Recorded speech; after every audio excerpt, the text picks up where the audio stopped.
They...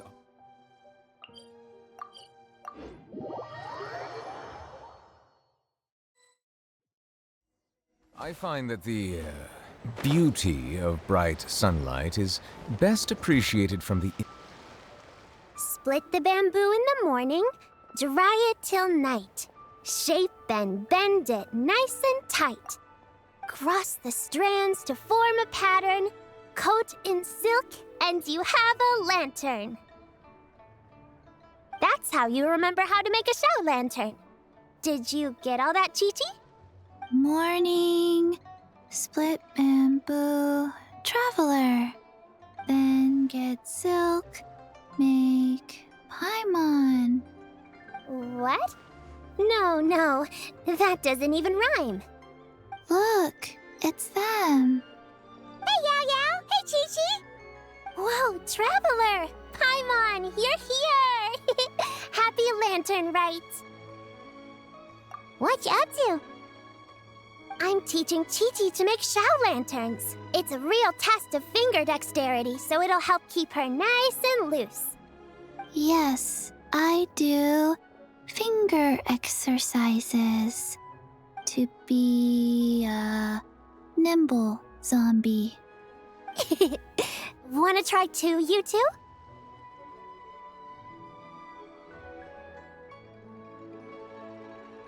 Oh, okay. Well, we need a whole bunch this year so it doesn't get too dark at night. Too dark? What does that mean? Dr. Baiju has patients who got hurt walking at night. The moon disappeared, so it was too dark to see. The moon disappeared? Like, behind the clouds? It was Jeonju, the moon devourer.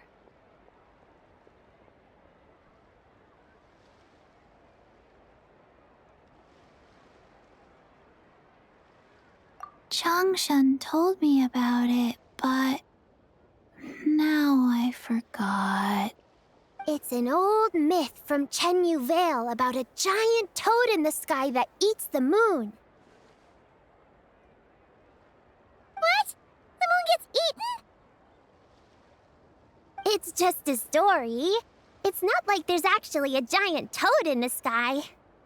I asked Master about it, and she said myths are just insights into how the people of the past understood the world. Well, I didn't see it that night. But I've checked several nights since, and it's been there same as ever. According to Chi-Chi, though, the Ministry of Civil Affairs sent someone to do some kind of serious investigation. So, I don't know. Maybe something did happen. The Ministry of Civil Affairs? This is starting to sound bad. It's okay. You can fly. Even if it's too dark, you won't fall and get hurt. Yeah, exactly. So turn that frown upside down, Paimon, or someday you'll get a whole bunch of wrinkles and wake up looking like an old granny. What? Okay. No more frowning. But the Traveler can't fly. She could still fall and hurt herself, right? Don't worry. That's what the Shell Lanterns are for. As long as we make enough, Liyue Harbor will never go dark. Yeah, and there's the giant lantern too. Oh, right. I almost forgot. Look, this year's Grand Lantern commemorates the Adeptus who guards the moon. With her watching over it, the moon will be safe for sure. A white horse? Wait, so that's the White Horse Adeptus? Yeah! Legend has it she used to live on the moon. So if it were ever in danger, I'm sure she wouldn't just stand by and watch. Huh! We've heard of the White Horse Adeptus before, but we never heard the part about her living on the moon. Probably because it's a folk legend from Chenyu Vale, so not a lot of people know about it. But recently, some ancient artifacts were unearthed in Liyue, and the archaeological team even found evidence of ancient people worshipping an Adeptus who lived in a palace on the moon. It's kind of like how we write wishes on Shao lanterns and release them during Lantern Rite. The White Horse Adeptus would descend from the moon in her jade carriage and grant people's wishes. Ooh! When did that happen? She sounds different from the other Adepti in Liyue. It must have been a super long time ago, 'cause even Master barely knows anything about this Adeptus.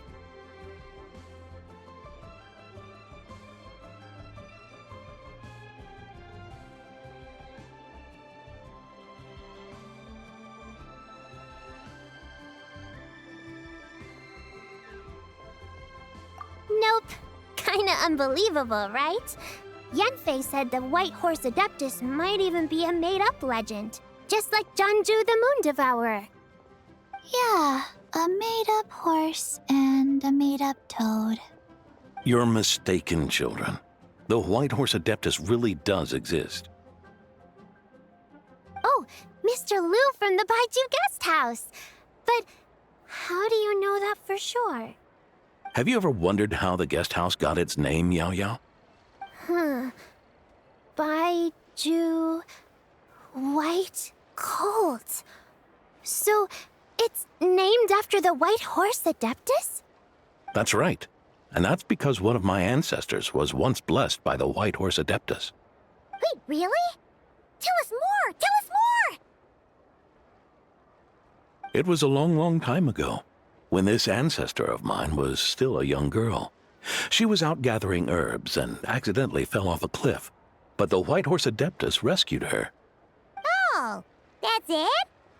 Paimon was expecting something a bit more... special? We've heard a whole bunch of stories like that before. Patience, young one. Let me finish. After the White Horse Adeptus saved my ancestor, she told her a story about the moon and the ancient kingdom of Langan. My ancestor was so captivated that she completely lost track of time. So much so, in fact, that when she returned to her village, she found nothing but a desolate ruin in its place. It was as if, without her knowledge, countless years had passed in the mortal world. Huh? The most extraordinary part of all is that it turned out to be a dream. When she woke up, she found herself at the bottom of the cliff, right where she had fallen. Other than her medicine basket, now filled to the brim with rare herbs, it was as if nothing had happened, until out of nowhere, a horse's whinny echoed through the air, and when she looked up, she saw a pristine white horse leaping over the cliff. A white horse leaping over the cliff? Wow, that sure is a crazy story. But now, it's starting to sound a bit too far-fetched. Another skeptic. You sound just like my son. But I know it's true. Ancestral records don't lie. Wait, so your son doesn't believe it happened? Don't get me started. Not believing is one thing, but he even wants to change the name of our guest house. It's a disgrace, I tell you, a disgrace.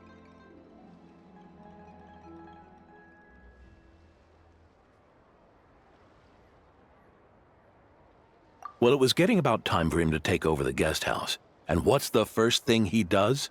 Starts going on about how the name doesn't attract enough customers and how we're losing business to Wangshu Inn. Can you believe that? As if Baiju Guest House and Wangshu Inn aren't miles apart from each other. Oh, what about something like the Geo Lord's Rest? Paimon bets that would get people through the doors. Geo Lord's Rest. I like that one. This isn't about getting people through the doors. This is about disrespecting our ancestors. Oh, White Horse Adeptus, my wish is this. Let your divine power be known. Teach my foolish son the error of his ways. Paimon wants to learn more about this Adeptus. Hey, maybe we should ask ask Zhongli. Good idea! Mr. Zhongli is super knowledgeable. He can answer questions even Master has no clue about.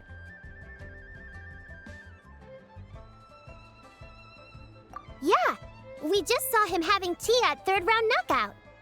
All right, then that's our next stop. Chi-Chi and I are gonna keep making Shao lanterns. Careful on the road! Goodbye, Paimon. Goodbye, traveler.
Oh there.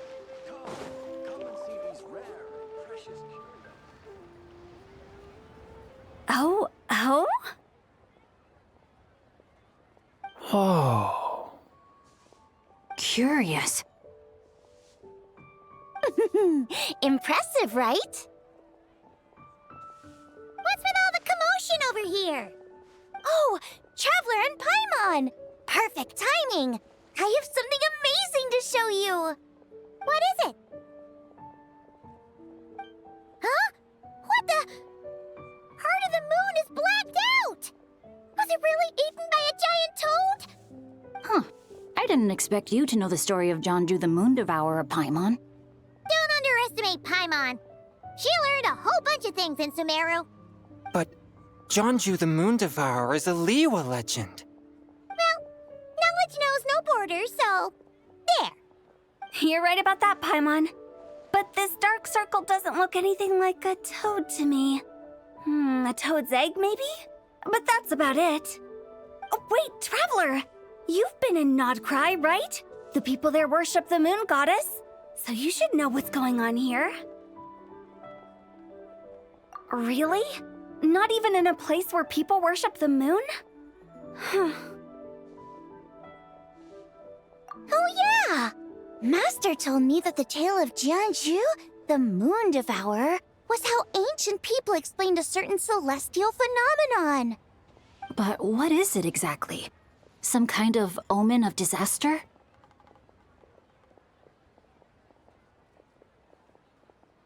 How so? Oh, but in this picture, the moon is being covered from the center. So this can't be a normal eclipse. Then it's still an omen of some impending calamity? We never said that.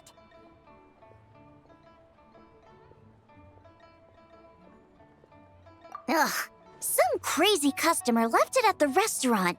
Just thinking about it gives me the chills.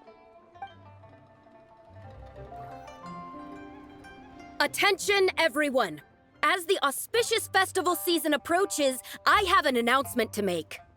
I, Lu Xiong, am on the verge of becoming one of the most renowned archaeologists in all of Liyue Harbor. No, scratch that, in all of Tibet. Even though I never trained at a prestigious academy, I've still managed to dig up tons of treasures. And I understand practically a whole dictionary's worth of big words, too. Like my pops always says, no pain, no gain. And I haven't had it easy, that's for sure. So, it's definitely my turn to make a name for myself. What's the deal with her? No idea. Maybe she ate a bad batch of perch stew? What? You don't believe me? I'm telling you, I dug up treasures from the ancient nation of Longan. I even got a picture of Jeonju devouring the moon. Longan? Jeonju? What is she even talking about? Sounds like she's a few perches short of a stew, if you know what I mean. So what if blackback perch stew is my favorite? Stop talking about me like I'm not here. Whoa, what are you doing? You're just a stupid, ignorant man, and I'm gonna kill you. Young lady, you need to calm down. What? So you're looking down on me now too? How about I take you both out then? How does that sound? This is a place for dining. If you wish to take me out, you'll have to do it elsewhere. Don't act like you're better than me. Do you know who I am? I'm about to be the most famous archaeologist in all of Liyue. No, Tevat! Show me some respect. It's respect you want? Very well. For the sake of the other customers, we'll do this your way.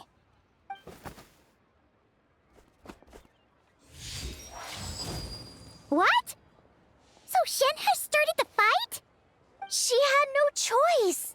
The woman pulled a shovel out of nowhere and started going crazy, flipping tables left and right. She even injured 2 other customers. Shenna did what she had to do to restrain her, then took her to the Ministry of Civil Affairs. Thank goodness Aunt Shenhe was there. Or who knows what might have happened. Yeah.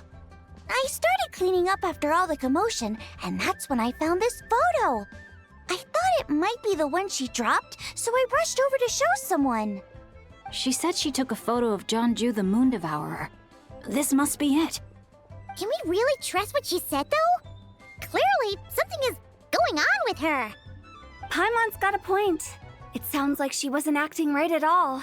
How do we know she wasn't possessed by some kind of evil spirit? Aunt Shenhe would have noticed if she was possessed. All right. But what about the part about Longan and the treasure she found? What about it? What if she raided a tomb and dug up some super special relic, then got herself haunted by an ancient ghost? One so powerful that even Miss Shenhe couldn't sense its presence. Your imagination is something else, Hu Tao. Why would an ancient ghost come to Wanmin restaurant, huh? To eat my blackback perch stew? Hey, it could happen. I'd want to eat your food if I was a ghost. Wait a second. She mentioned the ancient nation of Longan, right? Paimon's heard that somewhere before. You know what? My brother mentioned that some ancient artifacts were unearthed in Liyue recently. Mostly colored glass, fine jade, and bronze relics. Some of the text inscribed on them has already been deciphered. There were some poetic verses, but the word Longan popped up as well. So, does that mean this Longan place is real? Still, Paimon knows we've heard the name somewhere before. Do you remember, Traveler?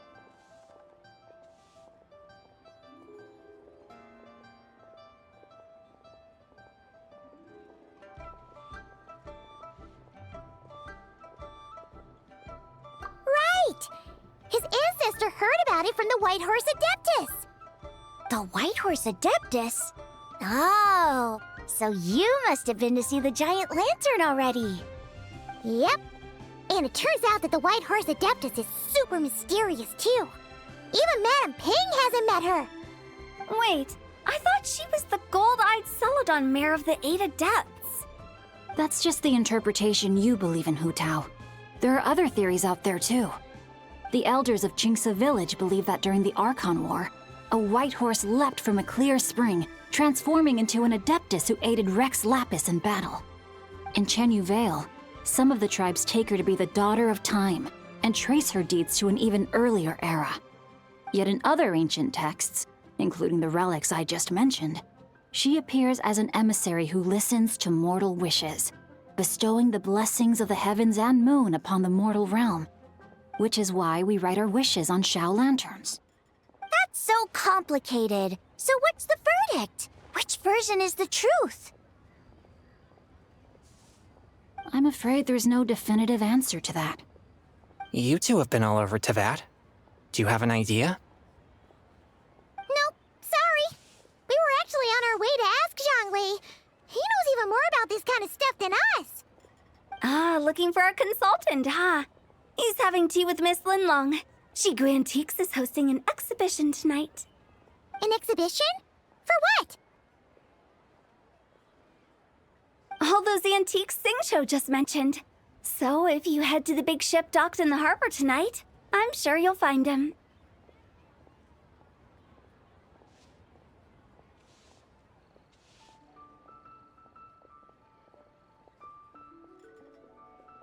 So, where to next? How about we go to the Ministry of Civil Affairs to ask about the White Horse Adeptus? We might be able to find out more about the recent moon situation, too. If you're heading to the Ministry of Civil Affairs, could you give them this picture for me? Since it belongs to that customer, she deserves to get it back at least. It might even help the Ministry with their investigation.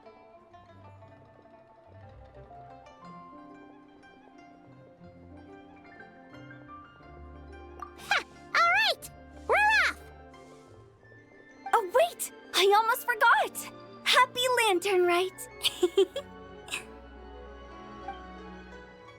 Come have a meal with us when you're free. We'll be there, or we'll be... square.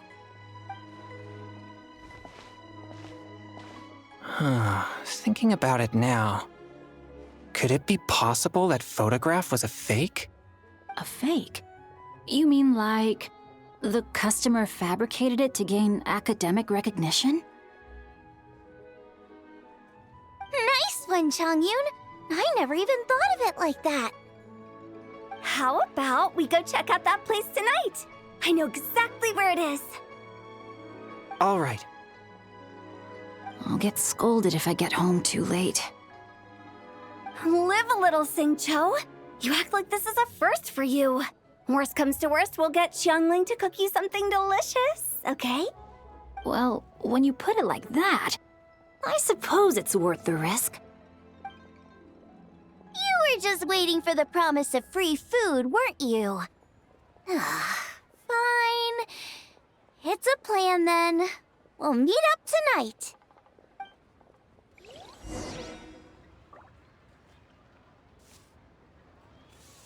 Try your luck betting on Jade?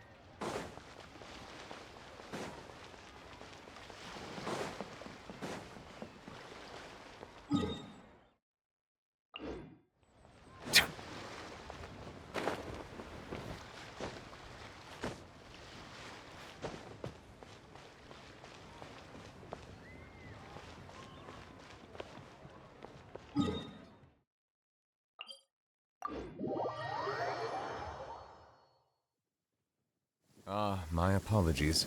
This heavy rain must be quite an inconvenience for you.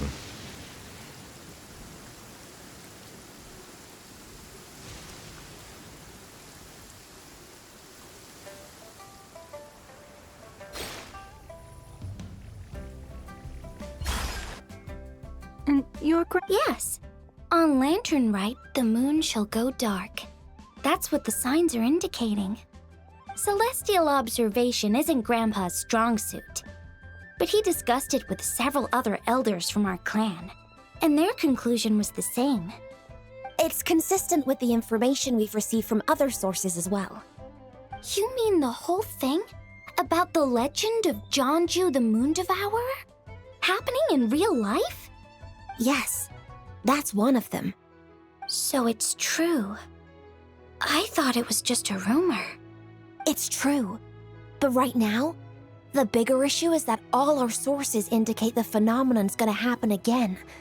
I'm not sure this bodes well. Let's remain optimistic for now. We're making progress interpreting the artifacts, and Ganyu is consulting with the Adepti as we speak. Besides, apart from the incident at Wanmin Restaurant, there haven't been any other moon-related disturbances. Ningguang, Keqing, and Lanyan! You're all here! Oh, Traveler! Traveler! And Paimon! It's been a while. Happy Lantern Rite. Yes, happy Lantern Rite. What brings you here, though?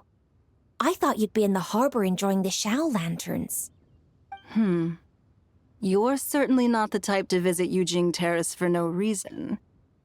Is there something I can help you with? What? We're not allowed to just drop in on our friends during the festive season? I was only teasing. You're welcome to visit us anytime you wish. Happy Lantern Rite.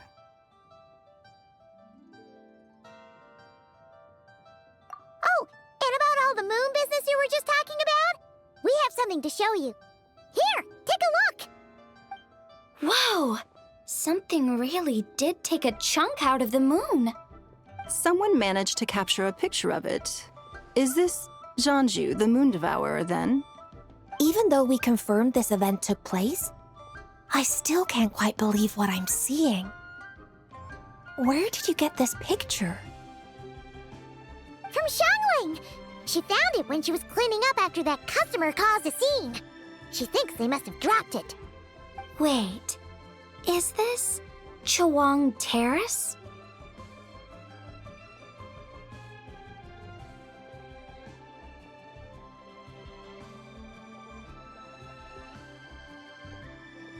No, it's just where I'm from. It said that Chawang Terrace was where the ancient people of Chenyu Vale communicated with the heavens. And in this picture, the moon happens to be right above Chawang Terrace. I was just surprised, that's all. It's probably just a coincidence. That's interesting because the ancient people of Chenyu Vale migrated there from the chasm area. The chasm? So, that place is involved too? According to our investigation, that customer you just mentioned, Lu Xiangxiang, her father and grandfather are merchants in Liyue Harbor, and her mother and grandmother grow tea in Chaoying Village. A few days ago, she left her home in Chaoying Village to join a civilian archaeological team funded by Hoishan Hall, and ended up excavating some artifacts in the chasm area. These artifacts were then entrusted to Shigu Antiques and are set to be featured in an upcoming exhibition. Then, of course, the incident at Wanmin Restaurant occurred. We suspect something happened during the excavation that left her with quite the shock. And now, it seems like she also went to Chawang Terrace and took that picture of the moon disappearing. The chasm? Chawang Terrace? Things are getting pretty complicated.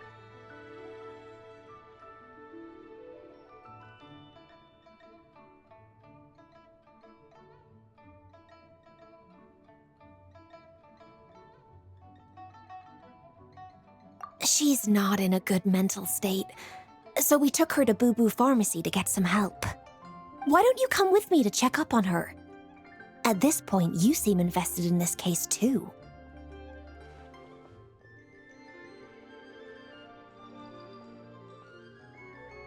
Then let's head there now.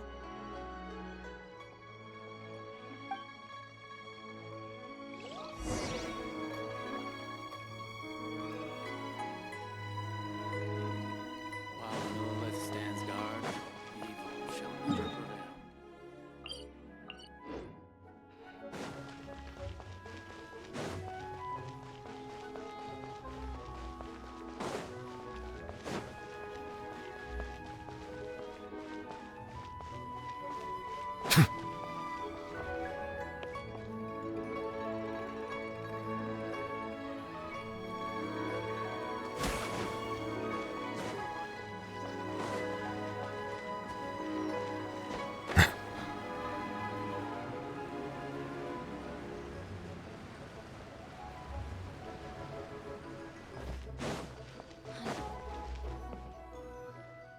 Ah, Lady Yuheng. Oh, and the Traveler and Paimon are here as well. What a pleasant surprise. Happy Lantern Rite.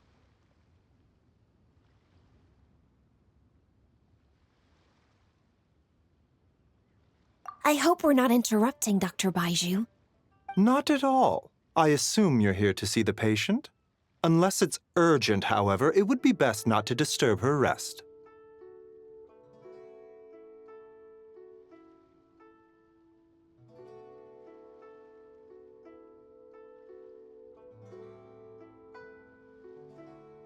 It's quite unstable.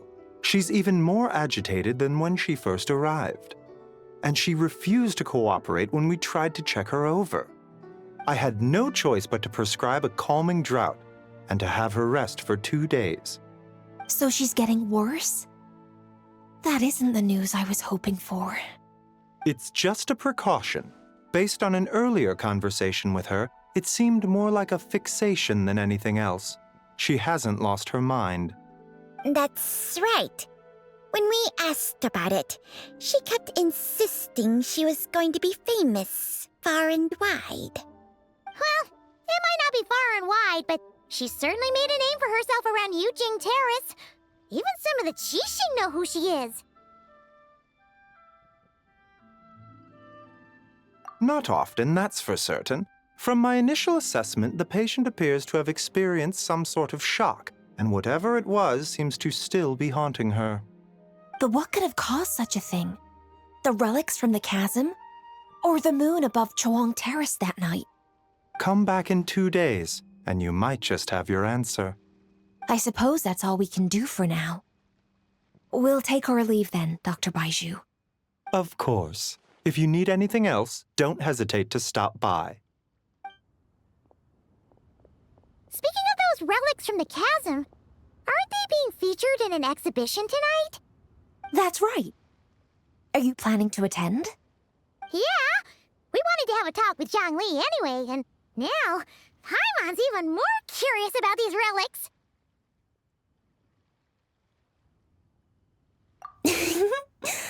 I would, except every item in the exhibition had to be registered with the Ministry of Civil Affairs.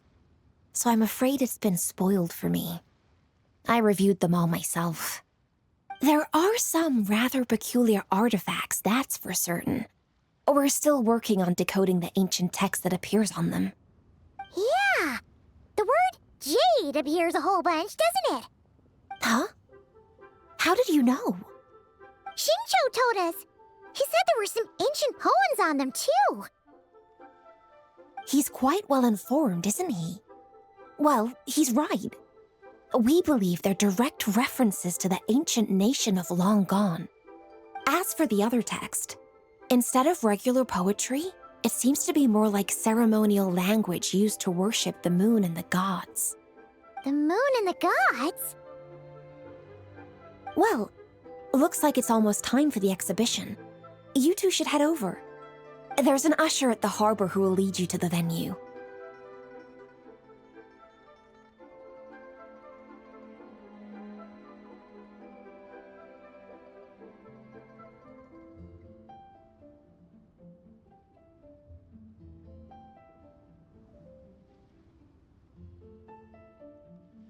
Not at all. The exhibition is free to the public. The people of Liyue have a great respect for our history and are eager to learn from it. Plus, the exhibition is being organized by Linlong, the owner of Shigu Antiques. As far as I know, it's been a long-time goal of hers to hold a cultural exhibition of this scale, where people can learn all sorts of information about the past. Guess we're in for a real treat tonight, then! Yes. Have a great time. There's still more artifact decoding work I need to finish, so we'll have to part ways here. After seeing the picture you brought, there's a few ideas I'd like to follow up on. You're hard at work even during festival season? Ha! You haven't changed one bit, Keqing. I'm simply fulfilling the responsibilities of my position. That's all. All right. I should get going. See you later. Well, guess we should head over to the harbor and find that usher.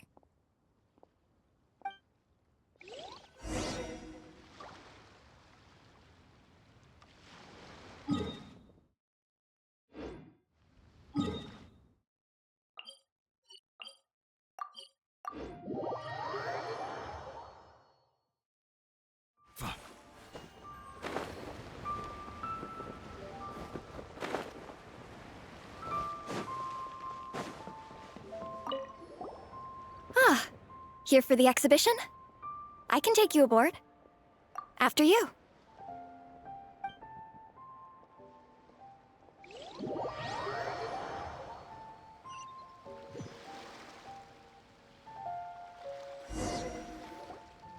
Whoa! Look at all the antiques on this ship! It's almost too much to take in! Greetings. I trust you've been well since last we met? Aha! Speak of the devil! You're right where Hu Tao said you'd be! Ah, so Director Hu gave me away, did she? Don't act like you're up to some super secret business! We know you just do whatever you feel like. Yo, Traveler, Paimon, what's up? It's been a while, you two. Happy Lantern Rite. Beidou! Yunshin! It's great to see you! You're here for the exhibition too? Yes. When I heard these artifacts were from ancient times, I just knew I had to come learn more about them. I mean, what a discovery, right? Yeah, Ningguang pretty much said the same thing. She thought coming here might help culture me up or something. But as you know, I'm more of a fists and punches type of person. I doubt one exhibition is gonna change that. You're too modest, Captain. You're the leader of the Crux fleet. That takes far more skill than just fists and punches. Plus, at the end of the day, you still decided to come, even though you didn't have to listen to Ningguang. Well, she's the Tianquan. If she can't even get an average ship captain like me to do her bidding, how's that gonna look? You sure know how to think from her perspective, huh? I guess I do. Anyway, how's everyone enjoying the exhibition? I heard that if you see something you like, you can negotiate the price with the owner and take it home.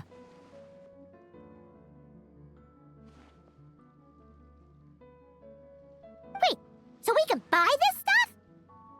Indeed.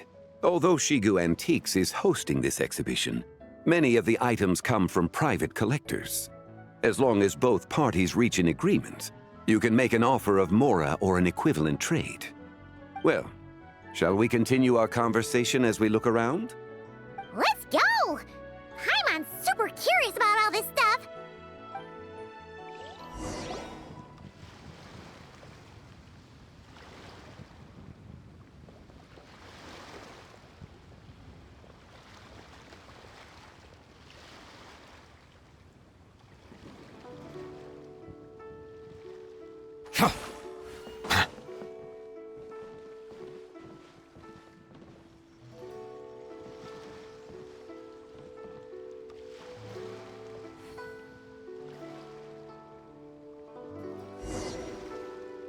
Whoa, look at this painting! There's a huge toad on it! Could it be... Huh. This material is quite unusual. It doesn't look like paper. More like silk, or some other kind of fabric. Yeah, I was thinking the same thing. Well spotted. This is a painting of Jianju, the Moon Devourer, made primarily with mulberry silk. Such craftsmanship is rarely seen in modern-day Liyue. Ha! Jianju the Moon Devourer! Paimon knew it! That toad made it super obvious. What's that? A new dish at Wanmin restaurant? No! It's a kind of lunar eclipse. You heard about how the moon disappeared recently, right? Oh, yeah. You're saying a toad did that? That's what the legend says. So, nothing to do with food then. Noted. And the figure next to the toad. Is that the White Horse Adeptus? From the stories I've heard, her palace lies on the moon. That would seem to be a logical assumption.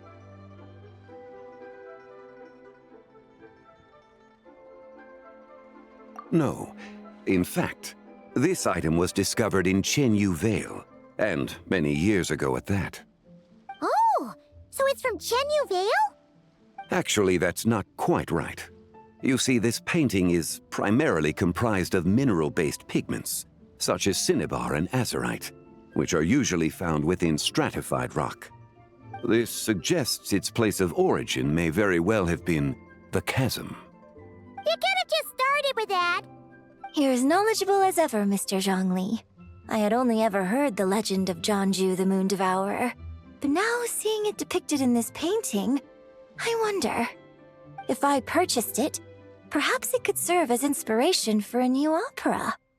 Though I'm not quite sure who the painting belongs to right now. A splendid idea, Miss Yoon. Perhaps in lieu of Mora, you could offer the lyrics to said opera as recompense. The lyrics? But to whom? Why, to me, of course. I am the owner of this painting, after all. Wait, so you're one of the private collectors of the exhibition? No wonder you knew so much about the painting! But lyrics in exchange for a precious antique? My work could never possibly be of equal value. I don't know about that. I'm not much of a scholar, but even I know your operas are in a league of their own. An astute observation, Captain Beto. In my possession, this painting is nothing but a lifeless artifact. In your hands, however, it could be transformed into a new piece of art entirely. Quite the worthy exchange, no? But I'm not sure when I'll be able to finish writing it. It certainly won't be ready this year. Allow me to be equally forthright, Miss Yoon. This silk painting is merely a copy I made of the original work. There is no need for such concern over its value. Huh? So it's a fake? I had no idea you were such a skilled artist, Mr. Zhongli. I pride myself on having some knowledge of antiques, but I didn't notice anything that would point to it being a replica. You never cease to amaze me, Mr. Zhongli. You flatter me. All that said, Miss Yoon, you must accept. Truly, I insist. Huh. He's gone from handing out fake Mora to fake paintings now, huh? Your kindness is impossible to refuse, Mr. Zhongli. Rest assured, I'll be sure to return the favor. I shall look forward to it. Man, that was quite the find. I should buy something too, if only so I can show it off to Ningguang. Let's keep going and see what we can find.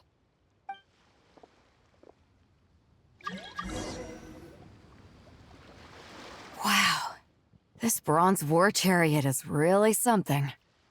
It must have quite the story behind it. I've never seen anything like it before. Do you know what this is, Zhongli? Ah. I heard from Miss Linlong that a carriage made of Celadon jade was unearthed in the chasm. A copper canopy, a body adorned with flowing clouds and geometric patterns. Yes, this must be the one. A precious piece indeed. This thing's gotta be thousands of years old, right? Crazy to think people back then were capable of such intricate metalwork. Too often, we view the past and future through the lens of the present. Objects that fascinated us as children seem crude later in life. And that's only after a few decades or so of separation. If one were to stretch time across hundreds or thousands of years, one might discover that time is not always a force that pushes things forward. It would seem the people of that era managed to create a remarkable civilization in their own right. Makes me want to get my hands on this even more. Ningguang's gonna be so jealous, don't you think? Has this war chariot caught your eye, Captain Beto? Oh, you must be Linlong from Shigu Antiques. Nice to meet you. This exhibition has been amazing so far. Well, that's all thanks to supportive patrons like you and Mr. Zhongli, of course. As for this war chariot, it was discovered by an archaeological team sponsored by Hoishan Hall. The price comes in at 90 million Mora. How much? 90 million? Woo, looks like my eyes were a bit too big for my wallet. Quite a bargain. A bargain? 90 million Mora could feed Paimon for like 1,000 years! And if you actually went on an eating spree that long, perhaps you'd be considered an antique worth that kind of Mora, too. What, 90 million? Nuh-uh! Paimon's worth way more than that! Well, if Mr. Zhongli thinks it's a good deal, I'm sure it's worth it. Beto's putting way too much faith in Zhongli. What if he's only here to drive up sales?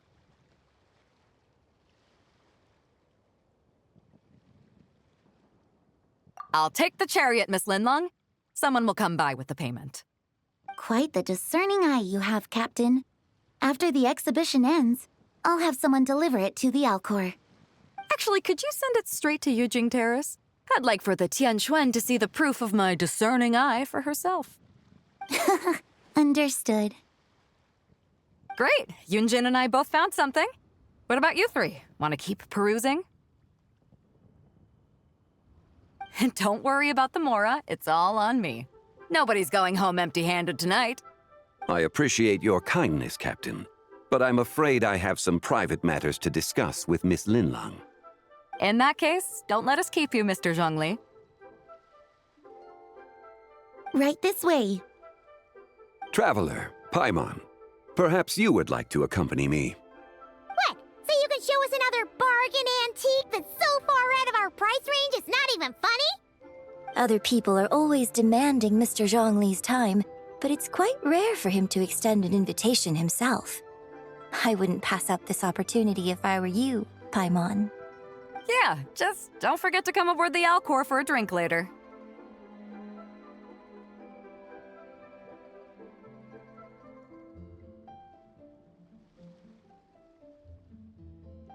Yeah, guess you're right.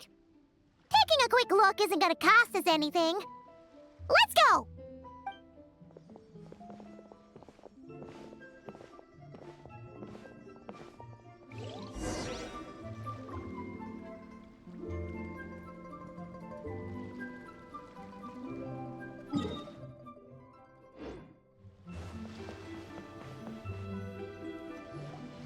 These are all the jade pieces that were found, Mr. Zhongli.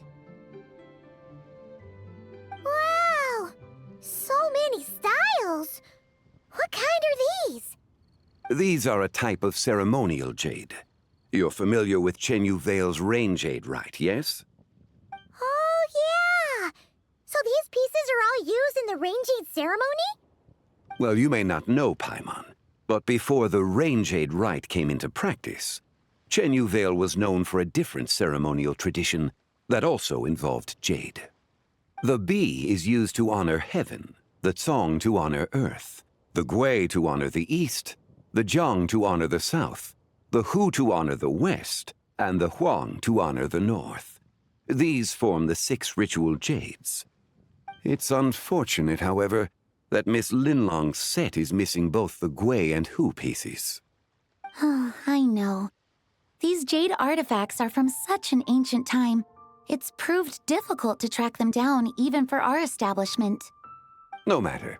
You happen to have precisely the piece I was looking for.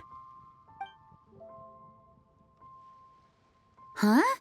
This broken jade token? I didn't expect this to catch your eye, Mr. Zhongli. It isn't one of the 6 ritual jades.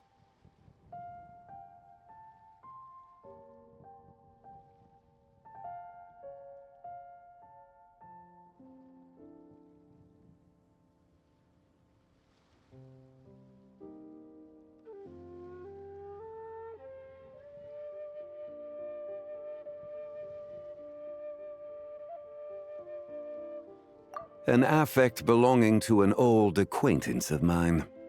An old acquaintance? One of your collector friends, Mr. Zhongli? You could say that.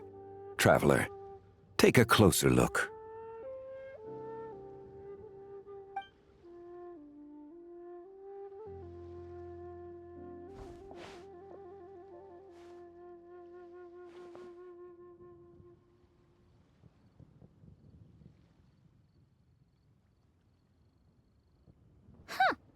It doesn't look all that special to Paimon.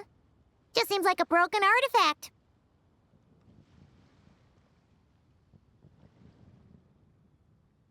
Indeed.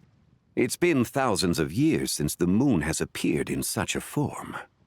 So, in the past, the moon wasn't always full. Then, Could this missing chunk be from when Jeonju devoured part of the moon? It's worth looking into. Your insight is invaluable, Mr. Zhongli. I had no idea how special this piece was. Since it has caught your interest, allow Shigu Antiques to cover the cost. Oh, that is far too generous, Miss Linlang. Not at all. I've always wanted to give people a chance to appreciate these snapshots of history. So holding an exhibition like this has been a lifetime wish of mine. And it never would have been possible without your help, Mr. Zhongli. I merely put in a good word with a few acquaintances of mine. And it had a profound impact. Without your recommendation, I doubt half of these collectors would have come to the exhibition. So, on both a personal and professional level, I owe you my thanks, Mr. Zhongli. Wow! Zhongli actually did something useful for once.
Three, 5, 7.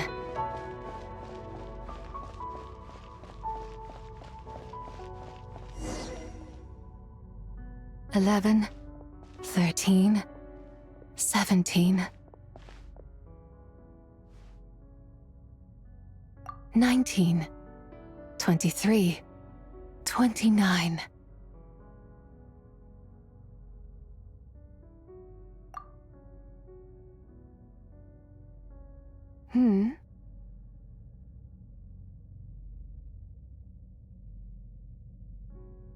You also enjoy counting in such a fashion, lost child? The same loneliness as them. It seems to exist in your heart as well. Me? I'm sorry, I don't remember.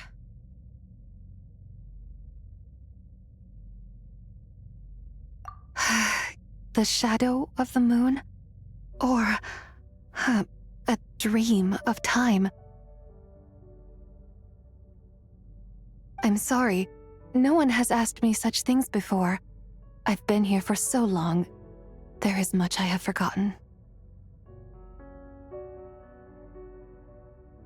I know nothing of your arrival. All I know is the longing in people's hearts.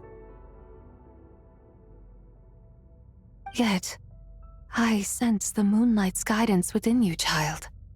Perhaps that is what brought you here.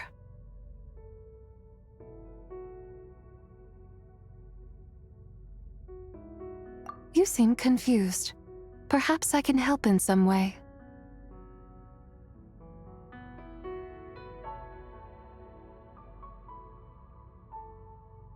The path home is... that direction. I believe someone told me that before, but I was never able to reach the end. You should take a look. No need. It would seem my time has already run out. Farewell.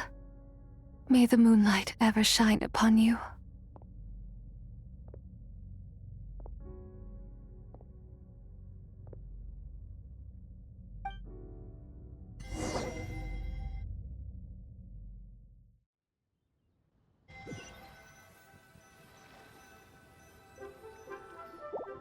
Wow! Zhongli actually did something useful for once.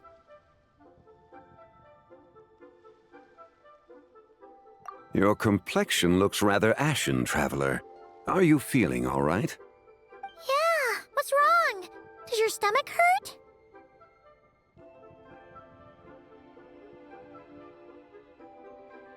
Huh? What are you talking about? You were right here the whole time. Ah, I see. I'm afraid we must take our leave, Miss Linlong. My friend has taken ill and I must escort her to get some rest. Of course. Traveler, Paimon, please, come with me. Ah, yes. Regarding the payment for the Jade Token. Charge the expense to the Wangsheng Funeral Parlor if you would.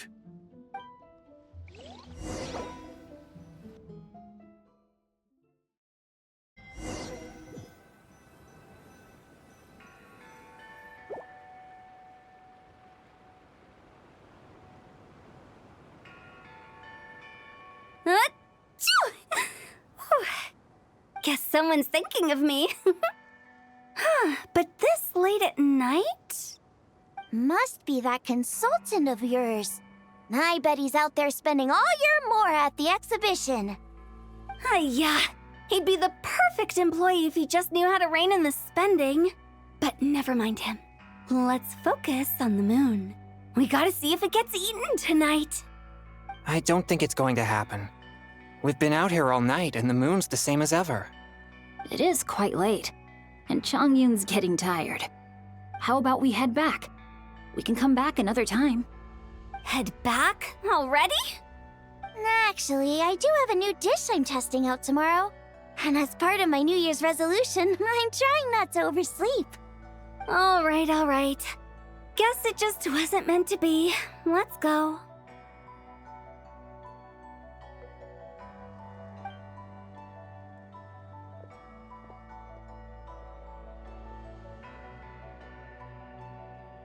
When the sun's out, bathe in sunlight. When the moon's out, bathe in moonlight.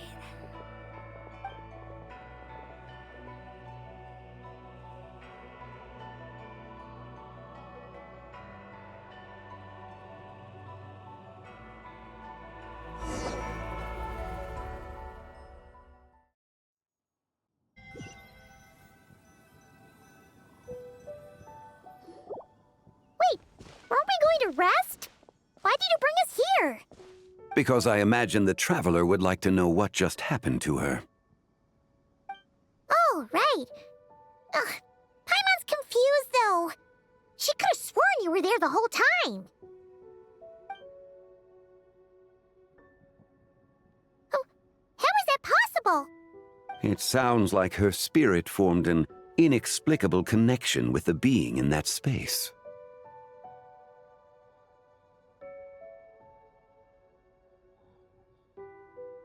Ah, you suspected from the beginning, didn't you?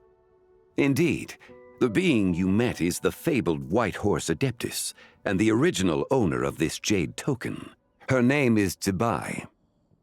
Wait, does that mean she's inside this token? No, she does not reside within this token, but rather within the moon's shadow. This token is merely a medium. Word has it you accomplished quite the feat in Nod-Krai. You and your friend brought the Frost Moon back to Teyvat. Tell me, did you ever wonder about the other moon?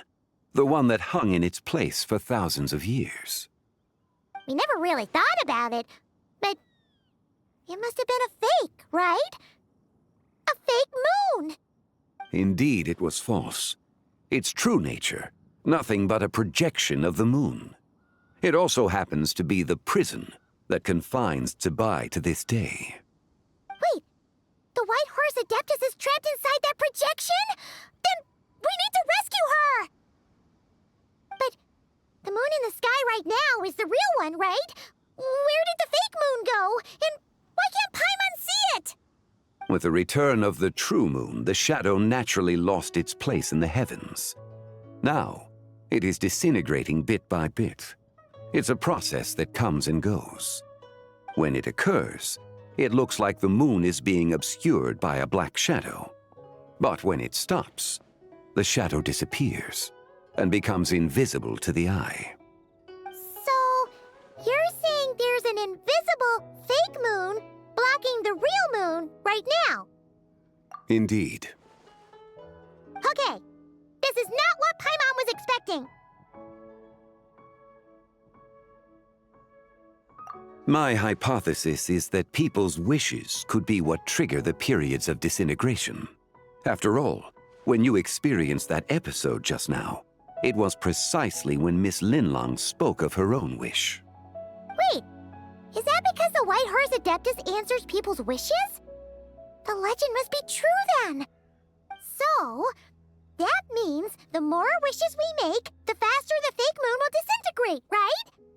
Then it won't be long before the White Horse Adeptus is free! Quite the contrary. After countless years trapped inside, the two have merged into one. When the moon shadow is gone, Zibai will cease to exist in this world. Oh no! So, by bringing the moon back, we actually hurt the White Horse Adeptus? Do not burden yourself with such thoughts. Because of your actions, a promising opportunity has presented itself to us. Let us not forget, what is crumbling is also precisely that which imprisons her. Yes, and that is why I invited you here tonight. Your connection to that broken jade token confirms that you can do what I envision. However, while I had hoped to receive your assistance, this matter could have significant ramifications. I must admit a certain reluctance to implicate you in more of Tevat's secrets. Often, the deeper one's knowledge of such matters, the harder it becomes to extricate oneself from them. You are someone who once traveled through the boundless sea of stars.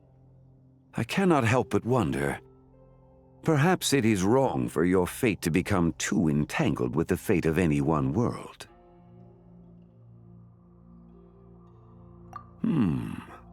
Such is your conviction, then. Since journeying beyond Liyue, you have had ample time to reflect on these matters, it would seem. Very well. The first secret I must reveal is that Zibai has long since passed away. The being within the Shadow Moon is merely one of the 3 deadly selves she severed before her death. Wait, the White Horse Adeptus is dead? Weren't you supposed to tell us how to fix this? Now it just seems even more impossible! Please, remain calm, Paimon, and allow me to explain. The 3 deadly selves is a practice used by those engaged in spiritual cultivation. The intent is to sever the 3 vice-laden mortal selves to reveal one's true, pure self beneath. However, Zibai's 3 selves are more complicated in nature. Because in the moment before her death, someone preserved the shattered essence of her soul and placed the fragments within her 3 deadly selves. If we retrieve the 3 fragments of her soul, there is a chance we can restore her presence in the mortal realm. So that means we can bring her back to life? Yes, provided we retrieve the fragments of her soul's essence from the 3 deadly selves. Indeed, the being you encountered was Zibai's first deadly self, Ziju. After Zibai's death, she ascended to the heavens and became one with the Shadow Moon. The essence that resides within her is a heavenly soul, also known as Taiguang. Thus, this self is the closest to Zibai's true nature.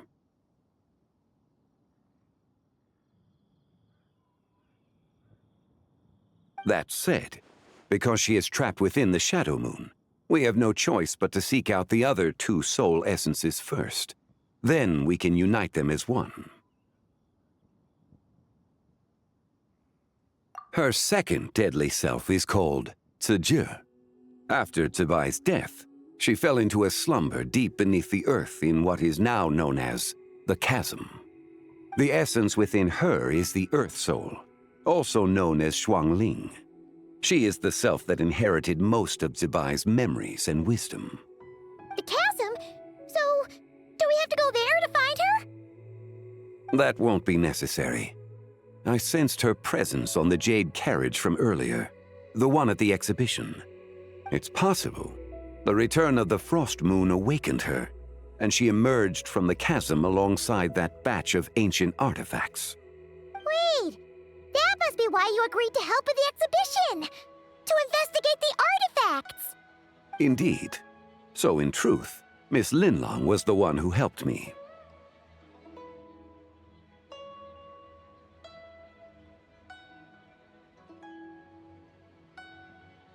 The third deadly self is Zichao. The essence within her is the human soul, also known as Yojing, Zibai's shade.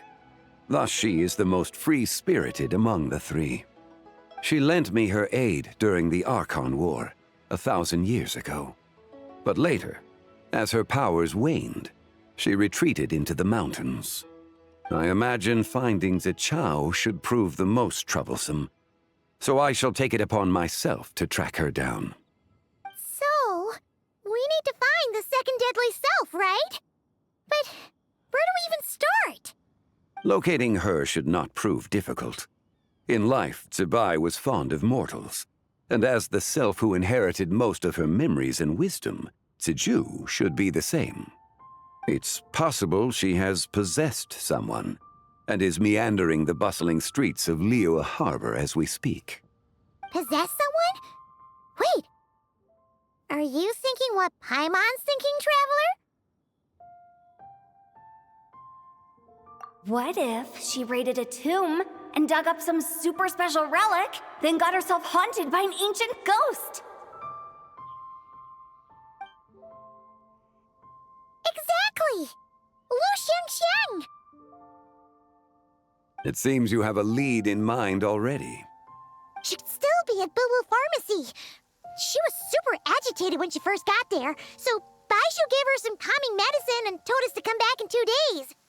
Do you think it could be her, Zhengli? It's quite possible.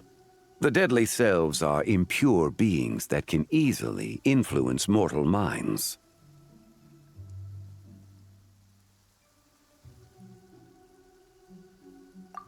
A sound plan. Well, I should get started on my own investigation then. But you're leaving already? I must. Zichao went into hiding after the Archon War.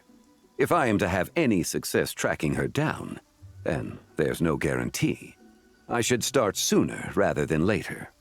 But there's still so much you haven't told us! Like, who the White Horse Adeptus actually is, and how she died in the first place! Not to mention who it was that preserved the fragments of her soul. Should our endeavor prove successful, then naturally those answers will follow.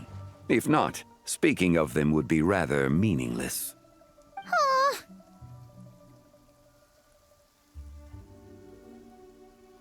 It would seem that this is a question you are unwilling to set aside. Very well. I shall tell you. It was the Avatar of Time.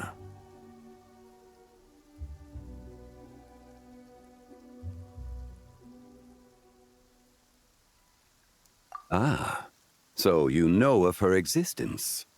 The ruler of time saved her soul. Indeed. Preserving what remained of Zibai's soul in the moment before her death. Only the power of time could be capable of such a thing. However, there is no telling what effect it has had on the three deadly selves. In other words, you must exercise caution when seeking out Ziji. On the night of Lantern Rite, countless Shao lanterns, and the wishes written upon them, will be released into the sky. I estimate that this event will trigger the Shadow Moon's collapse. When that happens, the cage that confines the first deadly self will open. That is our moment to act, but also the moment where all could be lost. For if we fail to retrieve the other two soul fragments in time, Zibai's resurrection is hopeless.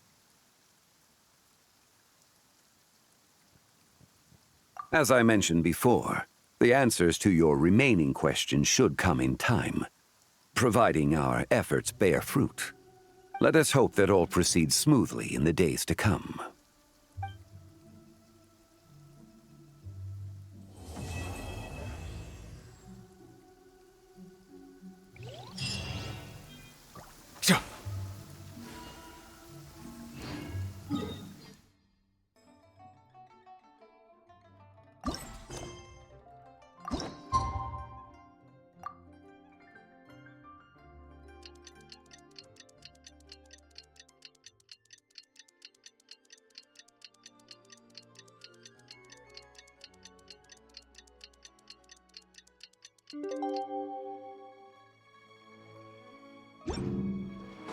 Huh.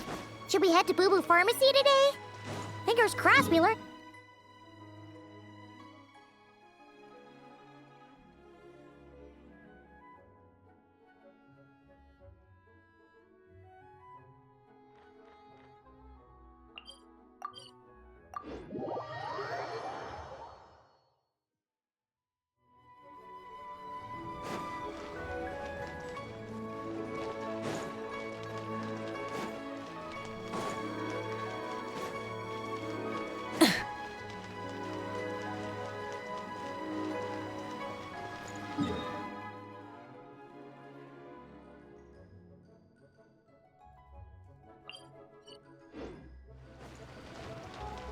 But I don't want to. It tastes gross. So let me get this straight. The patient disappeared right as you were delivering the medicine. I know it's hard to believe, but that's exactly what happened.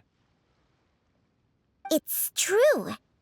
1 minute she was there, and the next she was nowhere to be seen. Hey, it's Yelan! Fancy seeing you here!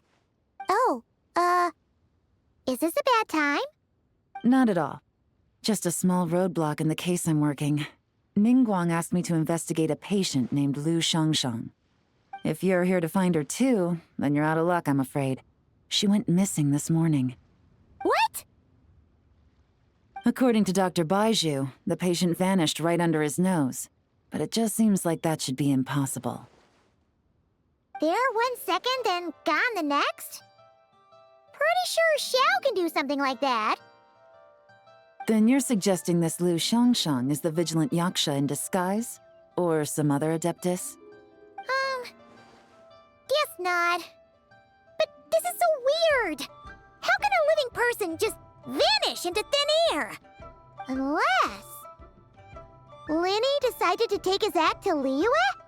Who is this Linny you speak of? He's... Oh, never mind. Paimon's just grasping at straws. Let's set aside the how for now, and focus more on the where.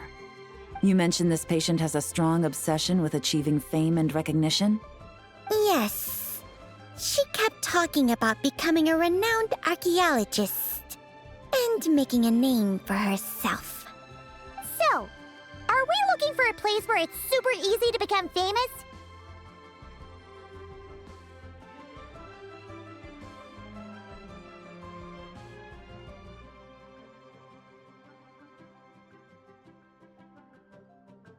I think we should check out the Xiao Lantern crafting stalls.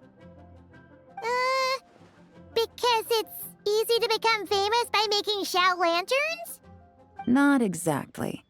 When the people of Liyue need a solution to a problem, their first thought would be to pray to the gods and the Adepti. If her wish is to become famous, she might write it on a Xiao Lantern in the hopes that the fabled White Horse Adeptus might make it come true. That certainly sounds probable. Turns out, the White Horse Adeptus might be a lot closer to home than she thinks.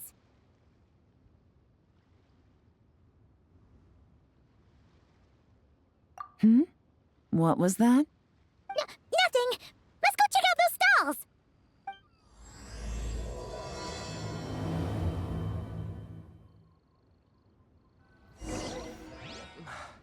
I can't read what this says. Show me your prescription.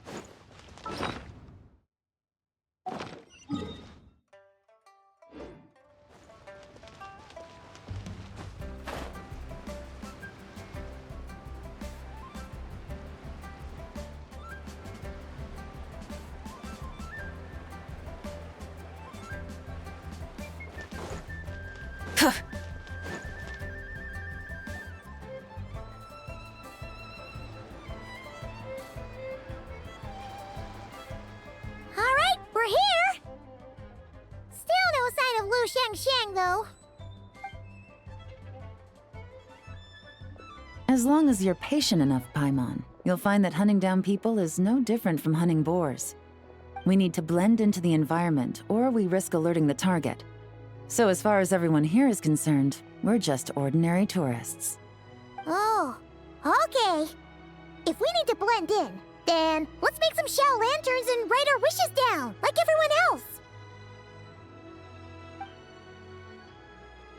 What's your New Year's wish, Yelan? I haven't given it much thought. Oh, and it can't be work-related. You gotta take a break once in a while, right? You're always staking out this suspect, tailing that criminal, hunting down this gang or that. Which is super amazing and all, but it's gotta be exhausting.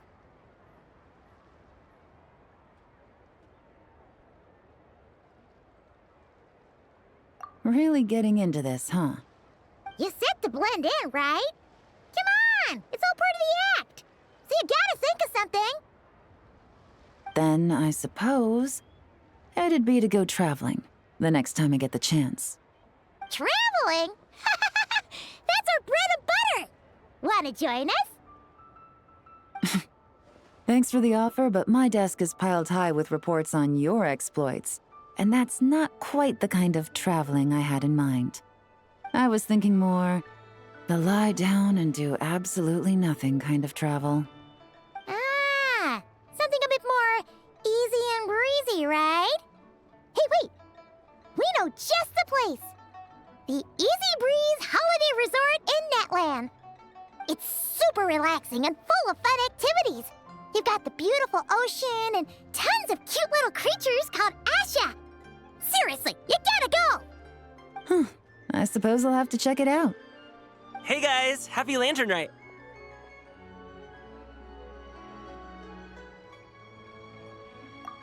What a coincidence! You here to make shell lanterns too? Well, it's that time of year, am I right? Thought I'd join in on the fun. You can't have Lantern Rite without making one of these. What you gonna wish for? Aw, man, it's kind of embarrassing, but whatever.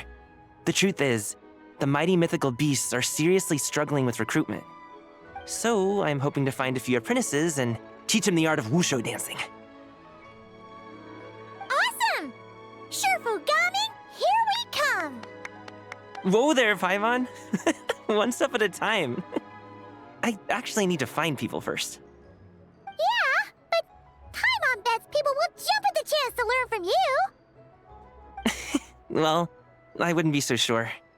Wushu dancing is super physical and takes a lot of hard work to master, so it's not easy to find people. At this point, if the Adepti can't help me, no one can. I'll do it! Huh? You just said you wanted an apprentice, right? Well, I'm offering. What do you think? Whoa, the White Horse Adeptus works faster than I thought. Traveler, it's her. Lu Shangshang. Our target! Hey! Didn't you hear me? I said I wanted to be your apprentice! No need to shout. I heard you the first time. What's your name? Step back a bit, Gaming. This person could be dangerous. What? Hey! What are you trying to do? Do you know who I am? Get back! Lu Shangshang, we have no intention of harming you. We just need to ask you a few questions. Get back, I said! Try to remain calm. If you come any closer, I'll...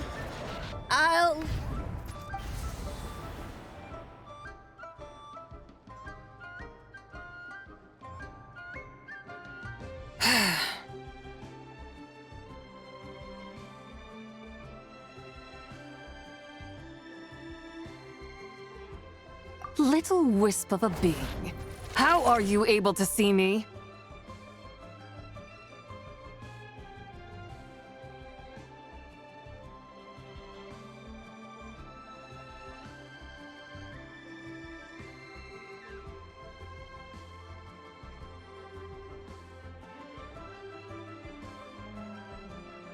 So what if I am?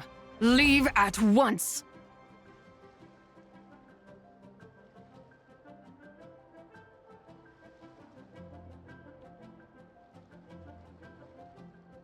You, a mere mortal, whose own life hangs by a thread, would dare reach for the power of life and death?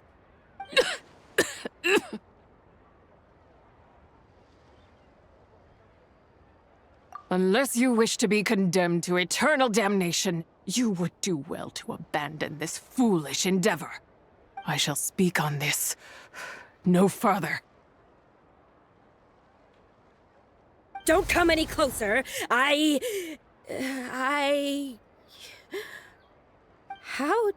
did I get here?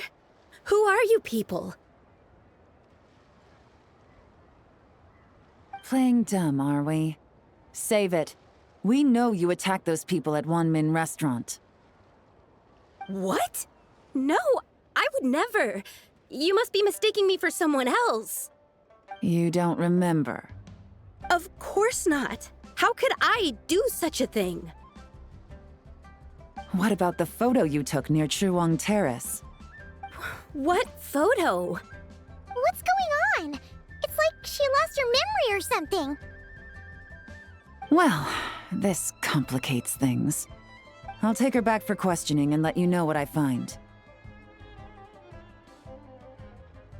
Take her away. But I didn't do anything!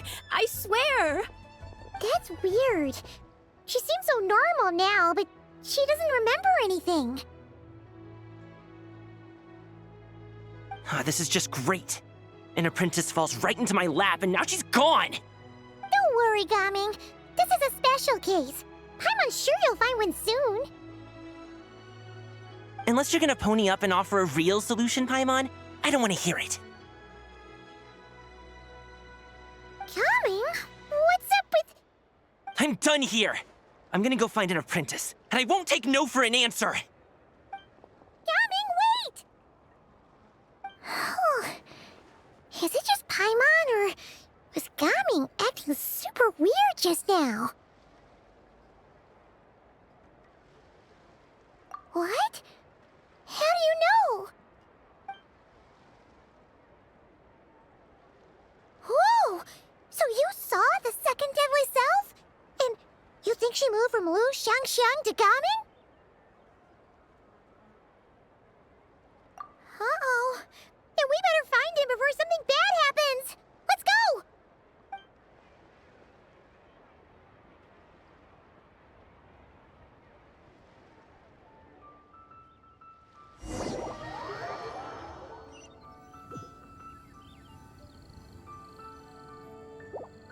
Alas, why must Cloud Retainer inflict such woe upon us, Mooncarver? By the order of Rex Lapis, we were supposed to make haste to the harbor to stand watch. Yet we arrived late, for you, in your inscrutable wisdom, chose that very moment to tend the mint. It is no wonder Cloud Retainer banished us to the wilderness in anger. A pity only that I, blameless as I am, was made to share in the punishment. Blameless indeed. You speak as if it was not you who decided to plant all that mint in the first place. Yet now, in its wretched state, overrun by blight and vermin, you would turn away?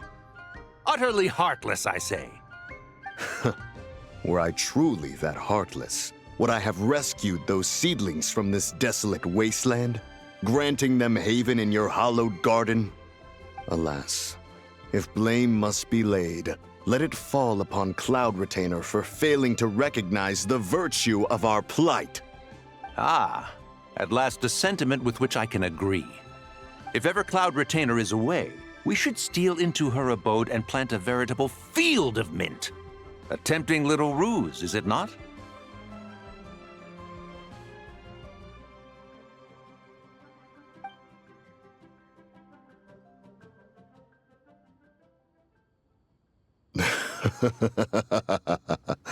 Positively ingenious. Please stop chasing us. Just let us go. Get back here! If you keep running, I'll kill you! Please, we don't know anything about wushu dancing. Just leave us alone. What? You think I'm not good enough to teach you? Just agree to be my apprentices, and then we can talk. That child looks somewhat familiar. Ah, it appears to be the wushu dancer from Liyue Harbor. I have seen him perform on occasion. Come, let us take a closer look. Has trouble befallen you, young one? Perhaps we can offer aid. Oh, thank the gods! Please, sir, you have to help us. This guy's trying to force us to become his wushu dancing apprentices, and he won't take no for an answer! Oh, so it is you who require aid, not the other way around. Get out of the way, old man! This is between us. Preposterous! You dare to presume we are of a mature age? Listen here, brazen youth. Skilled you may be in the art of dance, yet your offstage demeanor leaves much to be desired. Hold on, Mountain Shaper. Something is amiss. Look closer. Huh. Indeed, he bears the mark of something unclean. It spells trouble. You there, depart at once. Hey! You drove off my recruits, old man! You'll just have to take their place, even if you're a bit on the decrepit side. Many years it has been since a being has dared speak to us in such a manner. Now let us see what evildoer has sought to use you as its puppet, young one. You two, you're Adepti! Does that strike fear in your soul? Whoa! 2 Adepti recruits just fall right into my lap? That white horse sure knows how to grant a wish. Coming! Slow down! Wait for us! Jeez, take a hint, will you? I told you to stop following me! Traveler, Paimon, keep your distance from this youth. Evil has taken a hold of him. We know! It's one of the White Horse Adeptus' deadly selves! She's possessing Gaming! The White Horse Adeptus' deadly selves?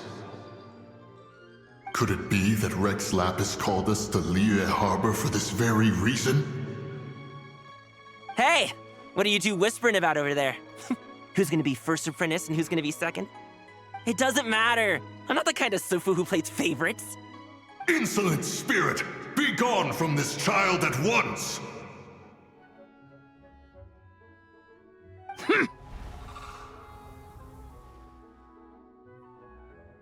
Little mite of a mortal.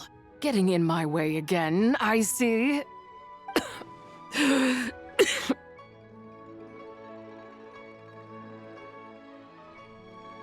That is no concern of yours.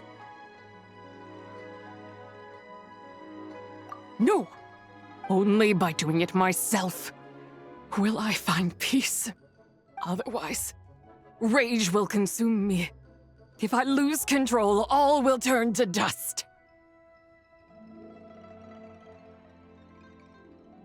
The curse of time. The memories this body holds. Come no closer! This is your final warning.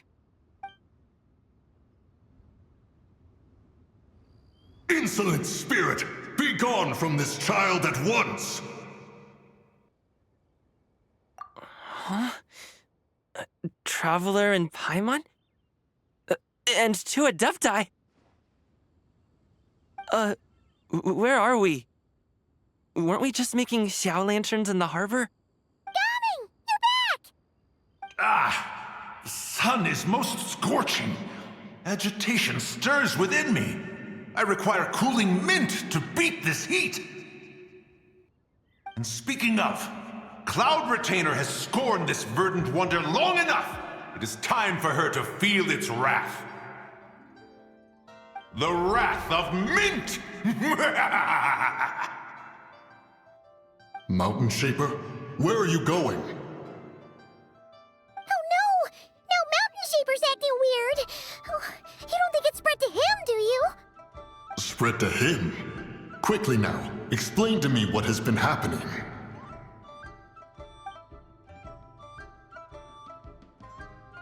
What? Was I really that rude? Jeez, someone get my dad to throw a slipper at me. I'm so... Ooh, you okay, Gaming? He is fine. It is simply exhaustion. But to think Mountain Shaper would succumb to something like this, it is most unexpected. So, what do? We can't just leave Gaming like this, but we can't ignore Mountain Shaper either, right?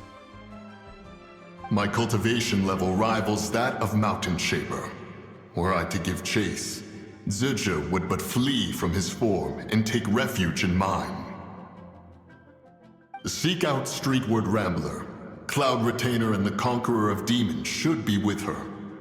I shall take this child back to the harbor and join you post-haste. Whoa! What are all the Adepti doing together? Rex Lapis charged us with keeping watch over Liyue Harbor should danger rear its head. I dare say this is the very crisis he anticipated. Come, we must devise a strategy before confronting Zizha.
The White Horse Adeptus?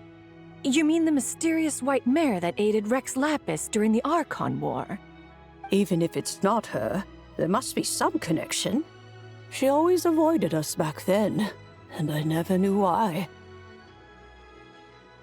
Rex Lapis's recent trip seems to be related to this person as well. Xianyun! Madam Ping! Xiao! Great! You're out here! Ah, Traveler. It has been quite some time.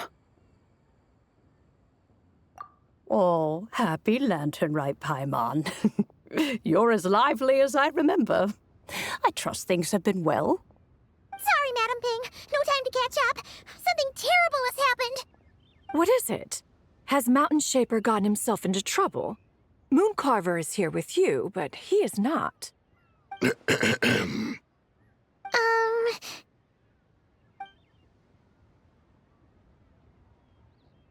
The Wrath of Mint? That old fool dares to utter such nonsense behind one's back. Yeah, that's not really our biggest concern here. So, even a mere deadly self of the White Horse Adeptus was able to possess Mountain Shaper and affect his mind. No wonder Rex Lapis told us to gather here and await his orders. Mountain Shaper's cultivation is inadequate. He was caught unprepared. Were it one of us, Zizha would hardly have found a vessel quite so... ready for the taking. Hey! That's not what you said earlier! Where is Mountain Shaper now? A question that hardly bears pondering. Obviously, he intends to plant mint in the vicinity of one's abode. Ah, then he poses no great threat. We might as well let him be. Once he fulfills his wish, it's possible that Zizha will relinquish him of her own volition. Your ulterior motive is most obvious, Mountain Shaper. You two hope for Mount Outsong to be covered in mint. One can see it clear as day. Not to mention, deadly selves are born of malevolent human desires, and naturally pose a great risk to the form and mind of all living beings. We cannot let this go unchecked. Let me handle it. I have relevant experience and know how to deal with such situations. One has no doubt of that. Yet your involvement would likely end in armed confrontation. And before his departure, Rex Lapis knew that Zizhu was active in Liyue Harbor. Yet it would seem then that Rex Lapis did not believe extreme measures were warranted here. Yes, this is quite a peculiar case. After all, Zizhu's possession does not seem to come with ill intent. It's more like she's guiding those she possesses to fulfill their own wishes. There is another matter of import, however. I sense tremendous resentment emanating from her. What could be its source to render her so unable to find peace? She was talking about the White Horse Adeptus memories, right? From what the Traveler said, it seemed like she was about to explode with rage. But why? With Rex Lapis away, if we wish to understand that which occurred in the past, we shall have to ask her directly. She also mentioned the Curse of Time. What could that be about? Perhaps erosion. Indeed. We are of the same mind. I heard that ancient clans in the mountains once regarded the White Horse Adeptus as the daughter of time. It seems there was some truth to that, after all. The Daughter of Time. Cursed by time? Time does not treat everyone equally. The longer you dwell in this world, the more it takes from you. Then what do we do? One has devised a solution. Based on what you have told us, it seems that Zizhu is in the habit of leaping to a different host when provoked. One's plan is for us to block all escape routes while you confront Mountain Shaper, forcing Zizhu to reveal herself. Then, if prior experience stands, she will have no choice but to possess you. However, not only are you able to sense it, you are also unaffected by the peculiar state of stasis. In other words, in that moment, you would have the chance to either subdue or persuade her. That is akin to walking straight into the lion's den. Allow me to go instead. Yeah! Isn't this plan a bit too risky? Why doesn't Paimon try first? After all, even if she got possessed, it's not like she would pose a danger to anyone.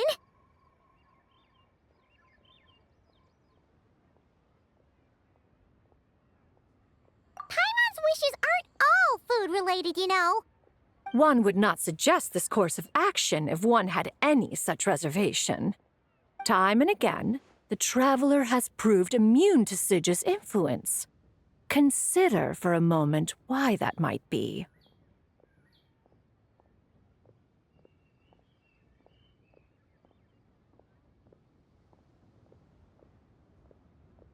Oh yeah! That's what the First Deadly Self told you, right? Perhaps your time in Nod-Krai left you with the blessing of the newborn moon goddess, Traveler. And this White Horse Adeptus clearly has a profound connection to the moon. Indeed. Indeed. I see. Have you other concerns, Conqueror of Demons? I was just trying to fathom why Rex Lapis left without explaining the situation in detail. But now I think I understand.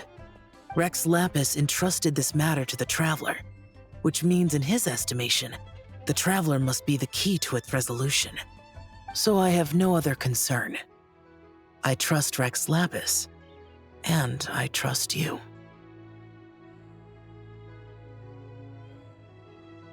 Then we are all in agreement on proceeding with this plan? Very well. We should depart at once, lest we lose our chance. Let us see whether that old fool truly dares to face one's abode with Mint.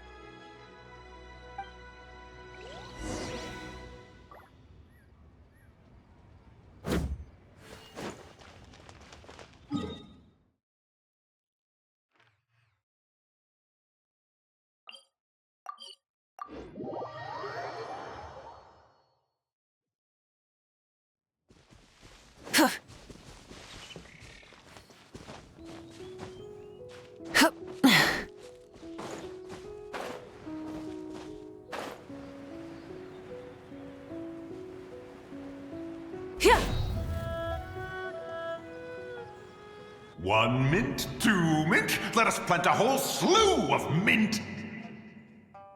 Once I reach 10,000, Cloud Retainer's abode shall be Mount Outsong no more, but rather Mount Mintsong! Oh, to behold the look on her face when she is confronted with such verdant splendor! Mountain Shaper, you dare disturb the tranquility of one's abode! Do not take personal offense, Cloud Retainer. He is not in control of his faculties. Exactly. Let it go this once. Zitscha is the one driving him to do this. Huh? But Zitscha just helps people fulfill their own wishes and desires. Not now, Paimon. Oops. Sorry, Mountain Shaper. Paimon might have just thrown you under the bus. When he wakes up, we shall have words. Everyone, to your positions.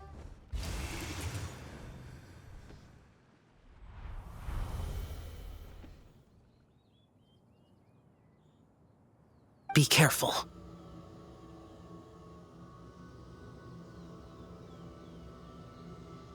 A pest? I must catch it! Again!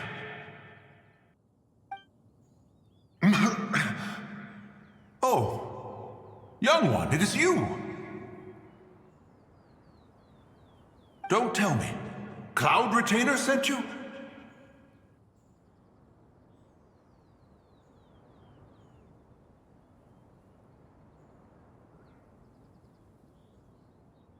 Ha! Such brazen insolence!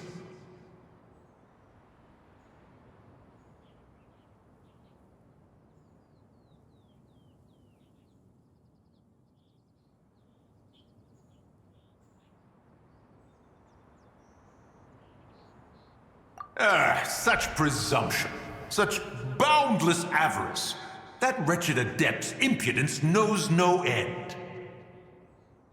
If she dares lay a finger on my garden, I shall smash her cuisine machine to pieces!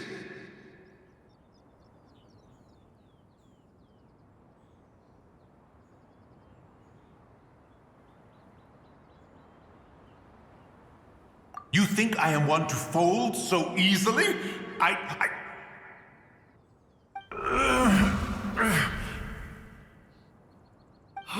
Insolent mortal! Time and again, you interfere in that which is beyond you. You make it exceedingly difficult to contain my rage.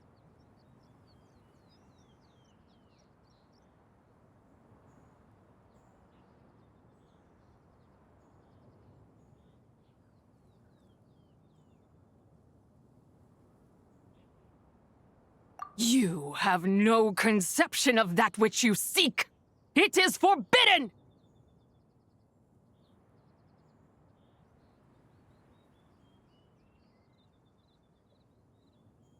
You know nothing of my past. My warning was given. The cost entwined with this is beyond what you can bear.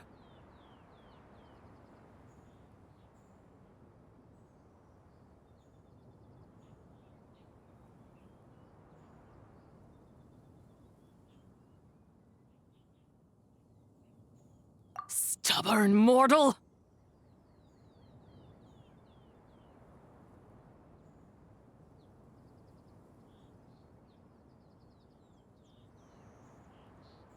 You...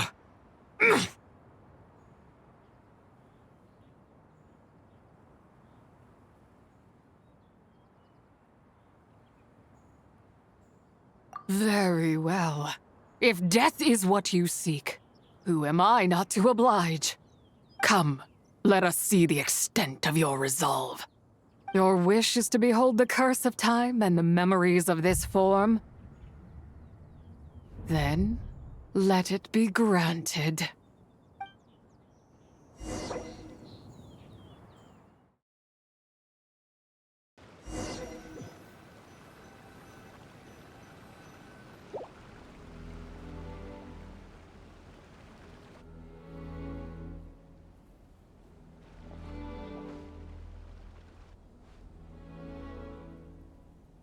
You who seek death, stand before me.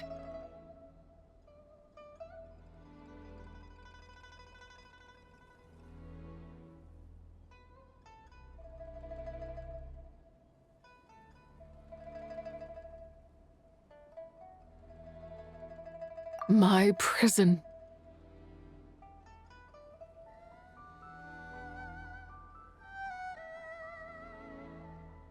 I was merely a trace of impure energy within Zabai's immortal body. When her soul was shattered, it should have been the end of me. But then, the one who governs time descended from on high and froze the moment of her death. And so, I remain in this world, unable to find release.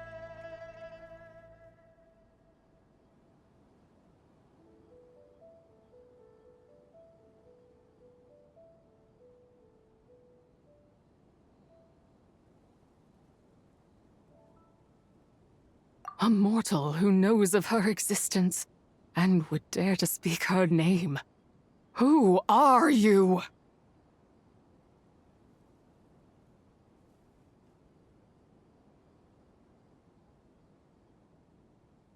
Help? No, there is nothing we can do for each other. Her power, the one who governs time, it has surrounded me ever since. A blessing and a prison, all at once.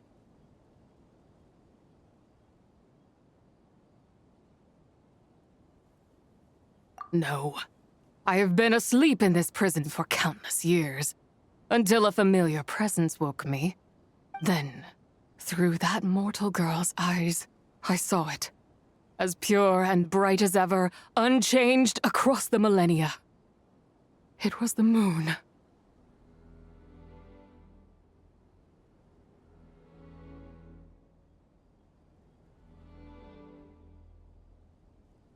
That place is called Chiwang Terrace. Did later generations rebuild the altar in a new location? It looks just like the one used to honor Zabai. Could it be that traces of what happened back then still remain in this world?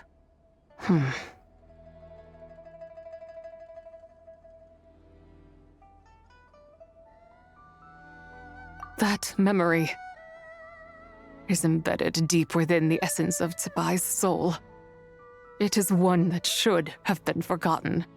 Yet, it is precisely that which haunts my every waking moment, fuels my rage, and denies me a modicum of peace. Now you, a mere mortal, come to seek that which is forbidden. So, let us see whether the fire that fuels your ambition is a hero's wisdom or a fool's courage.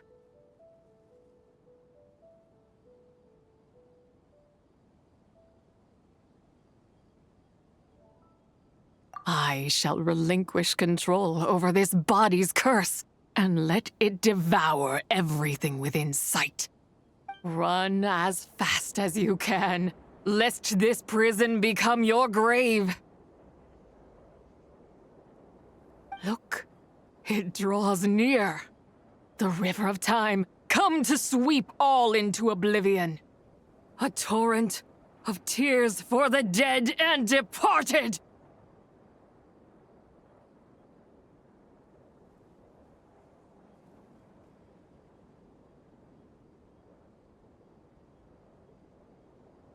I shall wait for you at the end, mortal.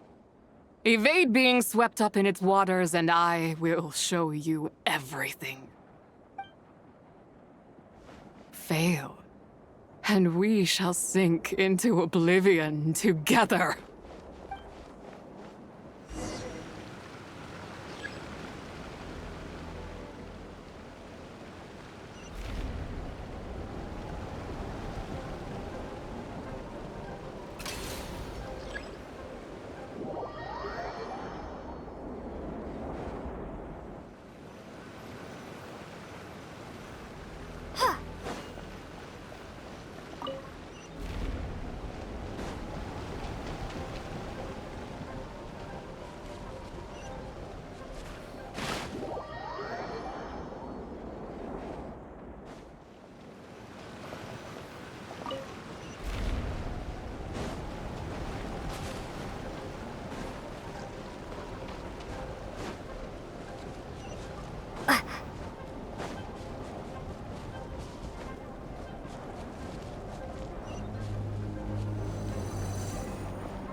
I did not expect that you would make it to the end. Yes, it would seem even time cannot hold you back. In that case, perhaps this truth is what. Come, let your wish be granted.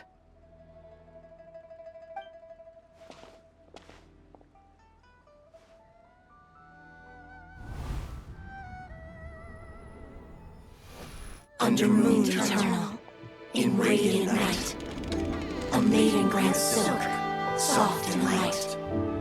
Under moon iridescent, in night divine, a maiden grants fiber for cloth so fine. Under moon of frost, in night so great, a maiden grants tools to divine our fate. What are Mom and Dad doing? Shh, just make a wish. The kind Adeptus on the moon is listening.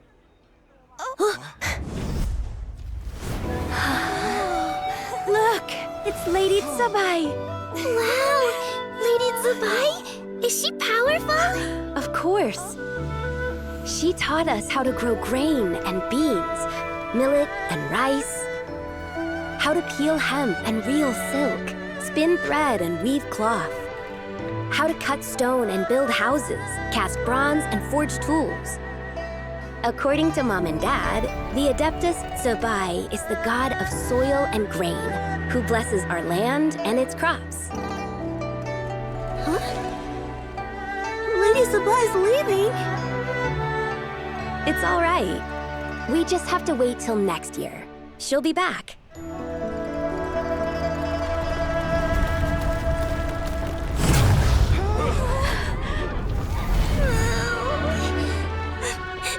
Mom and Dad are gone.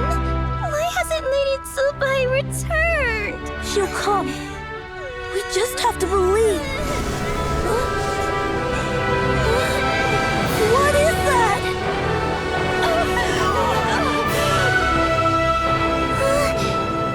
Lady Tsubai abandoned us. All places tainted by the abyss need to be purified. That includes Long Gone. And what of its people? You know what will happen. You are but an emissary to the mortal realm. This is Heaven's will.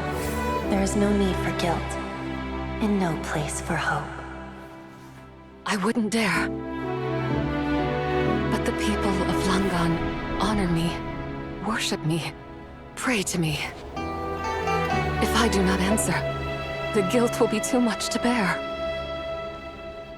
And if you do, you will meet the same end.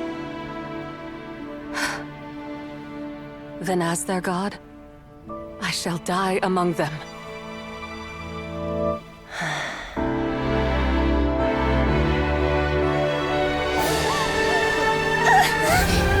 Look! Lady Tsubai came to save us! I knew she wouldn't abandon us! Run!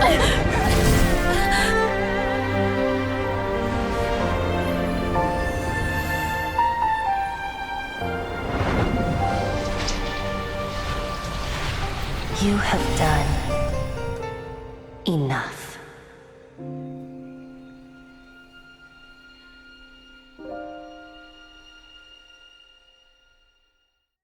Now you know the truth.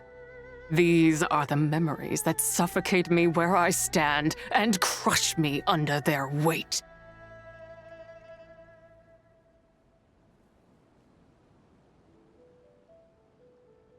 Not just my nation, but the people I loved.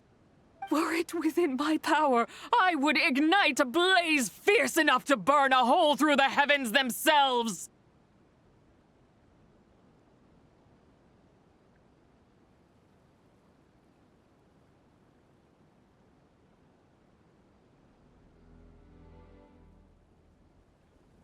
It was a time of war. One that ravaged heaven and earth. Remnants of the battles, tainted with cursed power, fell from on high and devastated Langan. The heavens decreed that the tainted filth had to be cleansed. No matter the cost, If I just had more time, I could have helped more people to escape.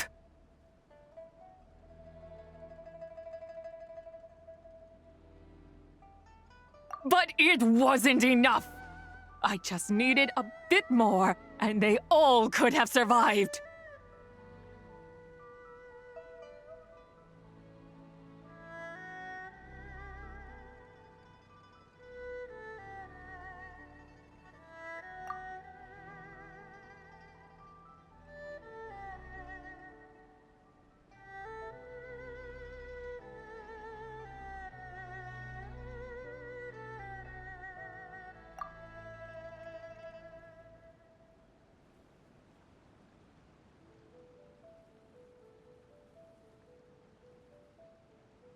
I never imagined there would come a day where I found peace. So long this rage has been within me. Yet here in this moment, it has stilled at last. Thank you. If you wish to bring Tsubai back to life, mortal, then you may take the part of her soul that lives in me. Just remember, from this moment onward, the fate of Langan's fallen rests on your shoulders, and that cannot now be changed.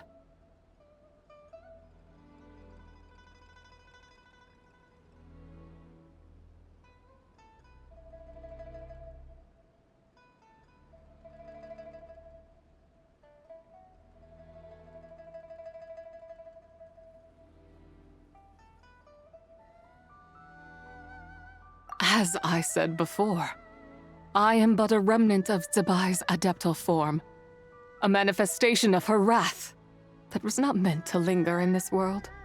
By taking away this fragment of her soul, you take away my shackles as well. So, let it be done.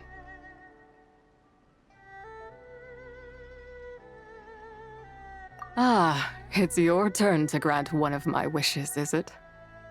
Very well. In regard to my fate, and that of Langan's fallen, I know there is little I can demand of you. However, should another raise a war banner against the heavens someday, let my name be set upon its cloth. I ask for this, and nothing more. Now, take what you came for. I was a lone moon, shrouded and dimmed in cloud-veiled night. Now darkness breaks, free and unburdened. I reclaim my light.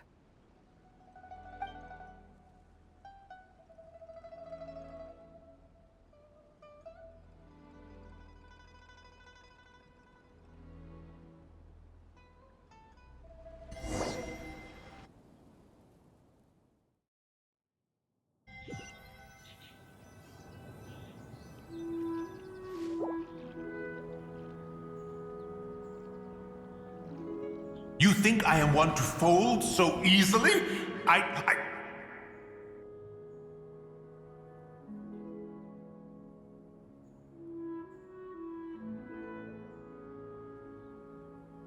Ah, young one. What brings you here? My, what exquisite mint seedlings. Was it you who planted them? I had not taken you for one so versed in the horticultural arts. I must insist that you visit Mount Hulao. There is much we could learn from one another. Ah, but this is Cloud Retainer's abode. She does not appreciate the verdant wonder that is mint. We should leave at once. If she sees us here, there is little I can do to protect you.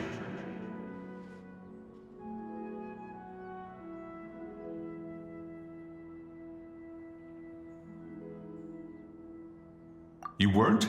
Was it Mooncarver then? My, what nerve he has.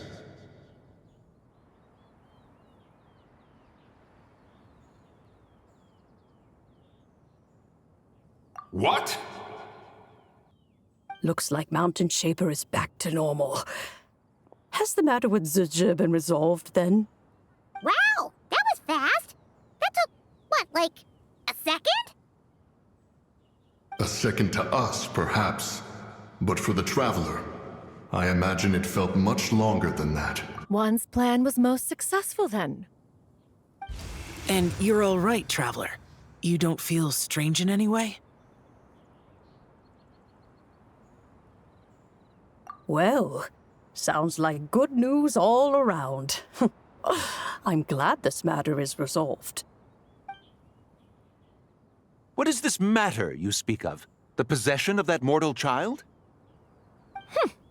The matter of Zuje may have been resolved, but there is another that is far from over. The mint you planted around my abode. Perhaps you have a moment to spare for a little chat, Mountain Shaper.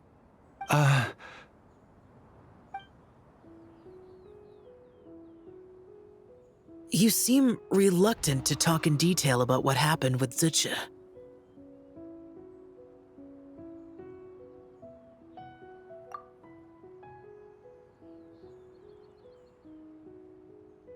Don't worry. I won't ask you to reveal her secrets to me. And I doubt the other Adepti will either. Huh? You don't want to know what happened? The expression on your face. I know it well, Traveler. It's one I've seen Rex Lapis wear on many occasions. Whatever you learned, it must be too heavy to share. But you're okay, right, Traveler? That deadly self didn't hurt you, did she?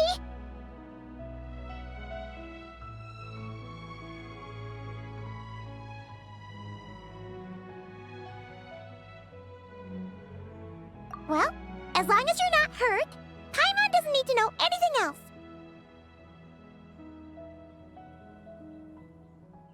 Even so, I hope you feel like you can entrust me with it. If I learned anything from our time together, it's that one should not have to shoulder such a weight alone. Not to mention that certain knowledge brings danger in its wake. I would never want you to feel forced to be the sole keeper of such secrets. Yeah. Kinda like how one person can't finish a whole slime, you know? Better to grab a bunch of friends. Exactly! Wait, no! Paimon's just saying we've got loads of friends who'll be more than willing to lend an ear.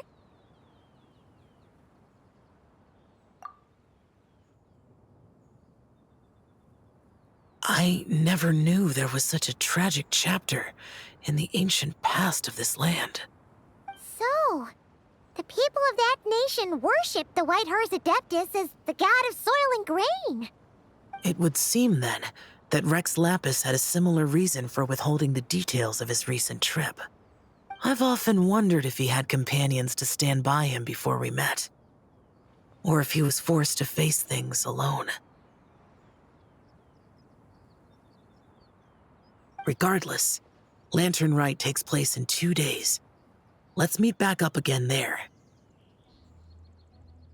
If there's no news of Rex Lapis by then, we'll have to come up with a plan.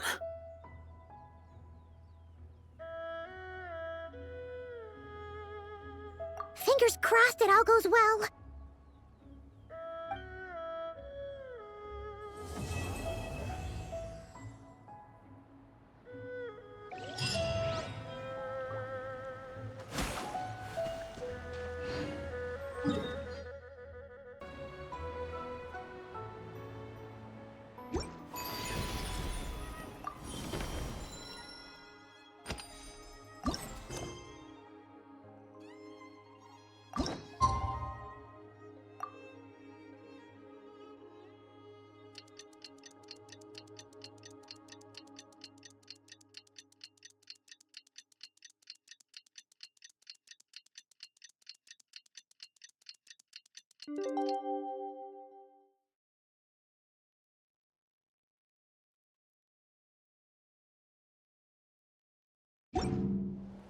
It's time to meet back up with Xiao.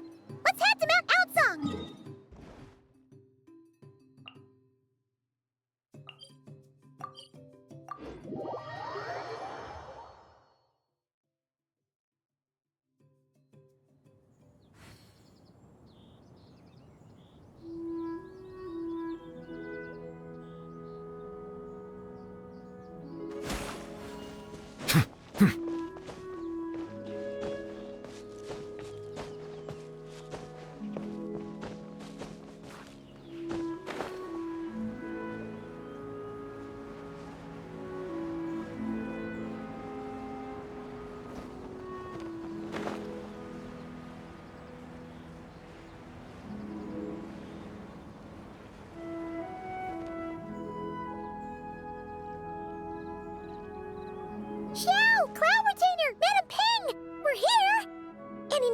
Really? Wait, are we missing 2 Adepti? Well, Shenyun banned Mountain Shaper from Mount Outsong for 3 days. Oh, then what about Mooncarver? The scheme to plant mint in one's abode was one those 2 fools devised together?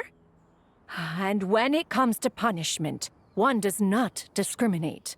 His banishment ends in 3 days as well. Wow, that's pretty harsh, Cloud Retainer. Let's get down to business. We have news of Rex Lapis. Huh? Isn't that... Yes, Rex Lapis's Geopillar. It descended from on high this morning. He must have sent it for a reason, but it does not respond to our touch. So, what does it mean? Is he in trouble? Not necessarily. It could be a message only a specific person is meant to receive. Traveler, you alone spoke to Rex Lapis before he left. Oh, so it must be for the Traveler. Give it a try.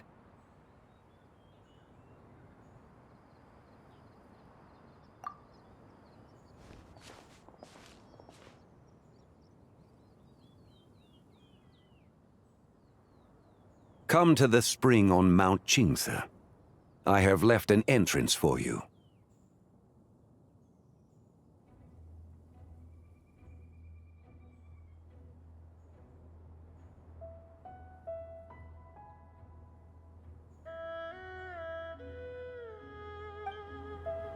Well?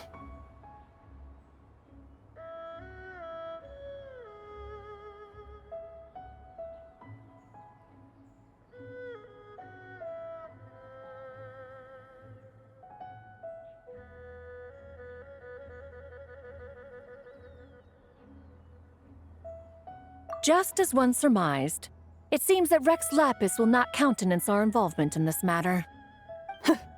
That would not surprise me in the slightest. He's always had a soft spot for the Traveler, after all. But be that as it may, we have served Rex Lapis for millennia now. In other words, I'm sure this has nothing to do with favoritism. He's probably just trying to protect us. That's right. So you mustn't let your guard down, even if Rex Lapis is by your side.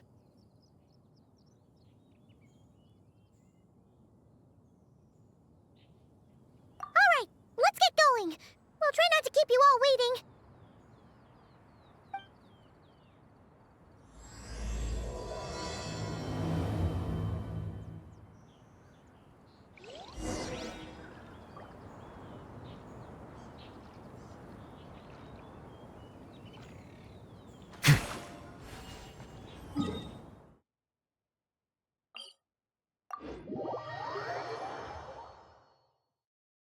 Oversight on my part.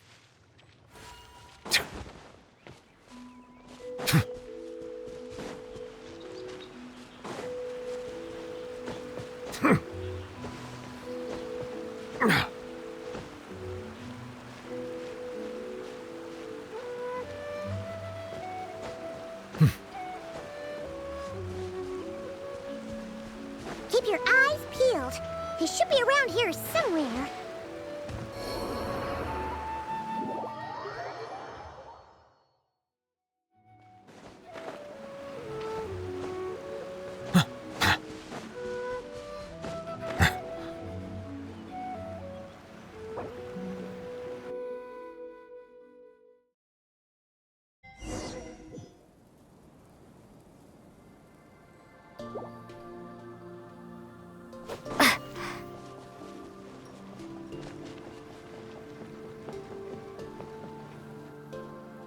Who could have imagined that the once mighty Geo-Archon might end up so, sitting on a humble stool in the woods, quietly weaving moon lanterns?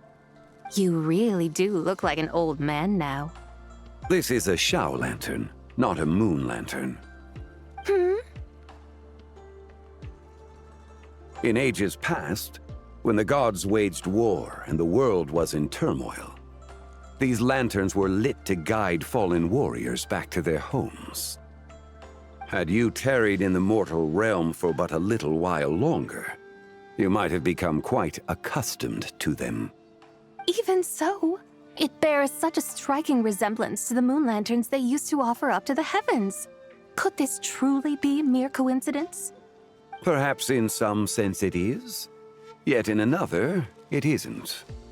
For instance, who is to say that some of Langan's magnificent jade did not become part of the very foundations upon which Liyue Harbor now stands? It is conceivable that this ritual was transmitted in such a manner too. Now, let's not let ourselves get carried away. For all its splendor, do not forget that, in the end, even Langan could not escape its heaven-sent fate. Alas, it is just a pity that the little creatures of this world may never again lift their eyes to the moon, even should misfortune befall them. But you, Geolord, now that you rule this realm, why take the trouble, not to mention the risk, to visit one who bears such profound guilt as I? Are you not afraid that you might be sullied by the curse of time that was laid upon me? There is no risk to speak of. At least, not in comparison to that which you took when you defied the heavens all that time ago. As I have stated, time and again, it was not I who defied the heavens. Geolord, the ancient affairs of Langan have nothing to do with me, for I am but one of her deadly selves, severed before her demise. My name is not Zebai, but Zichao. Surely you did not take us for one and the same solely on the basis that we may all assume the form of white horses? Sorry to break it to you, but you seem to have found yourself the wrong white horse. Anyway, do tell me, what urgent matter brings you here? Very well, then. I have come to ask for Zebai's shade. Oh? So, the Geolord has set his sights upon Zebai's human soul. And what is it that you intend to do with it? The world outside is changing. With the new moon's birth, the confines of the shadow moon are gradually disintegrating. In other words, the heavenly soul is set to return. Consequently, strange phenomena have manifested within Langan's former domain, leading to the earthly soul's reappearance as well. The last of the trio, the human soul, is in your possession. Most intriguing. My intention is to gather all three together, so that an old friend may finally make her return. I must admit, it seems that some remarkable affairs are coming to pass in the outside world. Yet there is one thing you seem to have overlooked, Lord of Geo. Back in the day, it was you that freed me from that painting. And afterwards, I took up arms in your name. Together we first subdued Chenyu Vale, then brought peace to Mount Qingse. It was for this cause that the contract between us was made. But now that the debt has been repaid, what cause have you to expect my aid? Zebai and I have long been friends. Given not only that you were manifested from a corrupt desire within her divine form, but that you also possess a fragment of her soul, how can you purport to be the wrong white horse? I think you'll find that we are now as separate and distinct as any two beings ever were. What once shone with radiant purity has long become dust. What you see is no longer what it was. Oh, great Lord of Geo. Should this still be unclear to you, I bid you take your leave. It seems that the fault lies in my own lack of consideration. As you wish. I shall let this matter rest. Wait! One moment, if you will. Should this not be your opportunity to propose a new contract? The part where you make me an offer I simply couldn't refuse? Even those puny mortals know how to haggle when striking their bargains. Should you, the famed god of contracts, not likewise strive for success through negotiation? Come now, enough with the posturing. It's time to name your price. Very well. I had, in truth, prepared a new contract for your consideration. I knew you would not come before me unprepared. Yet, you should know that I want for nothing, for I live in the mountains, carefree and untroubled. Occasionally, I even find sport in teasing the mortals who stumble into my presence. Then why persist in telling them those ancient stories? I speak of what transpired before the sky collapsed and the earth sank into itself. That is merely my way of passing the time. And what of it? Would any believe, much less remember, the ramblings of a mountain hermit? Those tales have long since spread throughout the mortal realm. Who? Should my words prove insufficient, I invite you to see the world for yourself. To this end, I have found you a pair of trusty guides. The Lantern Rite is presently underway in Liyue, and should prove quite intriguing for you. So this, then, is the contract you have prepared for me? Indeed it is. Think of it as a contract for a one-day festive excursion. Surely you do not hope to offer this in exchange for Tsubai's shade. The foundation of my very existence for a little excursion seems a little steep, wouldn't you say? Why not see for yourself? You can always decide afterwards. The final determination, of course, shall rest with you. Is that so? Then perhaps this deal might not be entirely off the table after all. Where then are these guides of which you speak? Hey, it's Xiangli! Oh, we've been looking for you everywhere. We thought you might have gone missing. You're here. So these are my guides. Well, well. They certainly look the part, I'll give you that. Guides? Oh, you poor innocent little creatures. The benevolent Lord of Geo has sold you to me, which means that for the rest of this day, you belong to me. Sold us to you? Just what have you gotten us into, Xiangli? The situation is not quite as dire as that would sound. I ask only that you accompany my Adeptus friend on a tour of Liyue.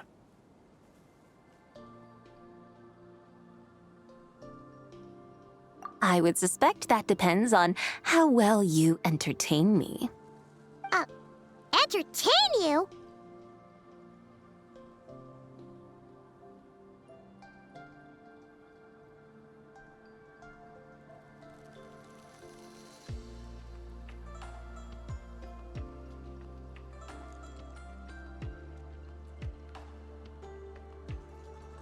Let us start with this Liyue harbor of which I have heard so much. Nowhere is quite so fascinating as a place teeming with little mortals. How come this Adeptus sounds so different from what Paimon imagined?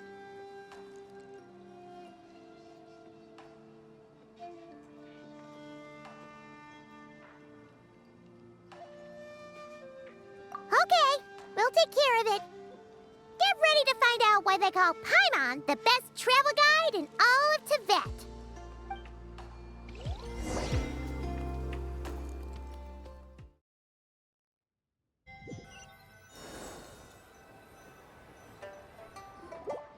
Look! We've arrived at Liyue Harbor. Not only is it Tibet's busiest port, it's also the beating heart of Liyue. So, dear Madam Adeptus, where would you like to go first? With humble fare and wine to sip, in comfort clothed and soul at ease, one eats, and all the heart's ills cease. So we're heading straight for the good stuff? Well, you're in luck, because Paimon's an expert when it comes to food. There are two main cooking styles in Liyue. Li cuisine, which is all about mountain delicacies, and Yue cuisine, which is centered on seafood. The most famous restaurants are Liuli Pavilion and Shinyue Kiosk. Oh, now Paimon's starting to drool. Yes, our only option is to go try them both. 2 meals back to back. Both sound seem like excellent options to me. Are these the kind of establishments that most people might visit on a regular basis? Not exactly. Both Li Cuisine and Yue Cuisine are known for their pricey ingredients.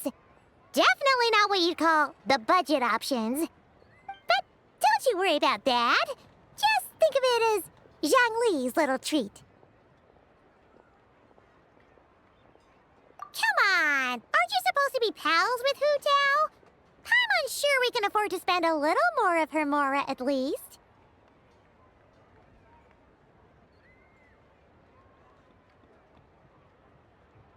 Hey! All Paimon wants is to provide our Adeptus with the best possible experience here. Don't you want that too? Both certainly sound like worthy choices. Just now, though, I happened to see a porter pass this way. Where might individuals like him go to eat? A hungry porter, huh? Oh! Paimon knows just the place!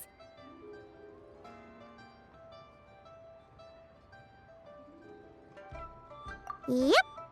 Nothing fancy-schmancy there. Just tasty dishes made with simple ingredients and a variety of different styles. Most importantly, it's great value for money, too. No wonder everyone loves it, huh?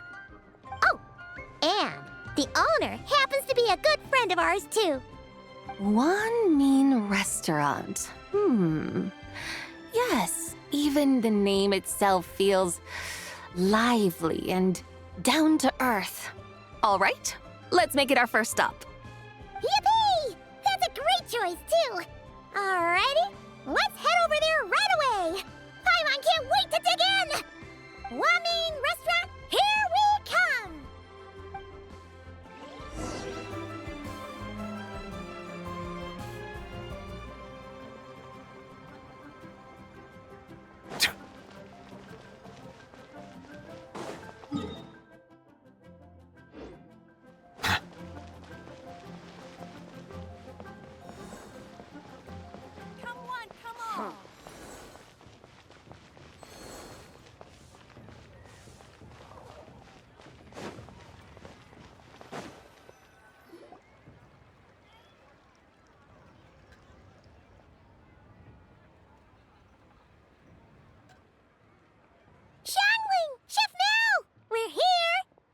Oh, hello there. What a surprise to see you two. Welcome, welcome. Hey there, Traveler and Paimon. We're a little busy today, so grab a table while you still can. But I don't think I've met this lady before. Is she a new friend? You could say that. Oh, I see. Well, hey there. A friend of the Traveler's a friend of mine, too. Don't worry, we'll take good care of you. Just order whatever you want, it's on the house. By the way, I'm Zhangling. I cook here at Wanmin Restaurant. What's your name? Miss Zhangling, have you ever heard of the White Horse Adeptus? Of course. What about her? I am her, and she is me. Huh? You mean you're an Adeptus? Oh, you young'uns crack me up. Come on, Xiangling. You've got to keep up with the times. Haven't you heard of cosplay? It's like a role-playing game where you dress up as famous characters and pretend to be them. Seriously, it's all the rage, and it looks like this young lady is quite the expert. Your friends sure keep their fingers on the pulse, huh, Traveler? Wow, Dad. Didn't know you were so tuned in. But how come I haven't heard about it? You gotta listen to our customers. Didn't I tell you to spend less time chasing after wild vegetables and more time making friends? You're even more out of touch than I am. Hey, I like making friends too. Isn't that what I'm doing right now? Anyway, even if it is just a costume, is it alright if I still call you White Horse Adeptus? Of course it's all right, because that's exactly who I am. Okay. I can see you're really committed to the role. How about I call you the real White Horse Adeptus instead? In that case, you can call Paimon the real traveler.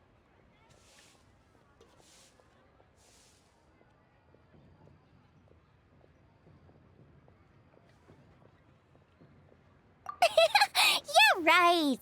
You could have at least switched outfits. Puny mortals. Nevertheless, I suppose it might be amusing to indulge in your little charade, for a while at least. All right, go grab yourselves a table. I'll come take your order in a bit.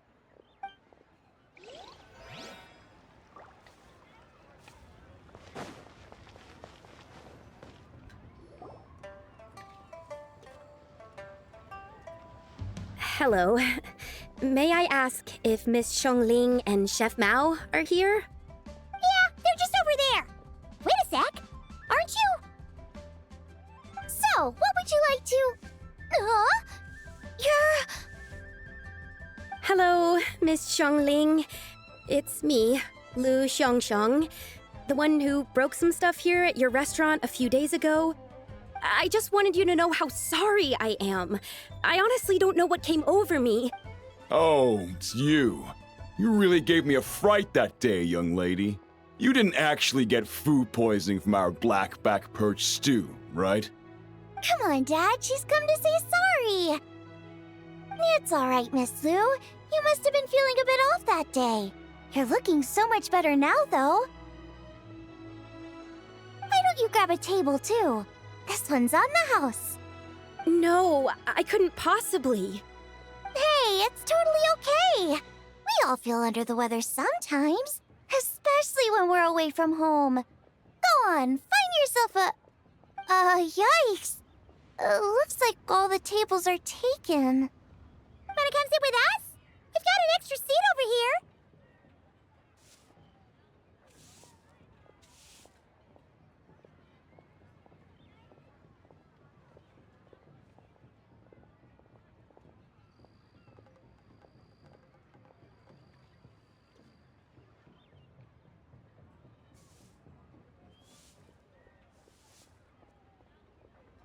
Thanks, guys. So what would you like to eat today? Feel free to order anything you like. I should very much like to sample your renowned poisonous blackback perch stew. It wasn't poisoned. That was all on me. So that's one portion of blackback perch stew. How about you guys? Paimon wants...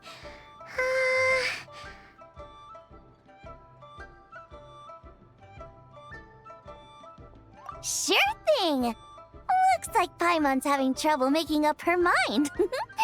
Anyway, I guarantee you'll love it. Let me think. Well, since the blackback perch stew is on the spicier side, I guess it makes sense to balance it out with a serving of stir-fried shrimp. And since it's Lantern Rite season, you better try out the triple-layered consommé and come and get it too! Those are our seasonal specialties. As for the carbs, since we've got a full table, how about some right at home? Along with our special chili mince cornbread buns. Trust me, you won't be disappointed. Then for dessert, I'll whip you up some Lucky Snow Delight. I just came up with it a few days ago, and I can't wait for you to try it. Wow! Sounds like quite the feast. Looks like Paimon's in luck today. Am I the only one who thinks that's way too much? Not at all. Don't worry, I know what I'm doing. And to top it all off, our star dish, Adeptus Temptation. You should know that we don't often serve this here at Wanmin Restaurant. But since this is my first time cooking for the White Horse Adeptus, I'm pulling out all the stops. Okie dokie, just sit back and relax. I'll have your dishes out in no time. Hold on.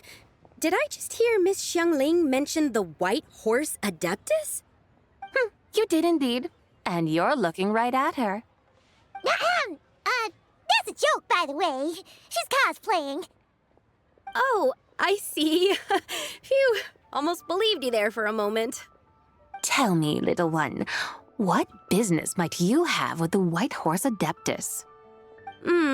It's a long story. Basically, a while back, I took part in an archaeological dig over at the chasm. While we were there, we discovered a number of relics.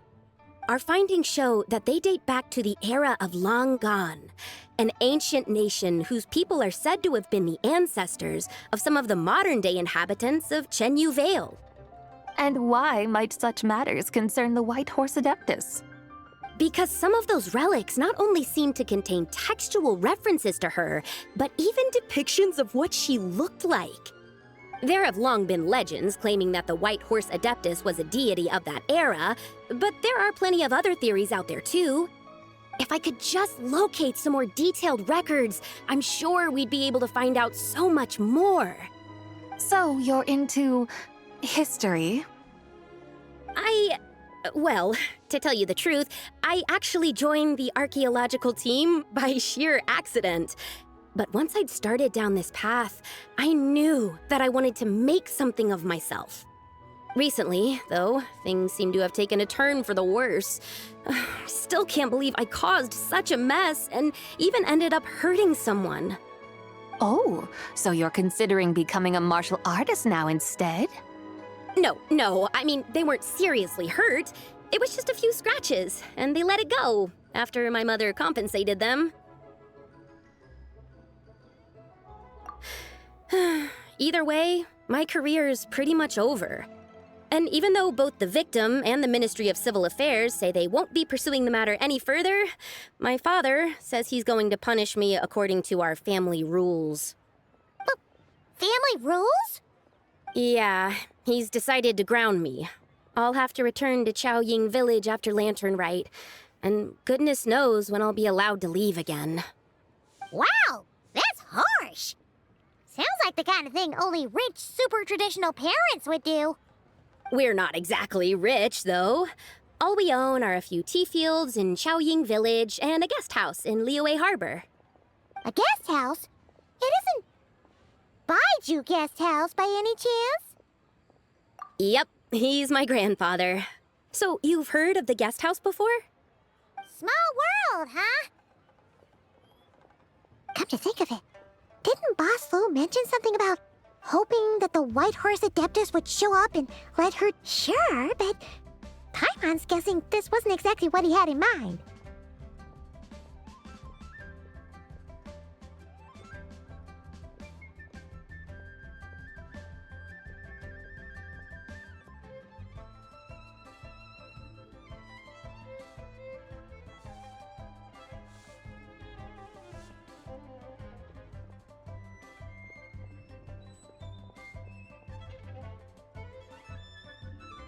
Little one, it sounds to me that your family is rather well off after all. What then drew you to archaeology? Why subject yourself to such unnecessary hardships? Even if I stayed at home, there's no guarantee I'd lead a nice, easy life. Just look at my father. Recently, my grandfather put him in charge of the guest house, and he came up with a bunch of ideas right away, starting with changing its name. That didn't turn out well, though. My grandfather yelled at him for days, even calling him a bad son, and they still haven't let it go. Oh!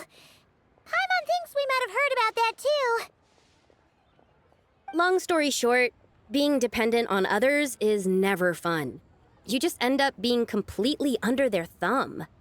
That's why I want to make it on my own out here, no matter how hard it is. After all, as the saying goes, to rise above others, one must endure the hardest of hardships. What's so funny about that? You poor, innocent little creatures never fail to amuse me. To think you would endure all manner of hardships in your brief time on this mortal plane, and all that merely to rise above others. I would have thought that the wiser path would be to simply roam this world as I do. Huh? Tell me, what is it that you truly delight in? Archaeology? Martial arts? Tea planting? Or perhaps the keeping of a guest house? What I delight in? Yes. Surely there must be something you don't find quite so exhausting. Whatever delights you should not feel like a burden. But do things like that really exist? Of course! Take Miss Xiangling, for instance. I defy you to detect even a hint of hardship on her face when she wields her walking spatula. So, since it seems you are resolved to tread the rocky path, you should strive with all your might to pursue that which brings you delight. You mean, like cosplay? I suppose you might say that. Looks like the White Horse Adeptus is really getting into her role. I think I get what you mean then. Maybe I should have a chat with Miss Xiangling before I head home. Okay, everyone. Sorry to keep you waiting. Here's your food.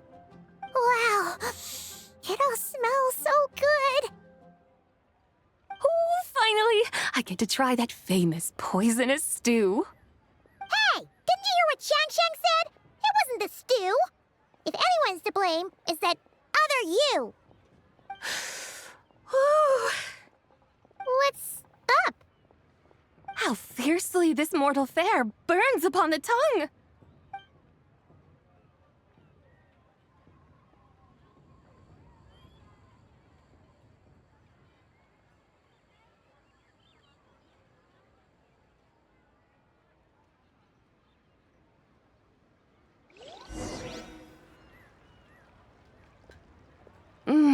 Most satisfying as poisonous stews go. So, where to now? Time, I think, to seek out some diversion? Oh, there's plenty of entertainment options in Liyue. Paimon will tell you that. The locals like to drink tea, walk their pets, play chess, watch operas, attend storytelling performances. Storytelling performances? You know, like listening to people telling stories. They're usually based on old Liyue legends, just like their operas. Stuff like the Divine Damsel of Devastation, Through the Eyes of a Dragon, or the Sanctification of Tao Do. What about the story of the bright moon that sits in the sky above us? Paimon doesn't think she's heard that one. Still, the moon does come up quite a lot. It's even in the name itself. The Yue in Liyue actually means moon. Since we're on the subject, you like telling stories yourself, right? Why don't we go check it out? In that case, I'll have to trouble the two of you to lead the way. Awesome! Let's go! Third round knockout, here we come! Wow. Liyue's really got a lot going for it. Should I save this money or invest And tasty chop suey.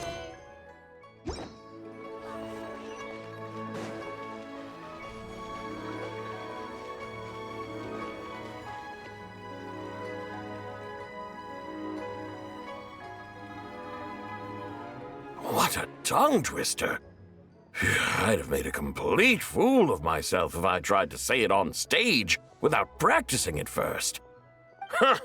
Call yourself Iron Tongue, Tien. Wobbly Tongue, Tien, more like.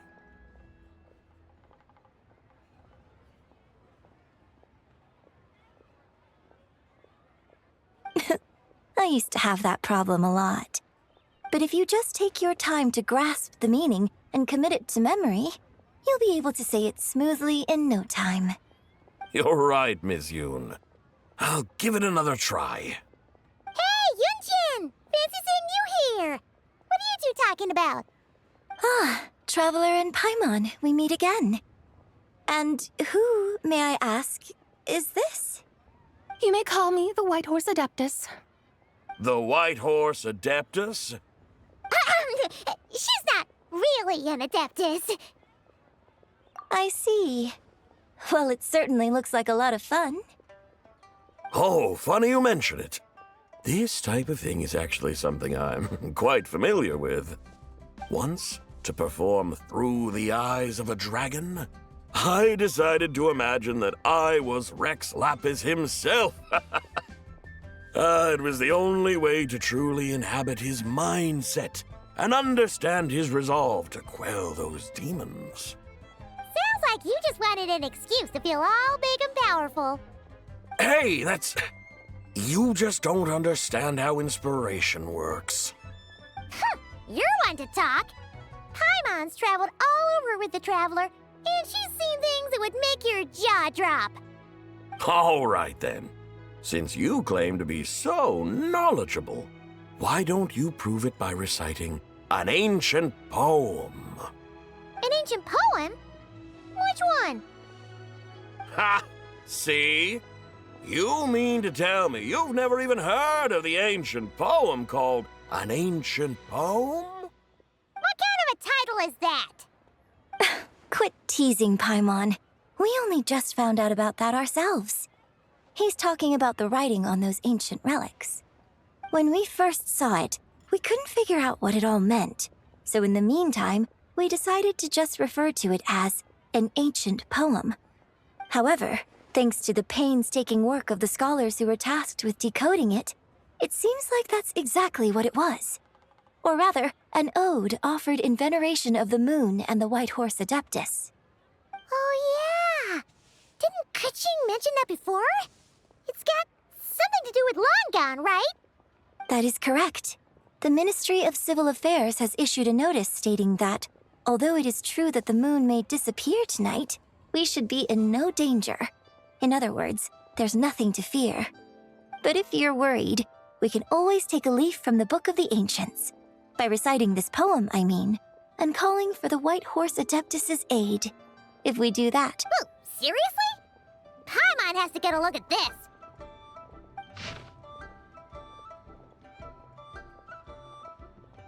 Under moon eternal, in radiant night, a maiden grants silk, soft and light? What in Tibet's that supposed to mean? Under moon iridescent, in night divine, blah blah blah, something cloth so fine. Something about fields being plowed, something else about seeds being sown from the earth. Seriously? The fields are plowed, the seeds are sown, and from the earth, life is grown. Whoa! You did that without even looking! Bravo! Bravo! We have an expert in our midst. Looks like this young lady really does know her role inside out. If I didn't know any better, I'd have taken her for the real deal. That's because I am the real deal. That's the spirit. This is exactly the kind of mindset I was talking about. Behold, mortals, I am none other than the indomitable Rex Lapis himself. Kneel before my godly splendor. Believe me, young lady, I know exactly why you do it. Back in the day, I was just like you. I must say you are rather amusing as mortals go. Miss White Horse Adeptus, it is a great pleasure to make your acquaintance today. I have some questions regarding the poem, and I was wondering, perhaps, if you might be able to shed some light on it? You want me to explain the full meaning of its verses? Your guidance would be much appreciated. Fascinating. Tell me, do all the people of Liyue still express such reverence for the ancient ways? Well, it's true that we hold a deep fondness for our history, but it is hardly our only pursuit. One of my good friends, for instance, is even more devoted to the modern Fontanian art of rock and roll. Exactly! And don't forget, great practitioners of the role-playing arts walk among us too. People like me and you, young lady. Yes. So rather than placing too much emphasis on our reverence for the ancient ways, it might be better to say that here in Liyue, 100 passions bloom, each with a voice of its own. I see. Then, I suppose it wouldn't do any harm for me to enlighten you? In truth, it is but a simple poem of blessings. Its meaning is this. As the eternal moon rises in the night sky, a maiden adorned with lustrous jade descends upon the earth. She blesses the kudzu vines and mulberry leaves so that they may be used to make coarse cloth that is nevertheless soft, light, and comfortable to wear. As the iridescent moon rises in the night sky, a maiden adorned with lustrous jade descends upon the earth. She blesses the kudzu vines and hemp so that they may be used to make fine, luxurious cloth. As the frost moon rises in the night sky, a maiden adorned with lustrous jade descends upon the earth. She blesses the mugwort and artemisia so that they may be perfect for divination. So she really did come down from the moon? She shows the people how to use the plow and spade to purge the land of weeds, till the soil, and heap up the earth to make it fertile. Then with the hoe, she teaches them to sow their grain, bestowing the promise of life upon every seed. She blesses the millet and the beans, ensuring that their stalks and vines stretch forth without end. She graces the wheat and the rice, so that their heavy heads are filled with plump, glistening grain. Sounds like she's a real pro at all this farming stuff. The fruits of the field are harvested and brewed into sacred wine for honored guests. This we reverently present to the divine maiden, with every ceremonial step flawlessly observed, so that she may witness the depth of our piety and respect. Oh, divine maiden, how can your graceful presence in the sky not seem like that of a fairy descending from the heavens? Oh, divine maiden, how does your pure and radiant form not resemble the guardian spirit of our land? I send my heart's desire, ascending to the heavens, beseeching you to grant us good fortune and blessings in the coming year. Huh? So, that's what it's supposed to mean? I find myself speechless, moved beyond the power of words to convey. Oh, young lady, you have shown me the heights to which a true role player might aspire. A truly remarkable performance. I did not anticipate that anyone could unravel this poem with such depth and clarity, and so soon after the Ministry of Civil Affairs noticed, too. I'd even begun to consider myself somewhat versed in the matter, but as they say, there's always someone more knowledgeable out there.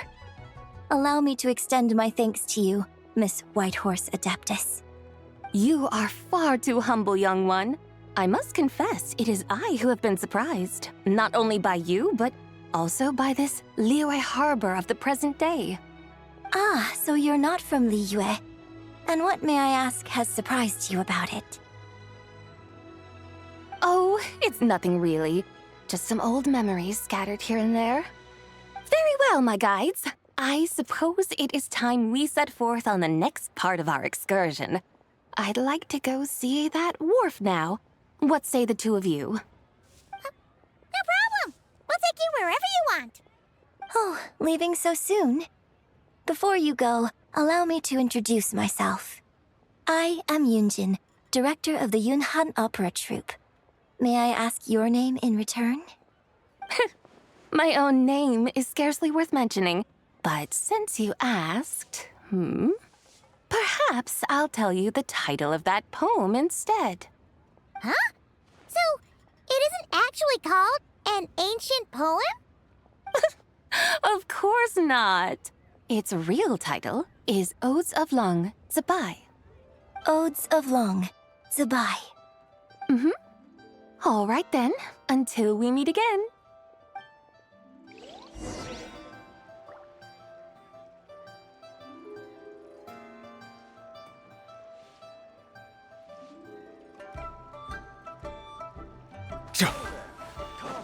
Come and see these rare and precious.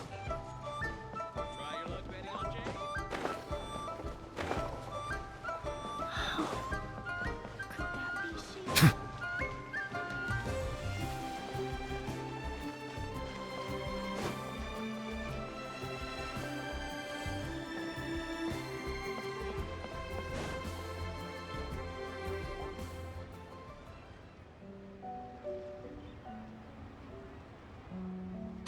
you! I almost forgot to mention. On my recent trip to Nod-Krai, I came across something really fascinating in the Frost Moon Scion's library. I found records in their collection of another divine envoy living on the moon. A divine envoy on the moon? You don't think it could have been referring to the White Horse Adeptus too, do you? No way to say for sure. Still, the similarities between our legends are intriguing, to say the least. Isn't it amazing? Especially when you consider how far apart we are. It truly is. We might live in different lands, but when we look up at the night sky, we all see the same moon and stars. Right? It's like we're all bound together, no matter where we are. When you think of it like that, it's almost as if our friends from other nations will be right here celebrating with us. Isn't that a wonderful thought? No wonder you were so excited to go see the giant lantern when you first got back. Sounds like you're a real fan of the White Horse Adeptus, huh? I guess you could say that. Just a pity she's so elusive. Even Granny's never met her, you know? Maybe she really is just a legend after all. Hey, Yanfei and Ganyu! Trust, Paimon. The White Horse Adeptus is as real can be. Huh? Oh, look! It's the Traveler and Paimon! Feels like I haven't seen you two in, like, forever. Happy Lantern Rite. It's so good to see you again. Hey, you two. Happy Lantern Rite.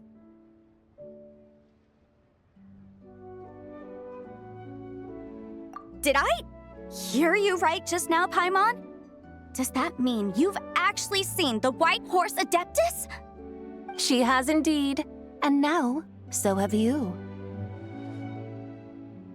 Huh? And you are? Why, who else? The White Horse Adeptus, of course. Could you maybe start with something else next time? You're the White Horse Adeptus?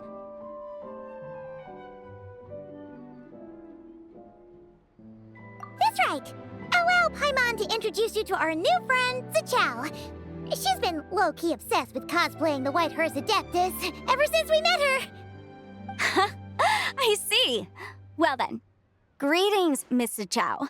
My name is Yanfei, and recently I've been low-key obsessed with learning everything I can about the White Horse Adeptus. I'm sure the two of you will get along like a house on fire. Oh, and by the way, I'm Ganyu. So, Miss Zichao, you must be here to see the giant lantern too, right? Hmm? A horse-shaped Zhao lantern? Is that what I think it is? That's right. A lantern made to honor the White Horse Adeptus herself. Isn't it gorgeous? Huh? What are you laughing at? Both the lantern and myself. What do you mean? Well, this lantern truly is an artistic masterpiece. But tell me this, have any of you ever seen a horse before? Come to think of it, Paimon can't remember ever actually seeing one herself. What about you, Traveler?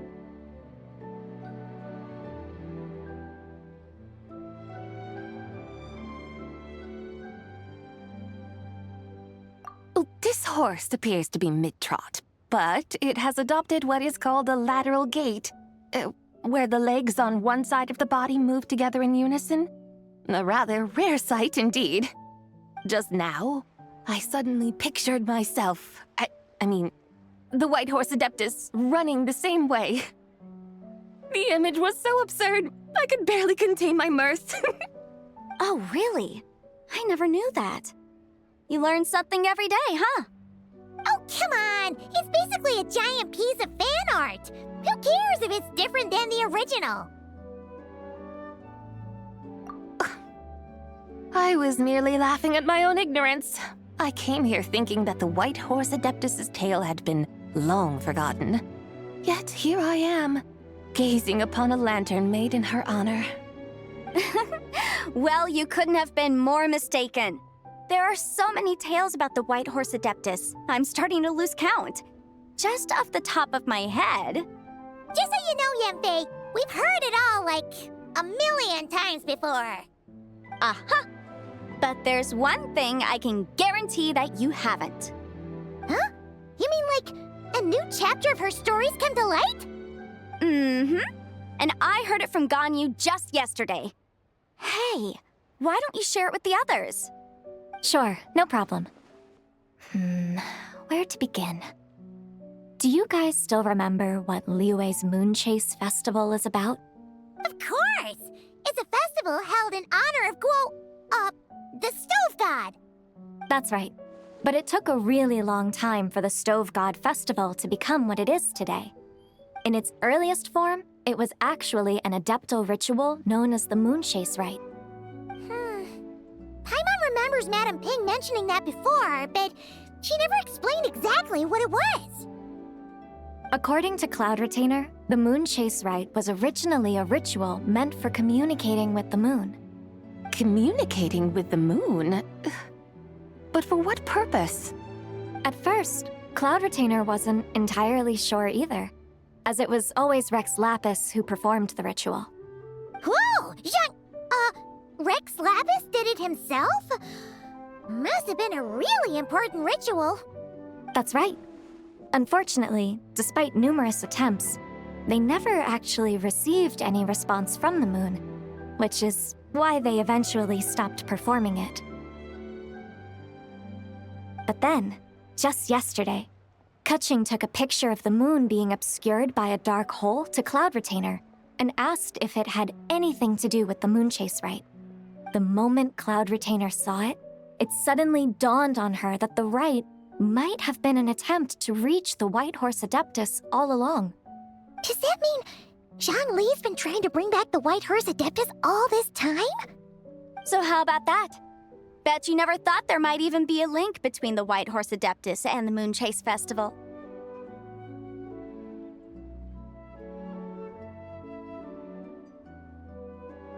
If Keqing hadn't taken that picture to Cloud Retainer, we would never have known any of this. This is probably what Keqing was referring to that day when she mentioned there were some ideas she wanted to follow up on. So, Geo Archon. All this time, you've been striving to awaken her. Huh? What do you mean, awaken? Nothing. What I truly meant to say was, this new insight you've provided has been truly eye-opening.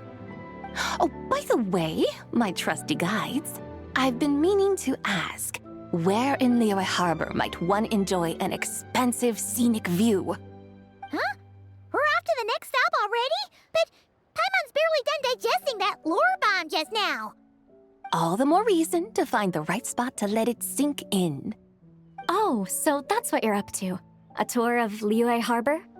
In that case, if you're looking for a spot with a panoramic view, I'd recommend Yujing Terrace. That's a great idea. Since the terrace is on higher ground, the sea view from up there's so much better.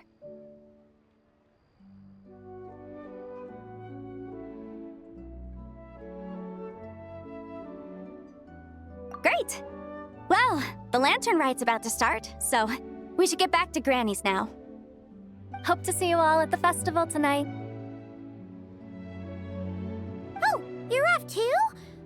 All right then. See you both soon. See you soon.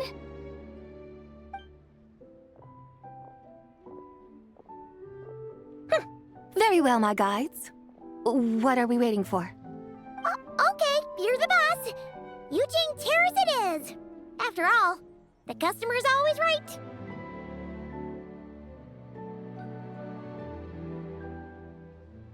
Something else you needed to do?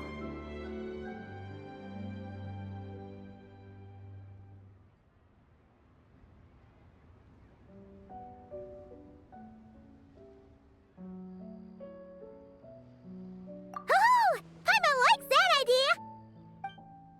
And what, may I ask, is a photo? It's this awesome invention that lets you record moments in the blink of an eye. Except, you've gotta try not to actually blink. Oh? What must I do in preparation then? Nothing! All you gotta do is choose a pose. The Traveler will handle everything else.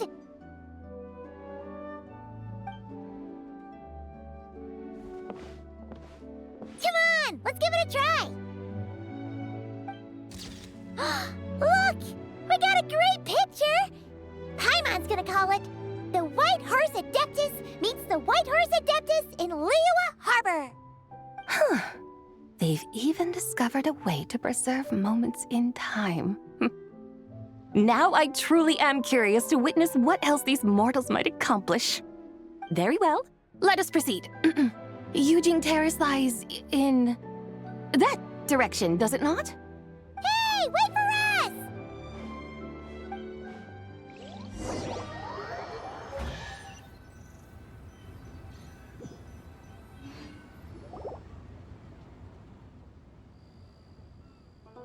Truly a marvelous view if ever there was one.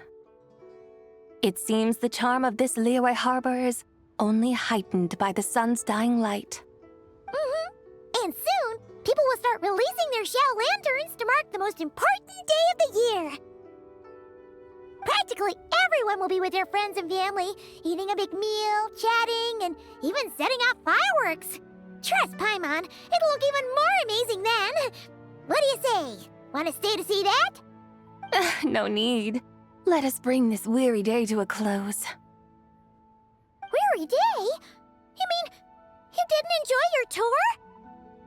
I had imagined you would arrange for me to witness some grand spectacle. Perhaps the descent of divine beings, the manifestation of the sacred before mortal eyes, or the appearance of a selfless hero come to aid the helpless and downtrodden. Or, should that not come to pass, then at the very least spend a little more coin. For that, it seems, is how one finds true enjoyment. Alas, but there was none of these. Instead, we merely filled our bellies, listened to tales, and gazed upon a crude imitation of my likeness. And now the sun begins its descent. What a day of quiet tedium. Well, we're so sorry. If we'd known that was what you wanted, we'd have done it all differently. It's all that Jiang Li's fault for not making the customer's requirements clear. Well, it's too late now. Do you still believe I would part with that soul fragment, now so intertwined with my very being? But...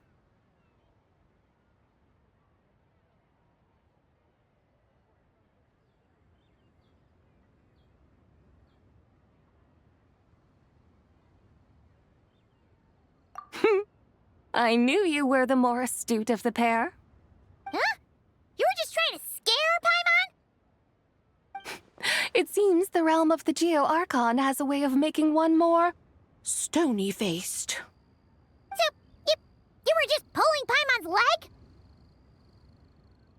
leg? Of course. I was merely engaging in a little banter with the two of you. Long ago, I shared tales with various mortals who chanced upon my mountain abode. Never did I imagine that those stories would endure. It seems I greatly underestimated them.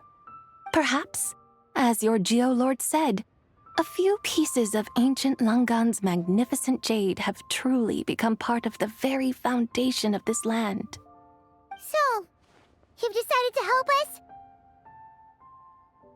Again, that goes without saying. I made up my mind some time ago now.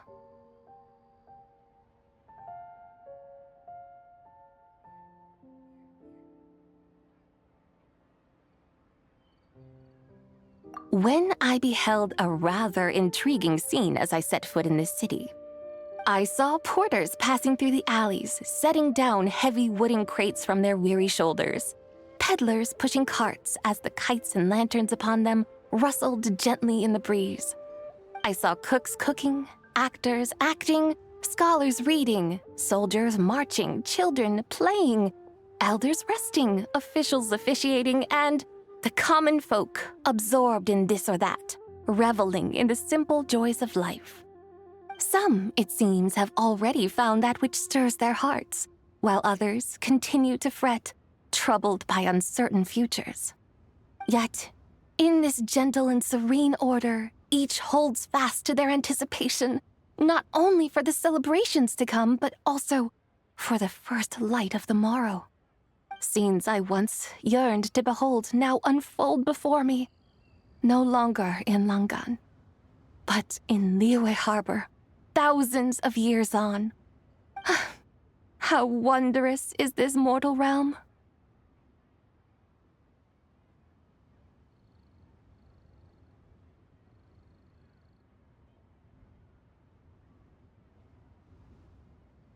Thank you, Whitehorse Adeptus! Thank you so much! Adeptus, Adepti, perhaps the singular art in which we are truly proficient is that of sequestering ourselves within the high mountains. But once we leave our mountain refuge, we find ourselves drawn back to mortal ways all the same. So, it is I who should offer my thanks to the two of you. Traveler, Paimon, you have made this day more delightful than any I've known in a long, long time. Come now, and take what it is you need. You mean, like, right now? But don't you think we should wait for Zhangli? That won't be necessary. All things shall meet again in their time, for the waters know no rest, and the flowers their appointed season. One need not fear that life is but a journey of goodbyes.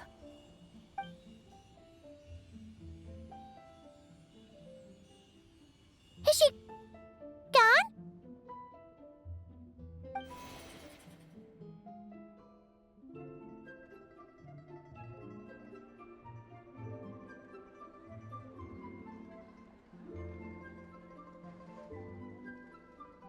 Yes, she's gone.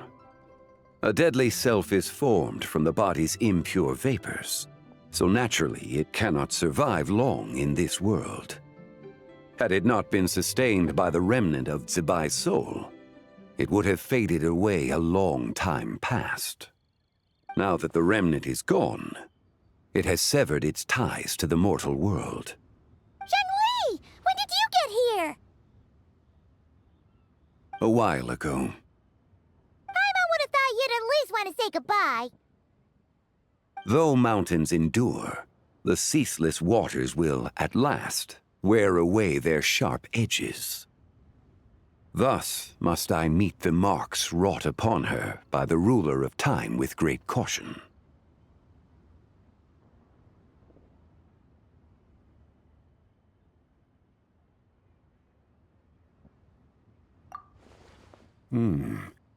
It may be goodbye for now, but someday we will meet again. Really? And when might that be? Who can say for sure? Years and years from now, perhaps. Or maybe tonight, at the Lantern Rite. Are you saying that if the Whitehorse Adeptus were to be resurrected, she'd still have the memories of the three deadly selves? That she'd still remember us? We will find out soon enough.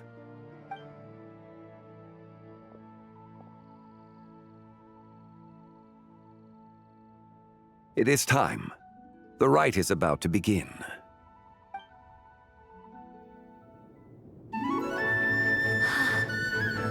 The rite is about to begin. Is the moon really gonna disappear? Got your lanterns ready, everyone? All set. Might be about time to put eyes to the sky. Wouldn't you say, Tianchuan? Look!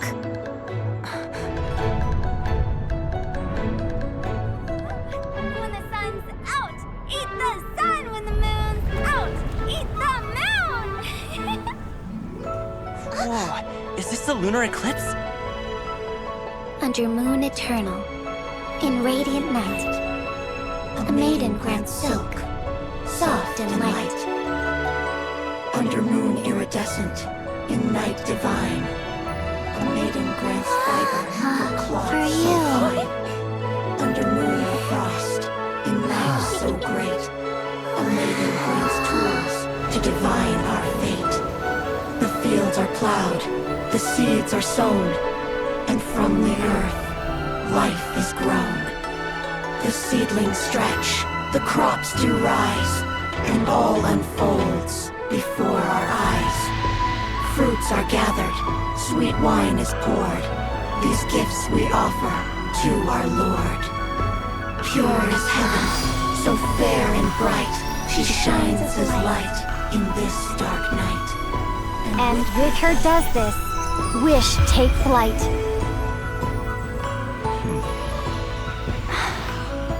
Devoted soul, scattered and unbound. Let this lantern guide you home. By its light be found.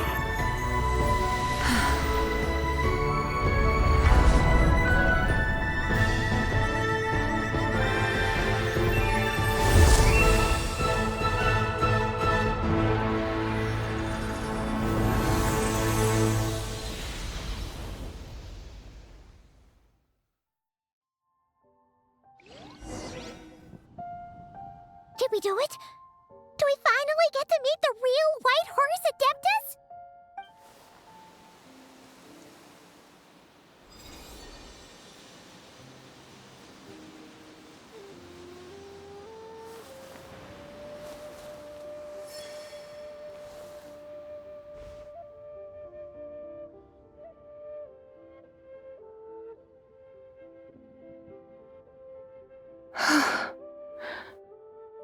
This place. Where am I? A familiar land, now known by the name of Liyue. Liyue? The peaks adorn the clouded moon. Then, who might you be? Oh no! She seems to have lost all her memories after all. And those countless lights in the sky. What are they? These lights, each like a dwelling in glad accord, usher in this day of joyous rebirth. And whose rebirth might that be? That of my old friend, Zibai. Zibai? Yeah, that's you! Don't you remember anything at all? That's... me? Oh, yes. The envoy of the Lunar Palace, my name, is Zibai indeed. Then, you must be... the Lord of Geo, Heaven's Star. Many years have passed since we last saw one another. Zibai, my friend, welcome home. Home? But why does this place, this Liyue, feel at once so strange and yet so familiar? Who you are? Who are you? Ah, yes, I remember now. You are that treasure-hunting damsel, the one stricken by the poisonous fish stew. How goes your quest for treasure? You must have achieved both fame and fortune by now, I trust. Hey, you've got it all wrong! You're talking about Lu Xiangxiang. And how many times do we have to tell you? She wasn't poisoned! Sheesh! But I could have sworn... Oh, that's right. You're that impudent blonde youngster who kept meddling in my affairs. And to think you even had the audacity to presume yourselves worthy of being... What was it again? Ah, yes, of being my guides. How very wonderful to see you again, my most faithful and beloved guides. I trust all has been well in my absence? Well, she finally got it right. But that sudden mood swing felt even weirder. It's like her head's packed full of slimes. It is possible that her cells have not yet settled. After all, they've only just been brought back together. It may be some time before she fully recovers. Huh? You mean, kinda like she's still half asleep?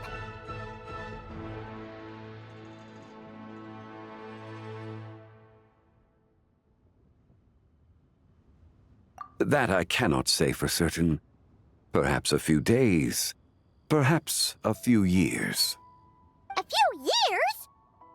Mortal years are but a poor measure when divine beings tread the realm of dreams. Well, if you say so. Anyway, at least she's whole again, right? That already seems like a pretty good outcome to Paimon. Yes, there is little cause for worry. We need only wait and let time take its course.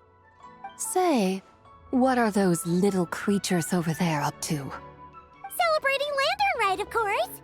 And those lights up in the sky? Those are all Xiao lanterns. This year, each and every one of them carries a little wish inside. Lantern Rite. Then, may I join in too? Of course! Why else do you think we've been running around like headless chickens these past few days? Tell you what, Traveler, why don't we take the White Horse Adeptus out to celebrate? Who knows? Maybe seeing some familiar faces might help her find her feet?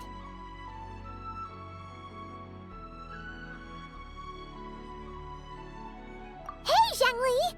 You've got some time on your hands now, right? Why don't you come along with us? By no means a bad idea, Paimon. Oh, and Zabai, before Paimon forgets, when we meet the others later, remember to wish them a happy Lantern Rite! Happy, Lantern Rite? Happy Lantern Rite! Yes, happy Lantern Rite indeed. Well then, let's go!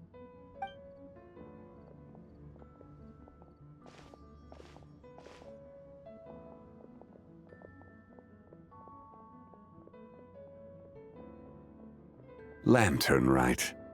A night of joy, reunion, and moonlit blessings for all.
Paimon wonders how the White Horse Adeptus is getting along.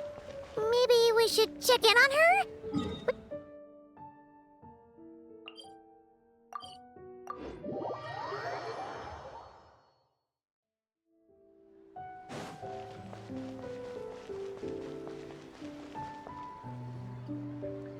Oh, looks like Zhangli hasn't stopped by for tea today. Hey, are you two looking for your friend? Try going up that way. Is Zhangli up that way? No, but that young lady who was dressed up as the White Horse Adeptus the other day is. She's your friend, right? I just saw her head toward Wanmin Restaurant. I was wondering why she was eating alone. But then you two showed up hot on her heels. Oh, what luck! We were just on our way to find her.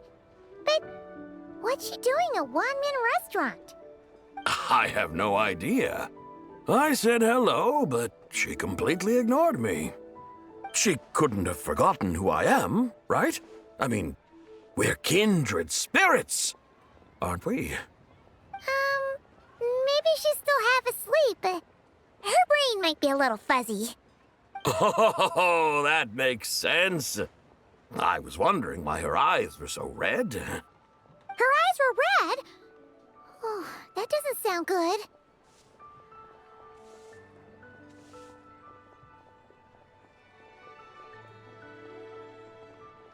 You young people, staying up all night because you think you're invincible. Look at your friend. Missing out on sleep so she can pretend to be the White Horse Adeptus. That's where that leaves you, you know. A word to your friend from someone who's older and wiser. She really needs some rest. Oh, Paimon won't be so certain about the older and wiser part. Yeah, what was that?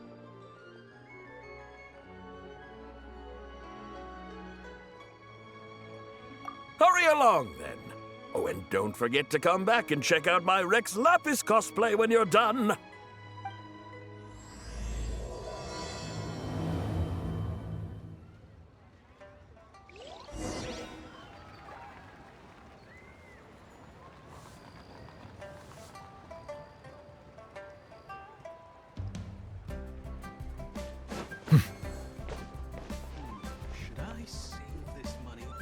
Where's the proprietor? Come out and see me at once! Xiangling and Chef Mao aren't here right now. What can I help you with? And who might you be? My name is Shenhe. I work here at Wanmin Restaurant. Shenhe. Shenhe. Are you that crane adeptus who loves planting mint? It's been a few days. Have you improved your gardening skills? Did you manage to cover the slopes with mint? Mint? I don't know anything about mint. But I am familiar with Qingshen and glaze lilies. Ha! Already casting mint from your mind. How can a practitioner of self-cultivation be so fickle, chasing after every new plant that catches their eye? I'm not sure I get what you mean. Are you delirious from hunger? Would you like something to eat? Shenhe! White Horse Zabai! So this is where everyone is! Traveler, Paimon. It's been a long time. Happy Lantern Rite.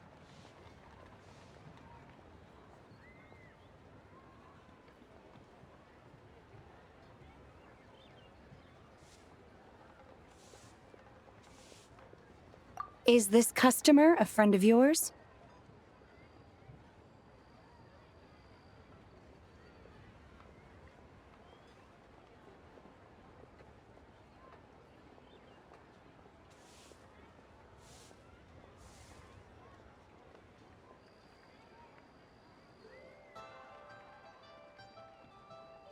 Don't mind her, Shenhe. She's just a little cranky because, she didn't sleep well last night and she's only just woken up. Look how red her eyes are. I see. In that case, Miss Zabai, I have a tonic here infused with Qingshen. It's cool and soothing when applied to the eyes. Would you like to try a few drops? Stop right there! Who are you two noisy children? Hey! Have you forgotten about us already?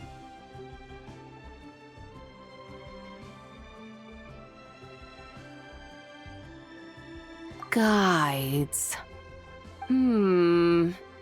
Yes, I seem to recall something about some guides. Ah, yes, now I remember. What luck! I was just looking for someone to show me the way to Elong Wharf. Huh! Is she starting to come around? Someone requested my help in purchasing some tea leaves. I was informed they have discounted prices during the festival and that I shall get a good deal there. Tea leaves? This sounds like Zhang Li's doing.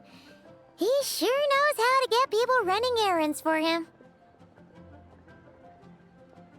Your friend Rex Zhongli initially requested the most expensive tea, but then a young lady in a hexagram hat mentioned he'd burned through the Wangsheng funeral parlor's yearly expenses at an exhibition a few days ago.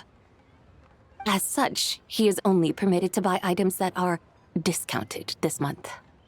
Oh, that's his boss, Hu Tao. It's about time she realized the problem and put a stop to his spending sprees. Oh, I see. So that's why you're here. Unfortunately, Wanmin Restaurant doesn't sell tea leaves. If you're truly in need, I could gather some wild tea from the mountain slopes. You don't sell tea leaves? But I remember your boss, Miss Lu, saying that she owns tea fields. You really should get some rest. The person you're talking about isn't the boss of Wanmin Restaurant. She's just like you. She came here to eat. Is that so? Life really is full of surprises. What surprises? Your brain really is as gooey as a pack of slimes. Paimon can't believe Zhongli entrusted you with going all the way to Yilong Wharf and buying tea. That would be excellent, my dutiful guides. Ah, yes, Miss Crane. I apologize profusely for my improper behavior just now. Please forgive me. I completely understand. Master often says that the human body is like a mechanism in need of regular maintenance. When a person cannot rest at night, they are sure to become irritable and on edge. Miss Crane, you appear reasoned and compassionate on the surface, yet I sense dark forces churning within your spiritual core. Those red ropes you wear are what bind them, am I correct? Oh, you can sense that? Indeed. I also sense that with your strength, you might try undoing one or two of those bonds when training. Untie Shenhe's ropes? Wouldn't that be risky? Though the use of red ropes to bind the soul is a wondrous technique, practitioners must eventually learn to break free from external aids and look within themselves for restraint. Master has told me similar things, but I am not ready yet. Your self-cultivation has progressed far enough. Then I will seek further guidance from my master. If you still have doubts, you can find me at the Baiju Guest House. I'll be taking up residence there for a while. For now, my dutiful guides, let us be off.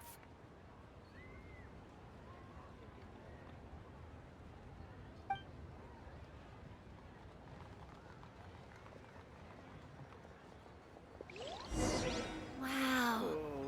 Leo has really got a lot going for it. Keepin' tasty chop suey!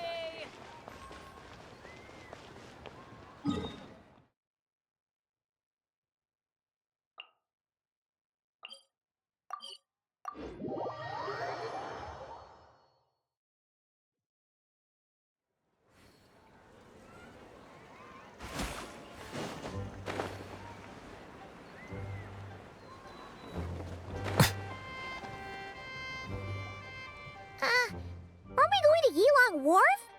How do we end up on this mountain? Is that small town over there not Yilong Wharf? I sense a familiar scent wafting through the air. You're right! Except for the smell part. Paimon doesn't smell anything. That is because this scent is the essence of jade, which can nourish the spirit. Oh, yeah! Shenyu Vale does have a lot of jade, but Paimon didn't think jade smelled like, anything. Naturally, this has reminded me of something. And what's that? A few simple tricks for mastering one's power.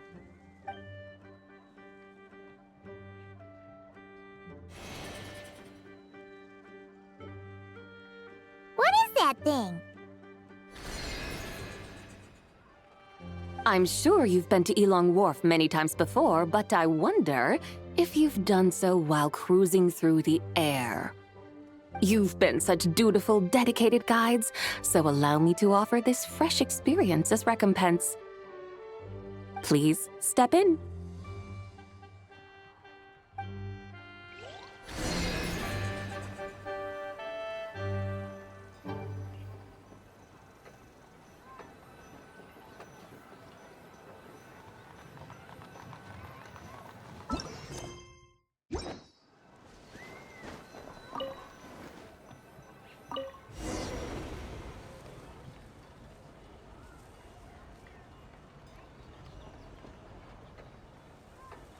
This is amazing! Paimon feels just like an Adeptus flying through the sky. What is this thing? I created it from my memories of the chariot of the Lunar Palace. Many years have passed since I last laid eyes upon it, so there may be some discrepancies. Nonetheless, It is functionally much the same. A lunar chariot? Wow! Paimon never imagined she'd get to ride in one! So, Sabai, does that mean you used to work on the moon? Work. That's an interesting way to phrase it, though I suppose you are correct. I was once an angel, a member of a race tasked with guiding humanity. Then, graced by serendipity, I became a moon envoy. Huh? What's a moon envoy? Some kind of super important angel? As you would understand it, a moon envoy is a job title. Any angel, or non-angel, can become a moon envoy. Does that mean you're not the only one? Of course not. Though my memories are still hazy, I vaguely remember some of my colleagues. There was one who liked to take on the form of an ibis. An ibis? Could it be... Can all moon envoys turn into animals? Does that mean Lauma could take that job? She can turn into a deer, and moon chanters are some sort of lunar envoy anyway, right? Moon chanter? I have no idea what those are. Oh, okay then.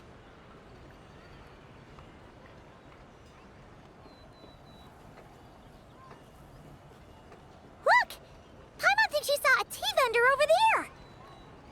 Very well. Let's take a look.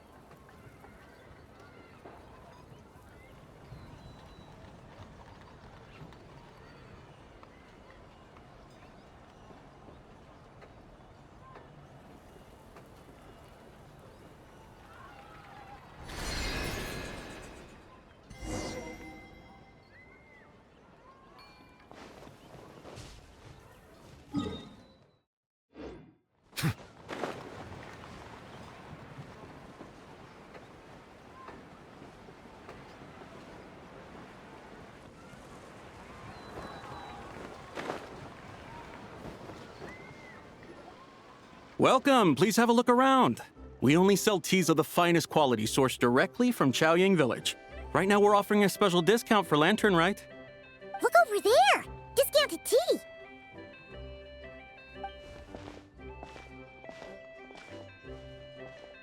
Dear customers, are you looking to purchase some tea leaves? I can see from your bearing that you are no ordinary customers. My humble shop has some exquisite teas that should satisfy your more refined tastes. We're not here for quality. We're looking for a discount. A discount? Well, that's a coincidence. Our Sungla tea is on sale right now. A special festive offer. Something about the name of that tea sounds familiar to Paimon. Buy 3 boxes of Sungla tea during the festival to get 10% off. Buy 4, get 20% off. Buy 10, but...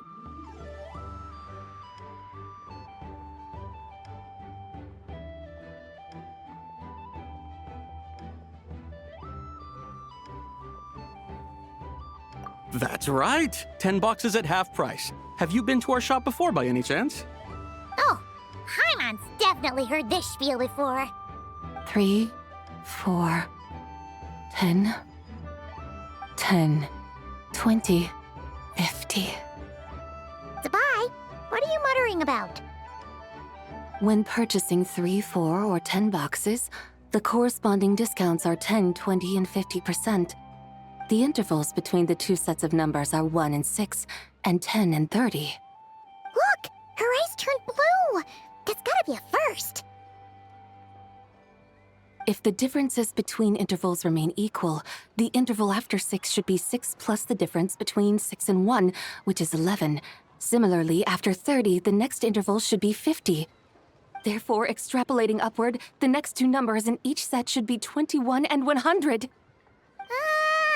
You're making Paimon's head spin! Those numbers, what do they mean? They mean that if we buy 21 boxes of Sungla tea, we should get a 100% discount! 100% discount? You mean we'll get them for free?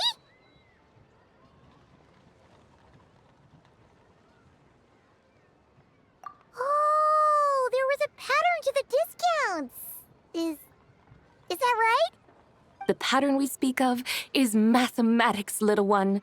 A pattern that is always right. That's amazing!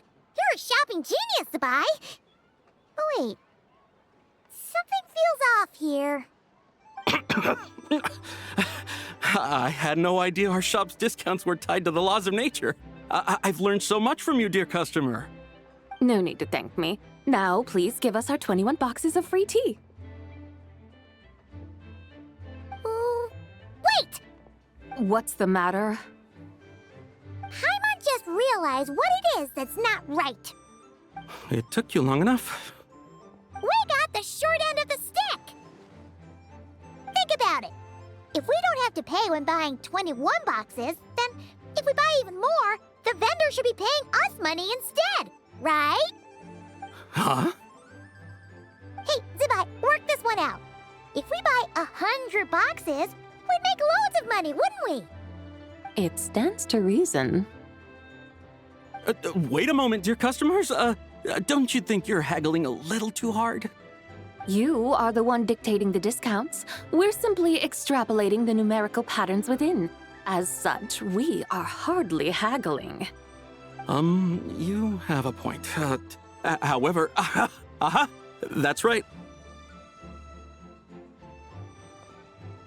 I'm so sorry. I just remembered. My supplier didn't come today, so we don't have any tea after all.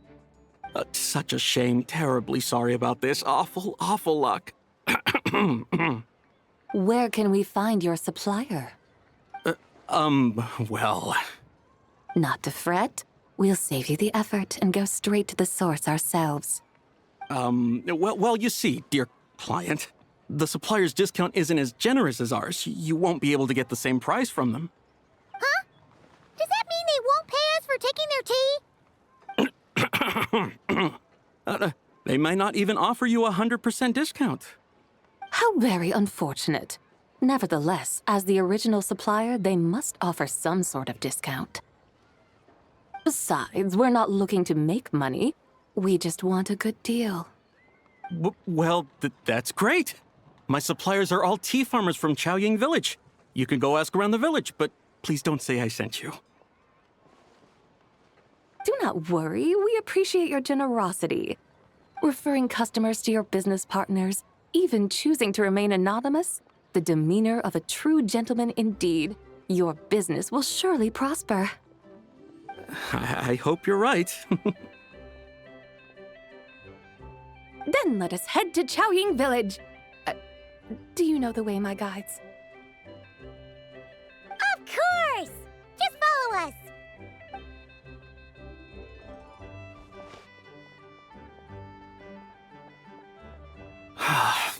What otherworldly beings were those? Thank the heavens I managed to send them on their way. I should hurry home and pray to the White Horse Adeptus. May she bless me such that I never encounter such customers again.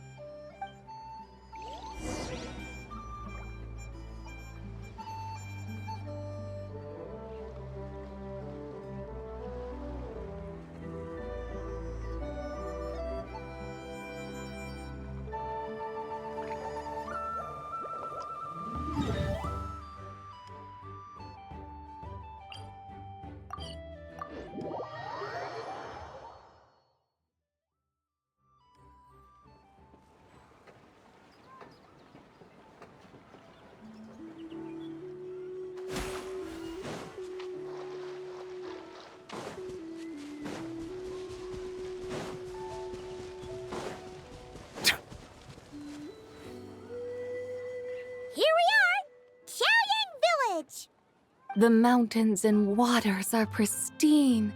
They embody the beauty of heaven and earth. It's a good-looking place, all right. But it's hard to enjoy the scenery when Paimon can't stop thinking about all that tea-buying Mora we're missing out on. Should fate dictate, Mora will find its way to you sooner or later. Well, Morak certainly finds us often enough. He even sought us out in person this lantern rite. For now, let's look around and see if any tea farmers are selling their crop.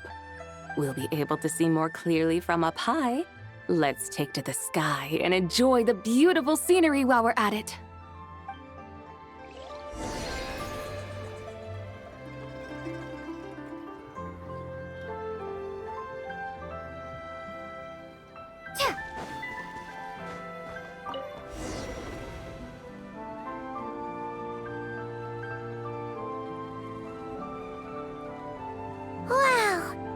Chaoying Village looks beautiful from up here.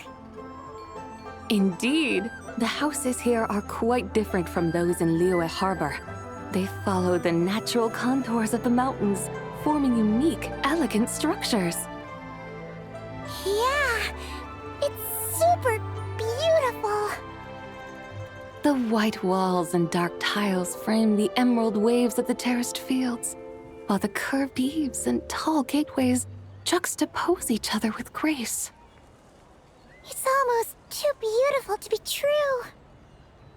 The crowing of roosters and barking of dogs, the calls of farmers working the fields, a vibrant pastoral chorus overflowing with earthly vitality.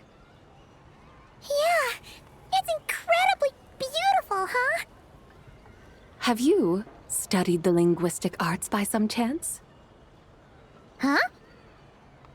Your vocabulary for beauty seems rather constrained.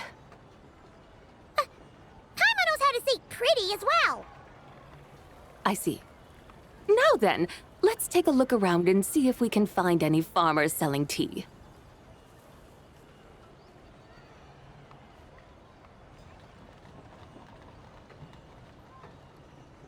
Look! There's someone in that tea field! And they look kind of familiar.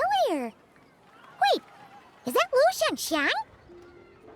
And who is that? Oh, you'll remember her once you see her up close. Hey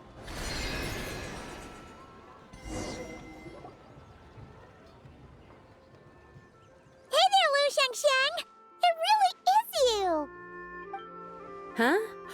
Paimon, Traveler, and the White Horse Adeptus. Fancy seeing you here. The White Horse Adeptus has a name now. You can call her Zabai. And you are... Wait. I remember now, you're... Don't say anything about food poisoning or fish.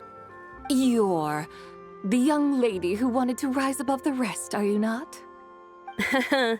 Yes, that's me, but I'm in a bit of a state right now. At best, I can say I've fallen below them. Fallen below them? What happened? Like I said the last time we met, I'm being punished according to family rules. My father, mother, grandfather, grandmother, other grandfather, other grandmother. Oh, that's a lot of family members. Yeah, and on the night of Lantern Rite, they held a family meeting to discuss my situation. So, they do care about you. There's no doubt they care. But they think that since I caused all that trouble in Liyue Harbor, it shows I can't be trusted on my own. They decided to ground me. Ground you? Yeah, though they're not confining me to my room. Instead, I have to personally nurture a tea seedling until it grows big enough to be sold at market. Aw, a tiny little tea baby. Do they want you to experience what it's like to be a parent? It's supposed to cultivate my character and temperament. They say this will help me calm down and reflect on my issues.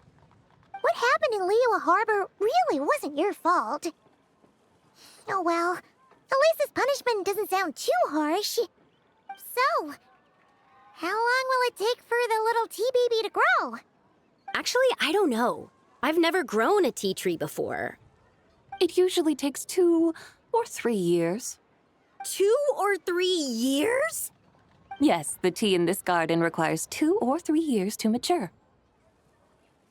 That long? Zabai, you're not making this up, are you? How do you know so much about growing tea? When the plants thrive and grow, that is the meaning of my name.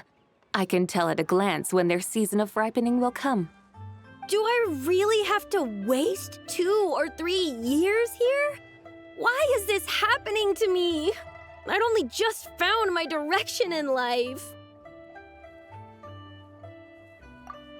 Yes, during the night of Lantern Rite, I heard many people reciting poems from long gone in praise of the moon. In that moment, I suddenly felt a great sense of pride. I mean, I helped excavate cultural artifacts from long gone, so I contributed to the revival of these poems too, right? So I decided to stay with the archaeological team. I want to unearth even more history. I see. And are you sure that's what you want to do? If you don't achieve anything significant in the years to come, will you still enjoy it? Yes, because archaeology gives me that boom shakalaka feeling. Wait, did Xiangling teach you that? That's right. I was asking her for advice. She said that if something gives you that boom shakalaka feeling, then it has to be worth pursuing.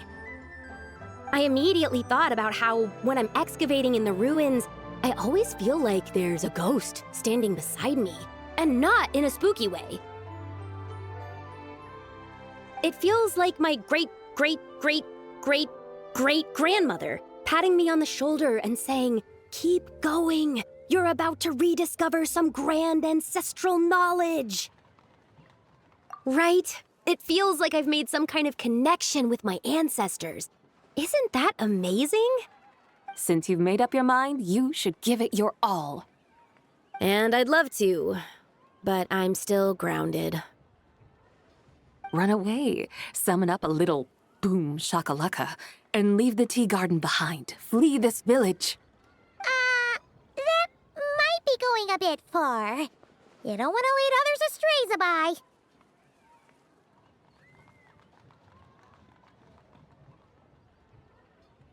Yeah! Tell them about your great-great-great-great-great-grandmother. She must be the most super-duper ancestor to have ever risen above the rest, right? I'd be better off telling them about the White Horse Adeptus. After all, she's the supreme riser above the rest who saved my great-great-great-great-great-grandmother. Then it's settled. Tell your family that your decision has my blessing.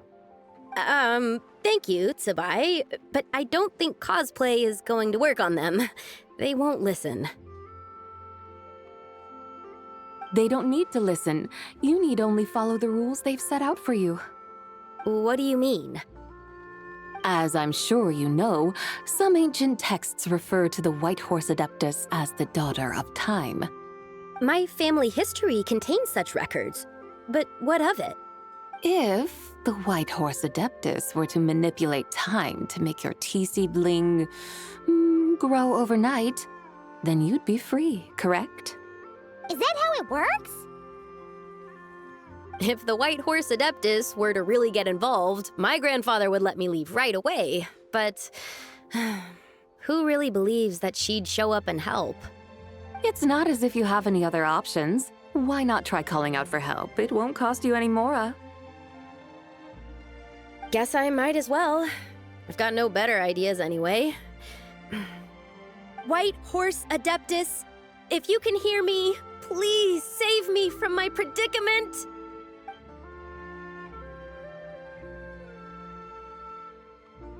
Ugh. Nothing happened, as expected.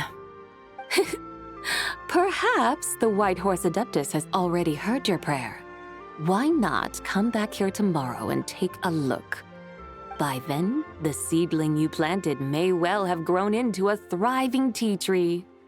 Thank you, Tsubai, for trying to comfort me. I do feel better now, kinda. But can't you really do something like that?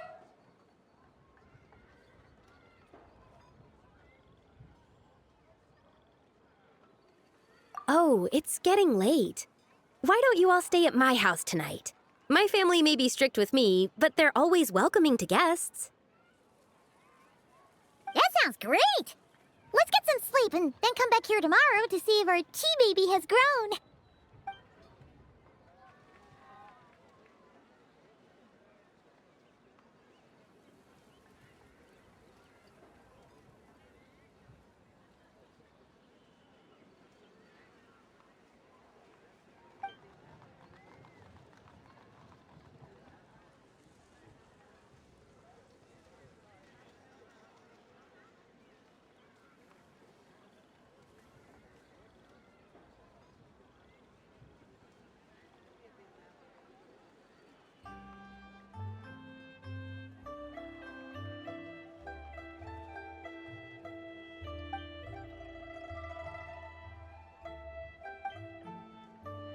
Oh, the tea tree! Whoa! Your tea baby is all grown up! Indeed, it has grown into a mature tea tree that can stand tall in the face of wind and rain. How is this possible? It must be the work of the White Horse Adeptus. Her prayer must have moved her. Are you sure? Perhaps she heard your prayer and chose to answer the call. She once saved my great-great-great-great-great-grandmother. This time, she saved me. That's incredible! Your family must be blessed by the White Horse Adeptus. I guess so. I need to tell everyone the news right away.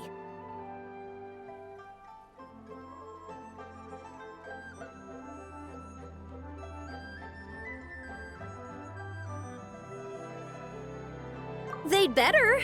Since this is the will of the White Horse Adeptus, I don't see how they could object. Go! And if you run into any more trouble, call out to the White Horse Adeptus just like yesterday. Thank you so much! Paimon really thought you were going to use Adeptal energy to make the tea baby grow, Zabai. When an Adeptus exerts effort, consuming their energy, is that not using Adeptal energy?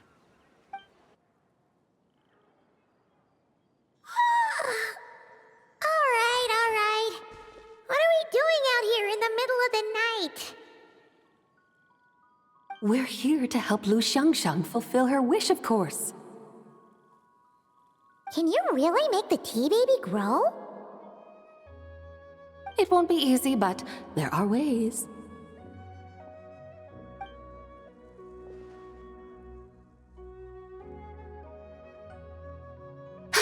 There, it's grown.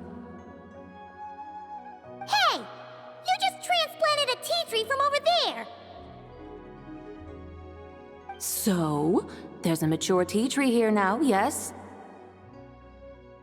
Oh, yeah, but... And am I not the White Horse Adeptus? Well, yeah. Is this tea tree then not a manifestation of the White Horse Adeptus's will? You're not wrong. But again, there's something not quite right about this. Maybe this will become another mystical Adepti tale recorded in their family history. That would be marvelous. Paimon thinks so too. Hey, Traveler! Zabai seems to be doing much better now, don't you think?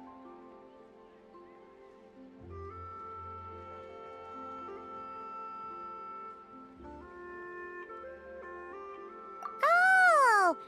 Paimon bets that's why Zhongli chose to send her on this errand.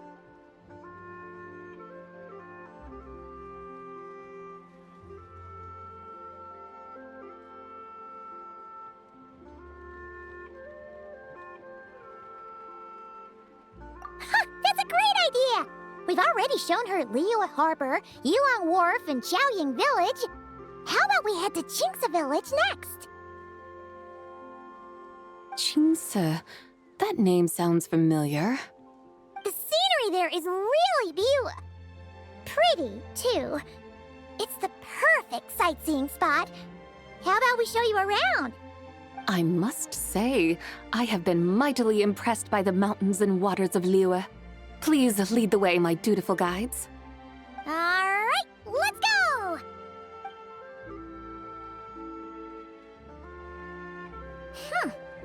Paimon can't help feeling like we've forgotten something. Pay it no mind. I've already forgotten more than you will ever know. All right. If we forgot something, it can't have been that important to begin with. Qingce Village, here we come!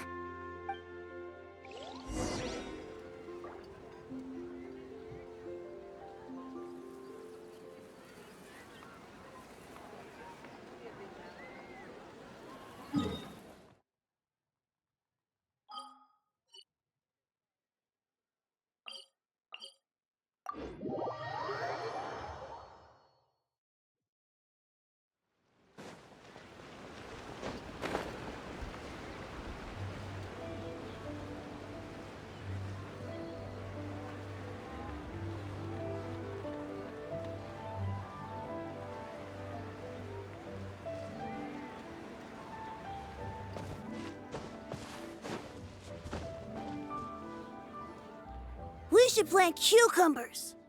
We should plant canolas. We should plant cucumbers. They're easy to sell. We should plant canolas. The flowers are pretty. What are you arguing about, little ones? We're deciding what to plant in our field once Lantern Rite is over. Yeah. Dad gave us a small plot of land to grow our own crops. He said we can keep all the more we get from selling them. We should plant cucumbers, right? Dad plants cucumbers every year. We should plant canolas. We can press the seeds for oil. It smells good and sells for a good price. Ah, an agricultural debate. This should be easy to sort out. Granny, are you a farmer? Could you tell us what to do? Granny? What did you just call me, you rapscallion? Oh no, her eyes are gonna turn red again. It's just, my granny smells really nice, and you smell nice too, so... Sorry. How about we call you Auntie instead? Auntie?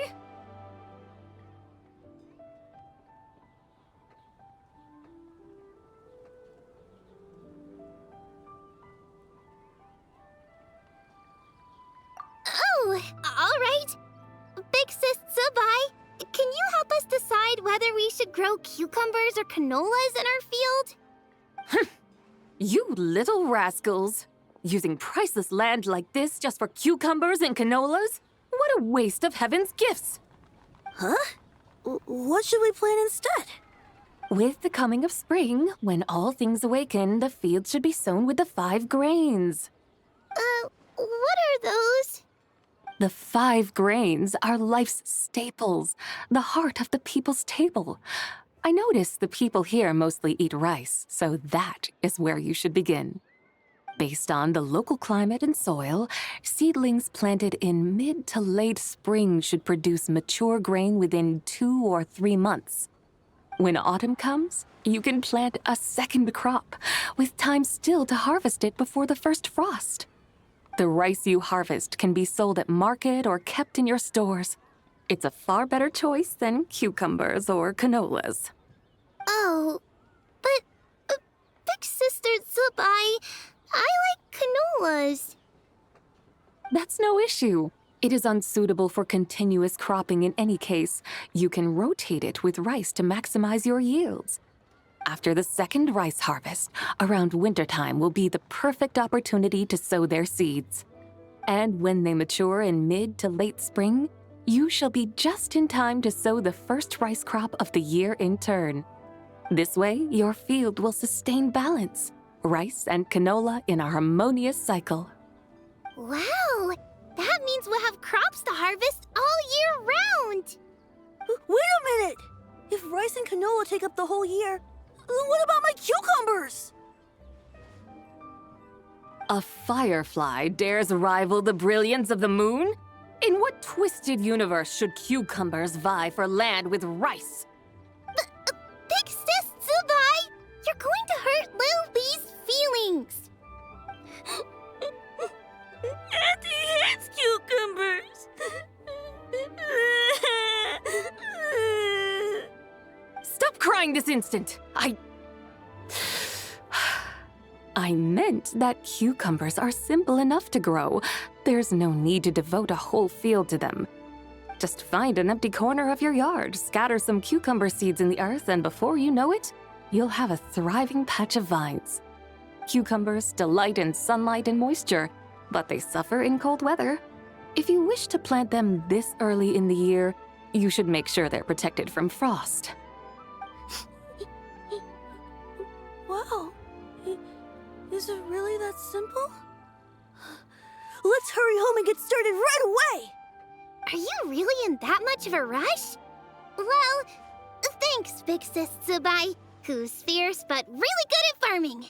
We gotta go! Thanks, Big Sis Tsubai! See you around! Paimon never imagined you'd know so much about farming. What's so strange about that? The people of Longon called me the god of soil and grain. Are the fields not made of soil? Is rice not one of the 5 grains? Huh. That's true. So, if the god of soil and grain is a farming god, that means the White Horse Adeptus must be a farming adeptus, right?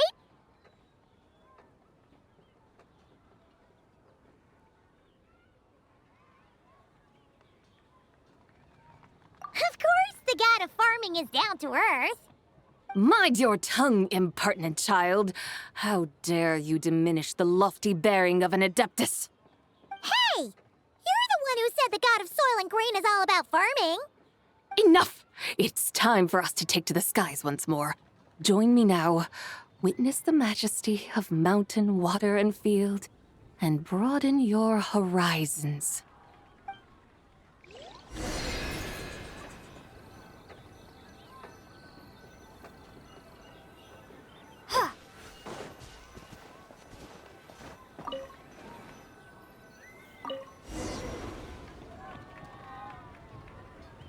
Wow!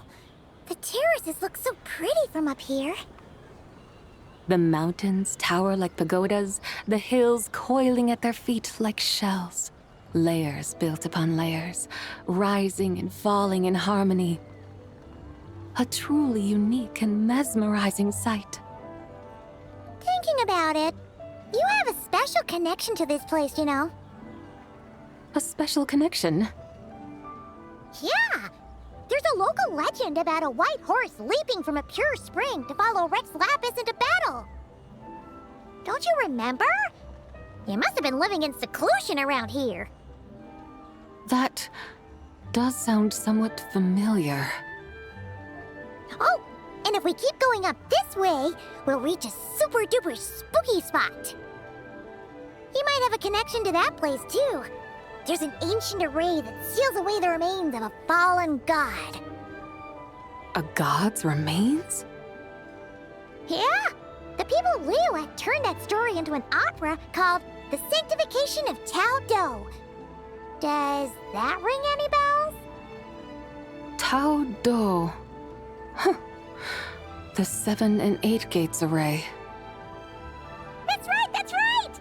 You do remember! Buna, the god of the underworld, who could pacify the forces of life and death. Huh? So, Tao Do had another name? Let's go take a look.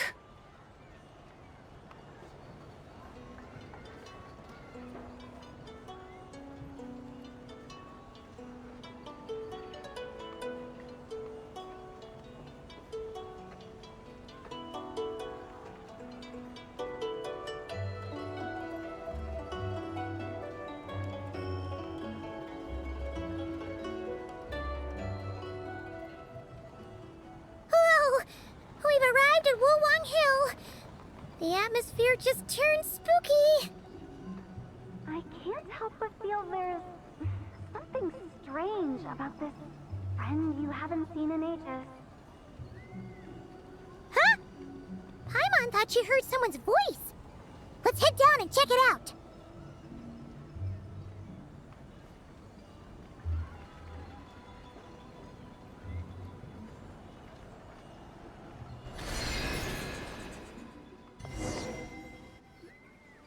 I can't help but feel there's something strange about this friend you haven't seen in ages. Strange? Whatever do you mean? Her strangeness defies description. This Miss Zabai is a full-blown enigma, don't you think? I'm afraid I have no idea what you're talking about. Aren't you worried about sending her all the way to Yilong Wharf on her own to buy tea? What if she gets lost? Where there are people, there are paths. Now I'm the one with no clue what you're saying. She can ask for directions. And then what? She will meet strangers in unfamiliar lands, build friendships, part ways. Hers will be a long journey indeed. The further the journey, the more footprints one leaves behind. The deeper those footprints, the harder it is for time to erase them. Ah, so you want her to make new friends. I see. But from what you say, it sounds as though she's not from Liyue. I believe she was not. But perhaps she will be. You're sounding stranger by the second. Huh. Oh, over there. Oh, look who's here. Hu Tao! Zhongli! What are you doing here?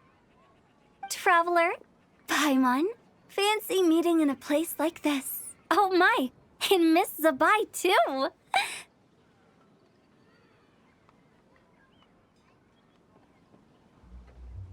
Sounds like fate to me.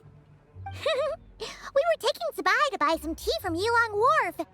Zhongli sent her there, though she didn't even know the way, and... Oh, drat! We forgot the tea! Oh, Paimon knew we were forgetting something!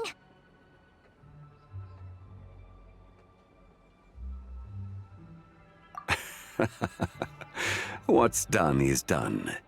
There's no need to dwell on it. Fresh tea grows with each passing year. Let fate deliver it as it wills. Exactly. You can get tea wherever you go. You're hardly running low now, are you? Paimon feels a lot better now that you've said that.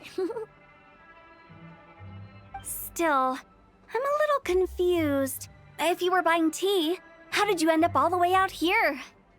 We're taking Zabai on a sightseeing tour. We started at Liyue Harbor, stopped in at Yilong Wharf, went sightseeing around Xiaoying Village, made our way to Qingce Village, and now we're here! Wow, that is quite the itinerary. Yeah, actually, Paimon thinks it's about time we headed back.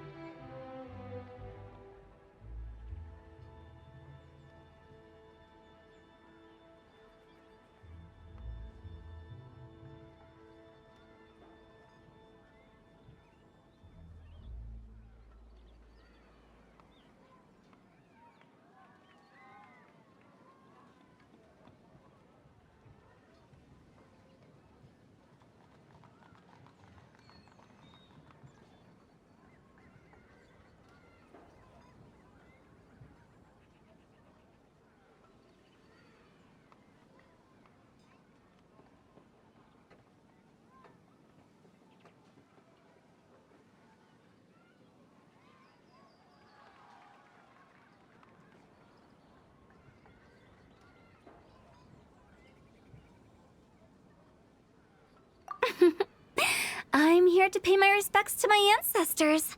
My dear consultant kindly agreed to join me. It is Lantern Rite, after all.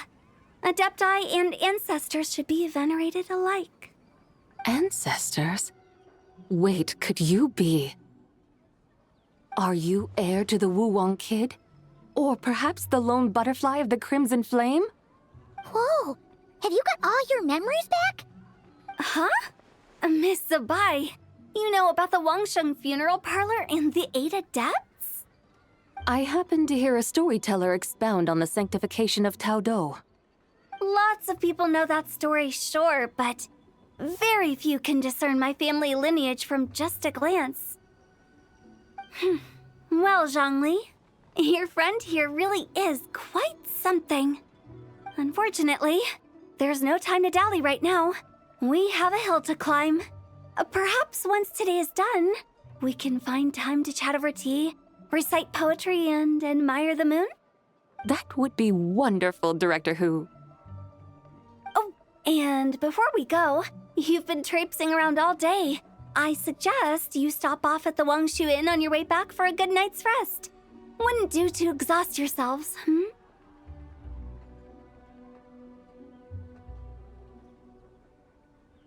Don't mention it. All right, we'll take our leave now. See you later. Hu Tao's so thoughtful. Why don't we follow her advice and stay at the Wangshu Inn tonight? Zabai, you can see the whole of Dihua Marsh from up there. The view's amazing. Plus, you can sample Smiley Yinshao's cooking. Wangshu. An intriguing name. It couldn't hurt to check it out.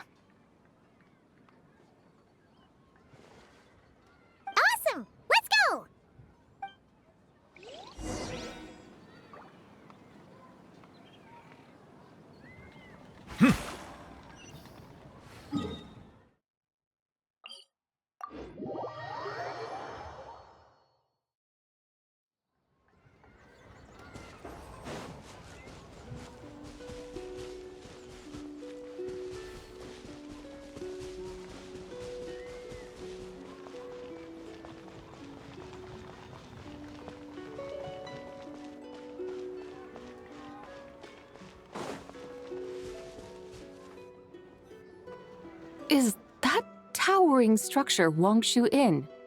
Sure is. We can take the lift up from over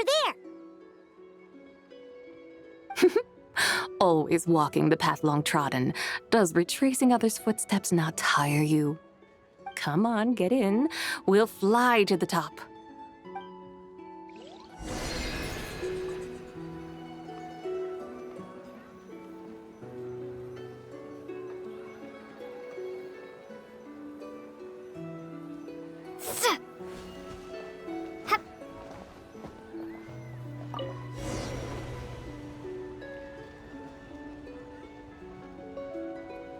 Are we really going to fly up to Wangshu Inn?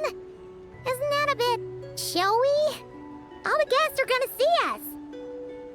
Is that a bad thing? To be able to witness an Adeptus. This will surely add to the inn's appeal, not to mention the room prices. The owner will thank us. You seem to really like showing off your powers. This inn's architecture is incredible, and the surrounding countryside radiates a picturesque charm. No wonder the new proprietor of the Baiju guest house thinks he can't compete and has decided to change his own establishment's name. The new proprietor? Ah, you mean Lu Shengsheng's dad. So you know about that, too. Personally, Paimon thinks it should go with something like Rex's Rest. That's a contender's name if Paimon's ever heard one. A fitting name indeed. So you think the guest house should change its name, too? Paimon kinda thought you'd say something like, such sacrosanct traditions must never change. Time flows ever onward. Why should the rules of yesterday be carried forward into the world of tomorrow? The people of today should determine what is to be kept. Huh. You're not as old-fashioned and stuffy as Paimon thought. The years ebb and flow, seas recede to reveal fields. In the vastness of time, I am but a wild horse in a boundless sea of dust. Even Rex Lapis, having waded through the waters of the river of time, is not quite the same as before. Zhongli? What was he like before? That is another story for another time.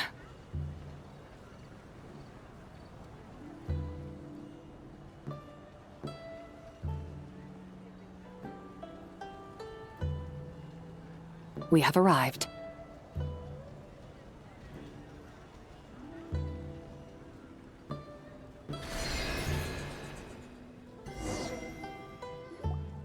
Whew. This is the first time Paimon's ever flown up to Wangshu Inn on a chariot. Everything's so different when you're up high. Wangshu. Like moon lanterns and Shao lanterns. Might it all be a coincidence? What's a coincidence? Do you not know what Wangshu means?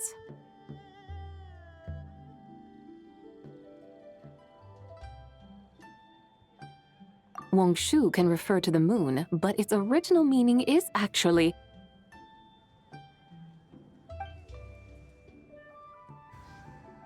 the goddess who rides the bright moon's chariot. And you must be the conqueror of demons. Chow! Paimon was wondering if we'd disturbed you by flying down from the sky. Not at all. I sensed an unusual presence long before you arrived, though I didn't expect it to be you in a flying chariot. Ah, a witness at last. I was starting to think we should fly a bit lower.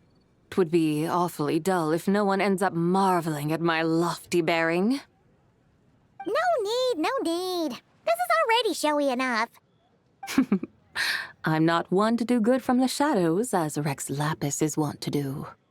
Then you must be...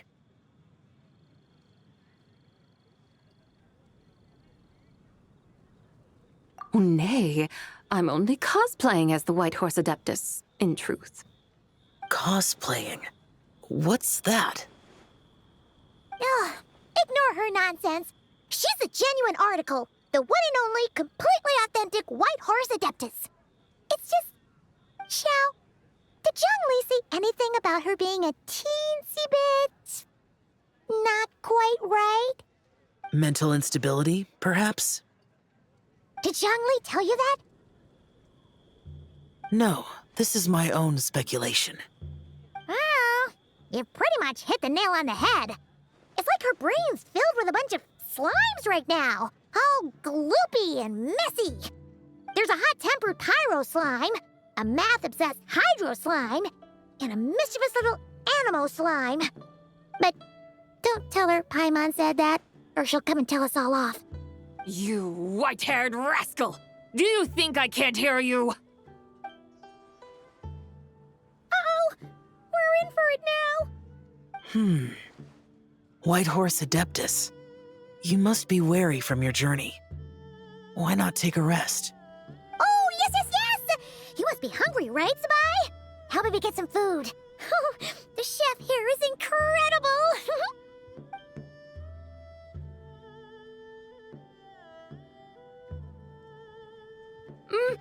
It's so hot! So spicy! Are you okay? Do you want Paimon to get you some water? Don't worry about me. I just need to pace myself.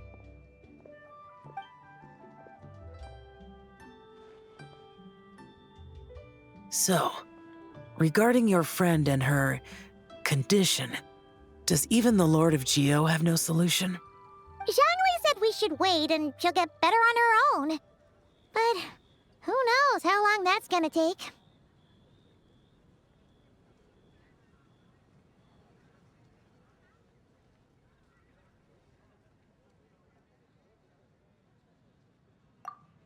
Is that why her personalities change so easily?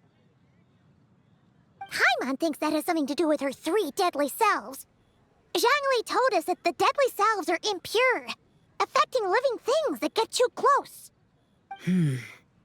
The White Horse Adeptus's remnant spirit was attached to the deadly selves for a long time. It makes sense that her temperament and memories would have been influenced by them. But Paimon still doesn't really understand what the 3 deadly selves actually are. Paimon, as you do not practice self-cultivation, I cannot help you fully understand. But you can think of them simply as emotions and desires. The act of severing the 3 deadly selves is a means of exercising wicked desires and cultivating one's true self. I believe other nations have similar practices. In Sumeru, it is known as shattering Atmagraha. Oh, so it's about emotions, desires, and attachments, that sort of thing. It includes those. I wonder, does she still remember what happened in the past? Some of it, but right now, it's like she was suddenly awakened. Like she's still half dreaming. The half that's still dreaming might remember things, but the half that's awake doesn't quite get it.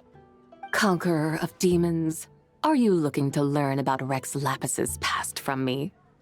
You are an old friend of his, so please, call me by my name.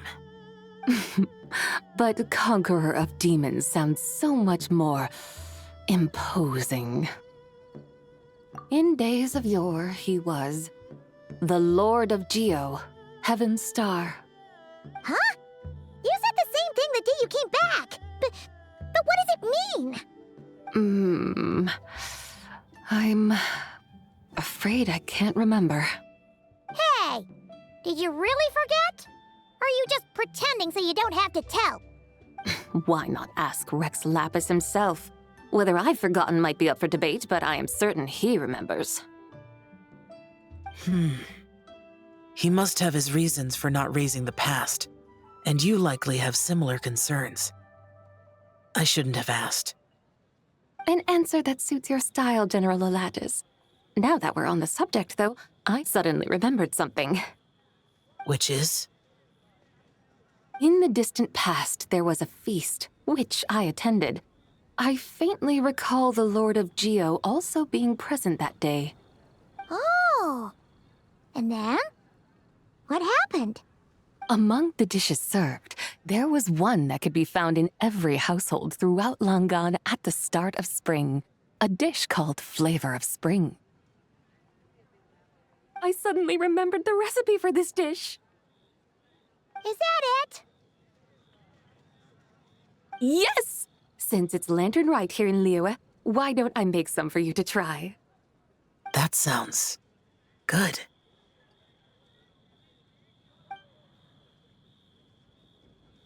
Wow! It might not have been the story Paimon was hoping for, but this looks delicious! The spring breeze stirs. Now is the perfect time to savor this dish. My dutiful guides have gone to great trouble to show me around Liyue. And even the Conqueror of Demons has graced us with his presence. I feel deeply honored. This Flavor of Spring is my way of expressing my gratitude. There's no need for such grand words.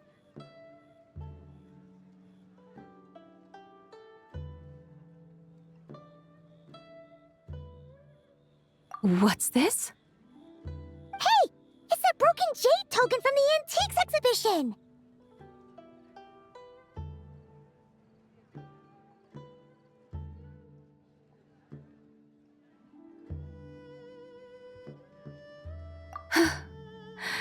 Indeed. This was once an Adepto treasure of mine. I'm amazed it ended up in your hands. Alas, it serves little purpose now in its fractured state. Please, keep it as a memento. Oh, that's a shame. Can't we fix it? This is the way of the world. Once jade is broken, it can never be made whole. Then, what about forging a new one? That is a good point. That it has ended up in your hands must be a message from fate. I could try to craft it into a little trinket for you. One that might prove useful on your journey. Ooh, what sort of trinket? It's just a passing thought, one that will require the right opportunity. I'll think about it more when the time comes. Now that we've had our fill, we should get some rest. Tomorrow we return to Liyue Harbor, where I'll have need of your guidance once more.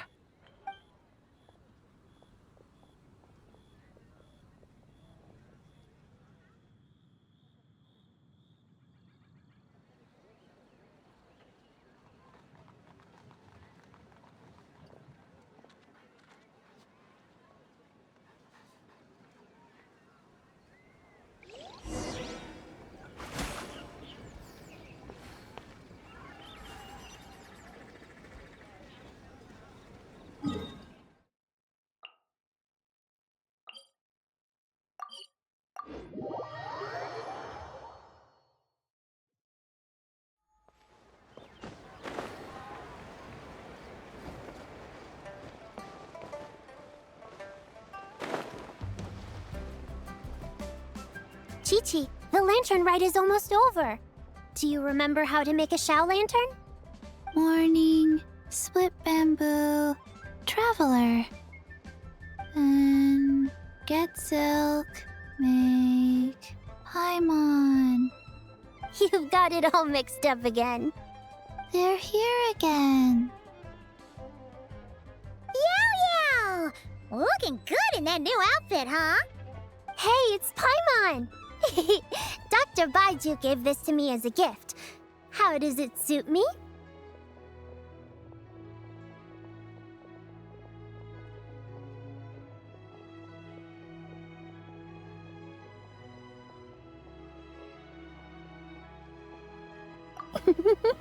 Thank you. Wow! What happened for Baiju to suddenly give you a brand new outfit, Yao Yao? Dr. Baiju is thanking Yao Yao for teaching me to make Shao lanterns. Chi-Chi and I were just playing together. Dr. Baiju's too kind. Oh, yeah, take a look at this. Dr. Baiju gave me these clothes, but it was Chi-Chi who wove this little basket. Wow, that's beautiful. When did you become so good with your hands, Chi-Chi? I learned to make Xiao lanterns, thanks to Yao Yao. I also made a wish. What do I always say? The White Horse Adeptus answers prayers. Come, help this old man make an offering in thanks. Huh? Mr. Liu? What did you pray for? For my idiot son to finally come to his senses and not change Baiju Guest House's name, which he has. Huh? He's keeping the old name? Listen to this. My granddaughter planted a tea seedling in our village just a few days ago. She made a prayer to the White Horse Adeptus to help it grow. Overnight, her seedling flourished into a mature tea tree. Oh, that sure does sound like a miracle. Could the White Horse Adeptus really have helped it grow? Of course she did. Oh, White Horse Adeptus, how blessed is our family over whom you keep watch. Truly, this is an extraordinary miracle. You must record it in your family history without delay. Of course. Huh? Is that you, Miss Zibai? Indeed. I have a long-term booking at your guest house. Yes, I recall. Mr. Zhongli said to charge your expenses to the Wangsheng funeral parlor, if I remember correctly. That Zhongli. Always making trouble for poor Hu Tao. I noticed when you were here last that you bear a striking resemblance to the pictures of the White Horse Adeptus in my family history. You both have golden eyes. Perhaps fate has had a hand in our meeting. And a glad meeting it is, Miss Zibai. Now, why don't I gift you some tea from my garden to celebrate this encounter? We grow Sunglaw tea there, and it has quite the reputation throughout Yilong Wharf. I hope you will accept it. Oh! Sunglaw, buy 10 boxes, get half off teas. Back on the menu. Buy 10 boxes, get half off? Don't be silly. This is a gift. It's free. Woohoo! Nice! Thank you so much, Boss Liu. There's no need to thank me. You're a visitor from out of town, which makes you an honored guest. Make yourself at home. Lantern Rite may have ended, but the streets are still bustling with activity. Make sure to take everything in, meet some new friends, and enjoy your time here. And that goes for you kids as well. Happy Lantern Rite. Got it, Mr. Liu. Happy... Lantern Rite. Yeah! Happy Lantern Rite, everyone! Happy Lantern Rite indeed.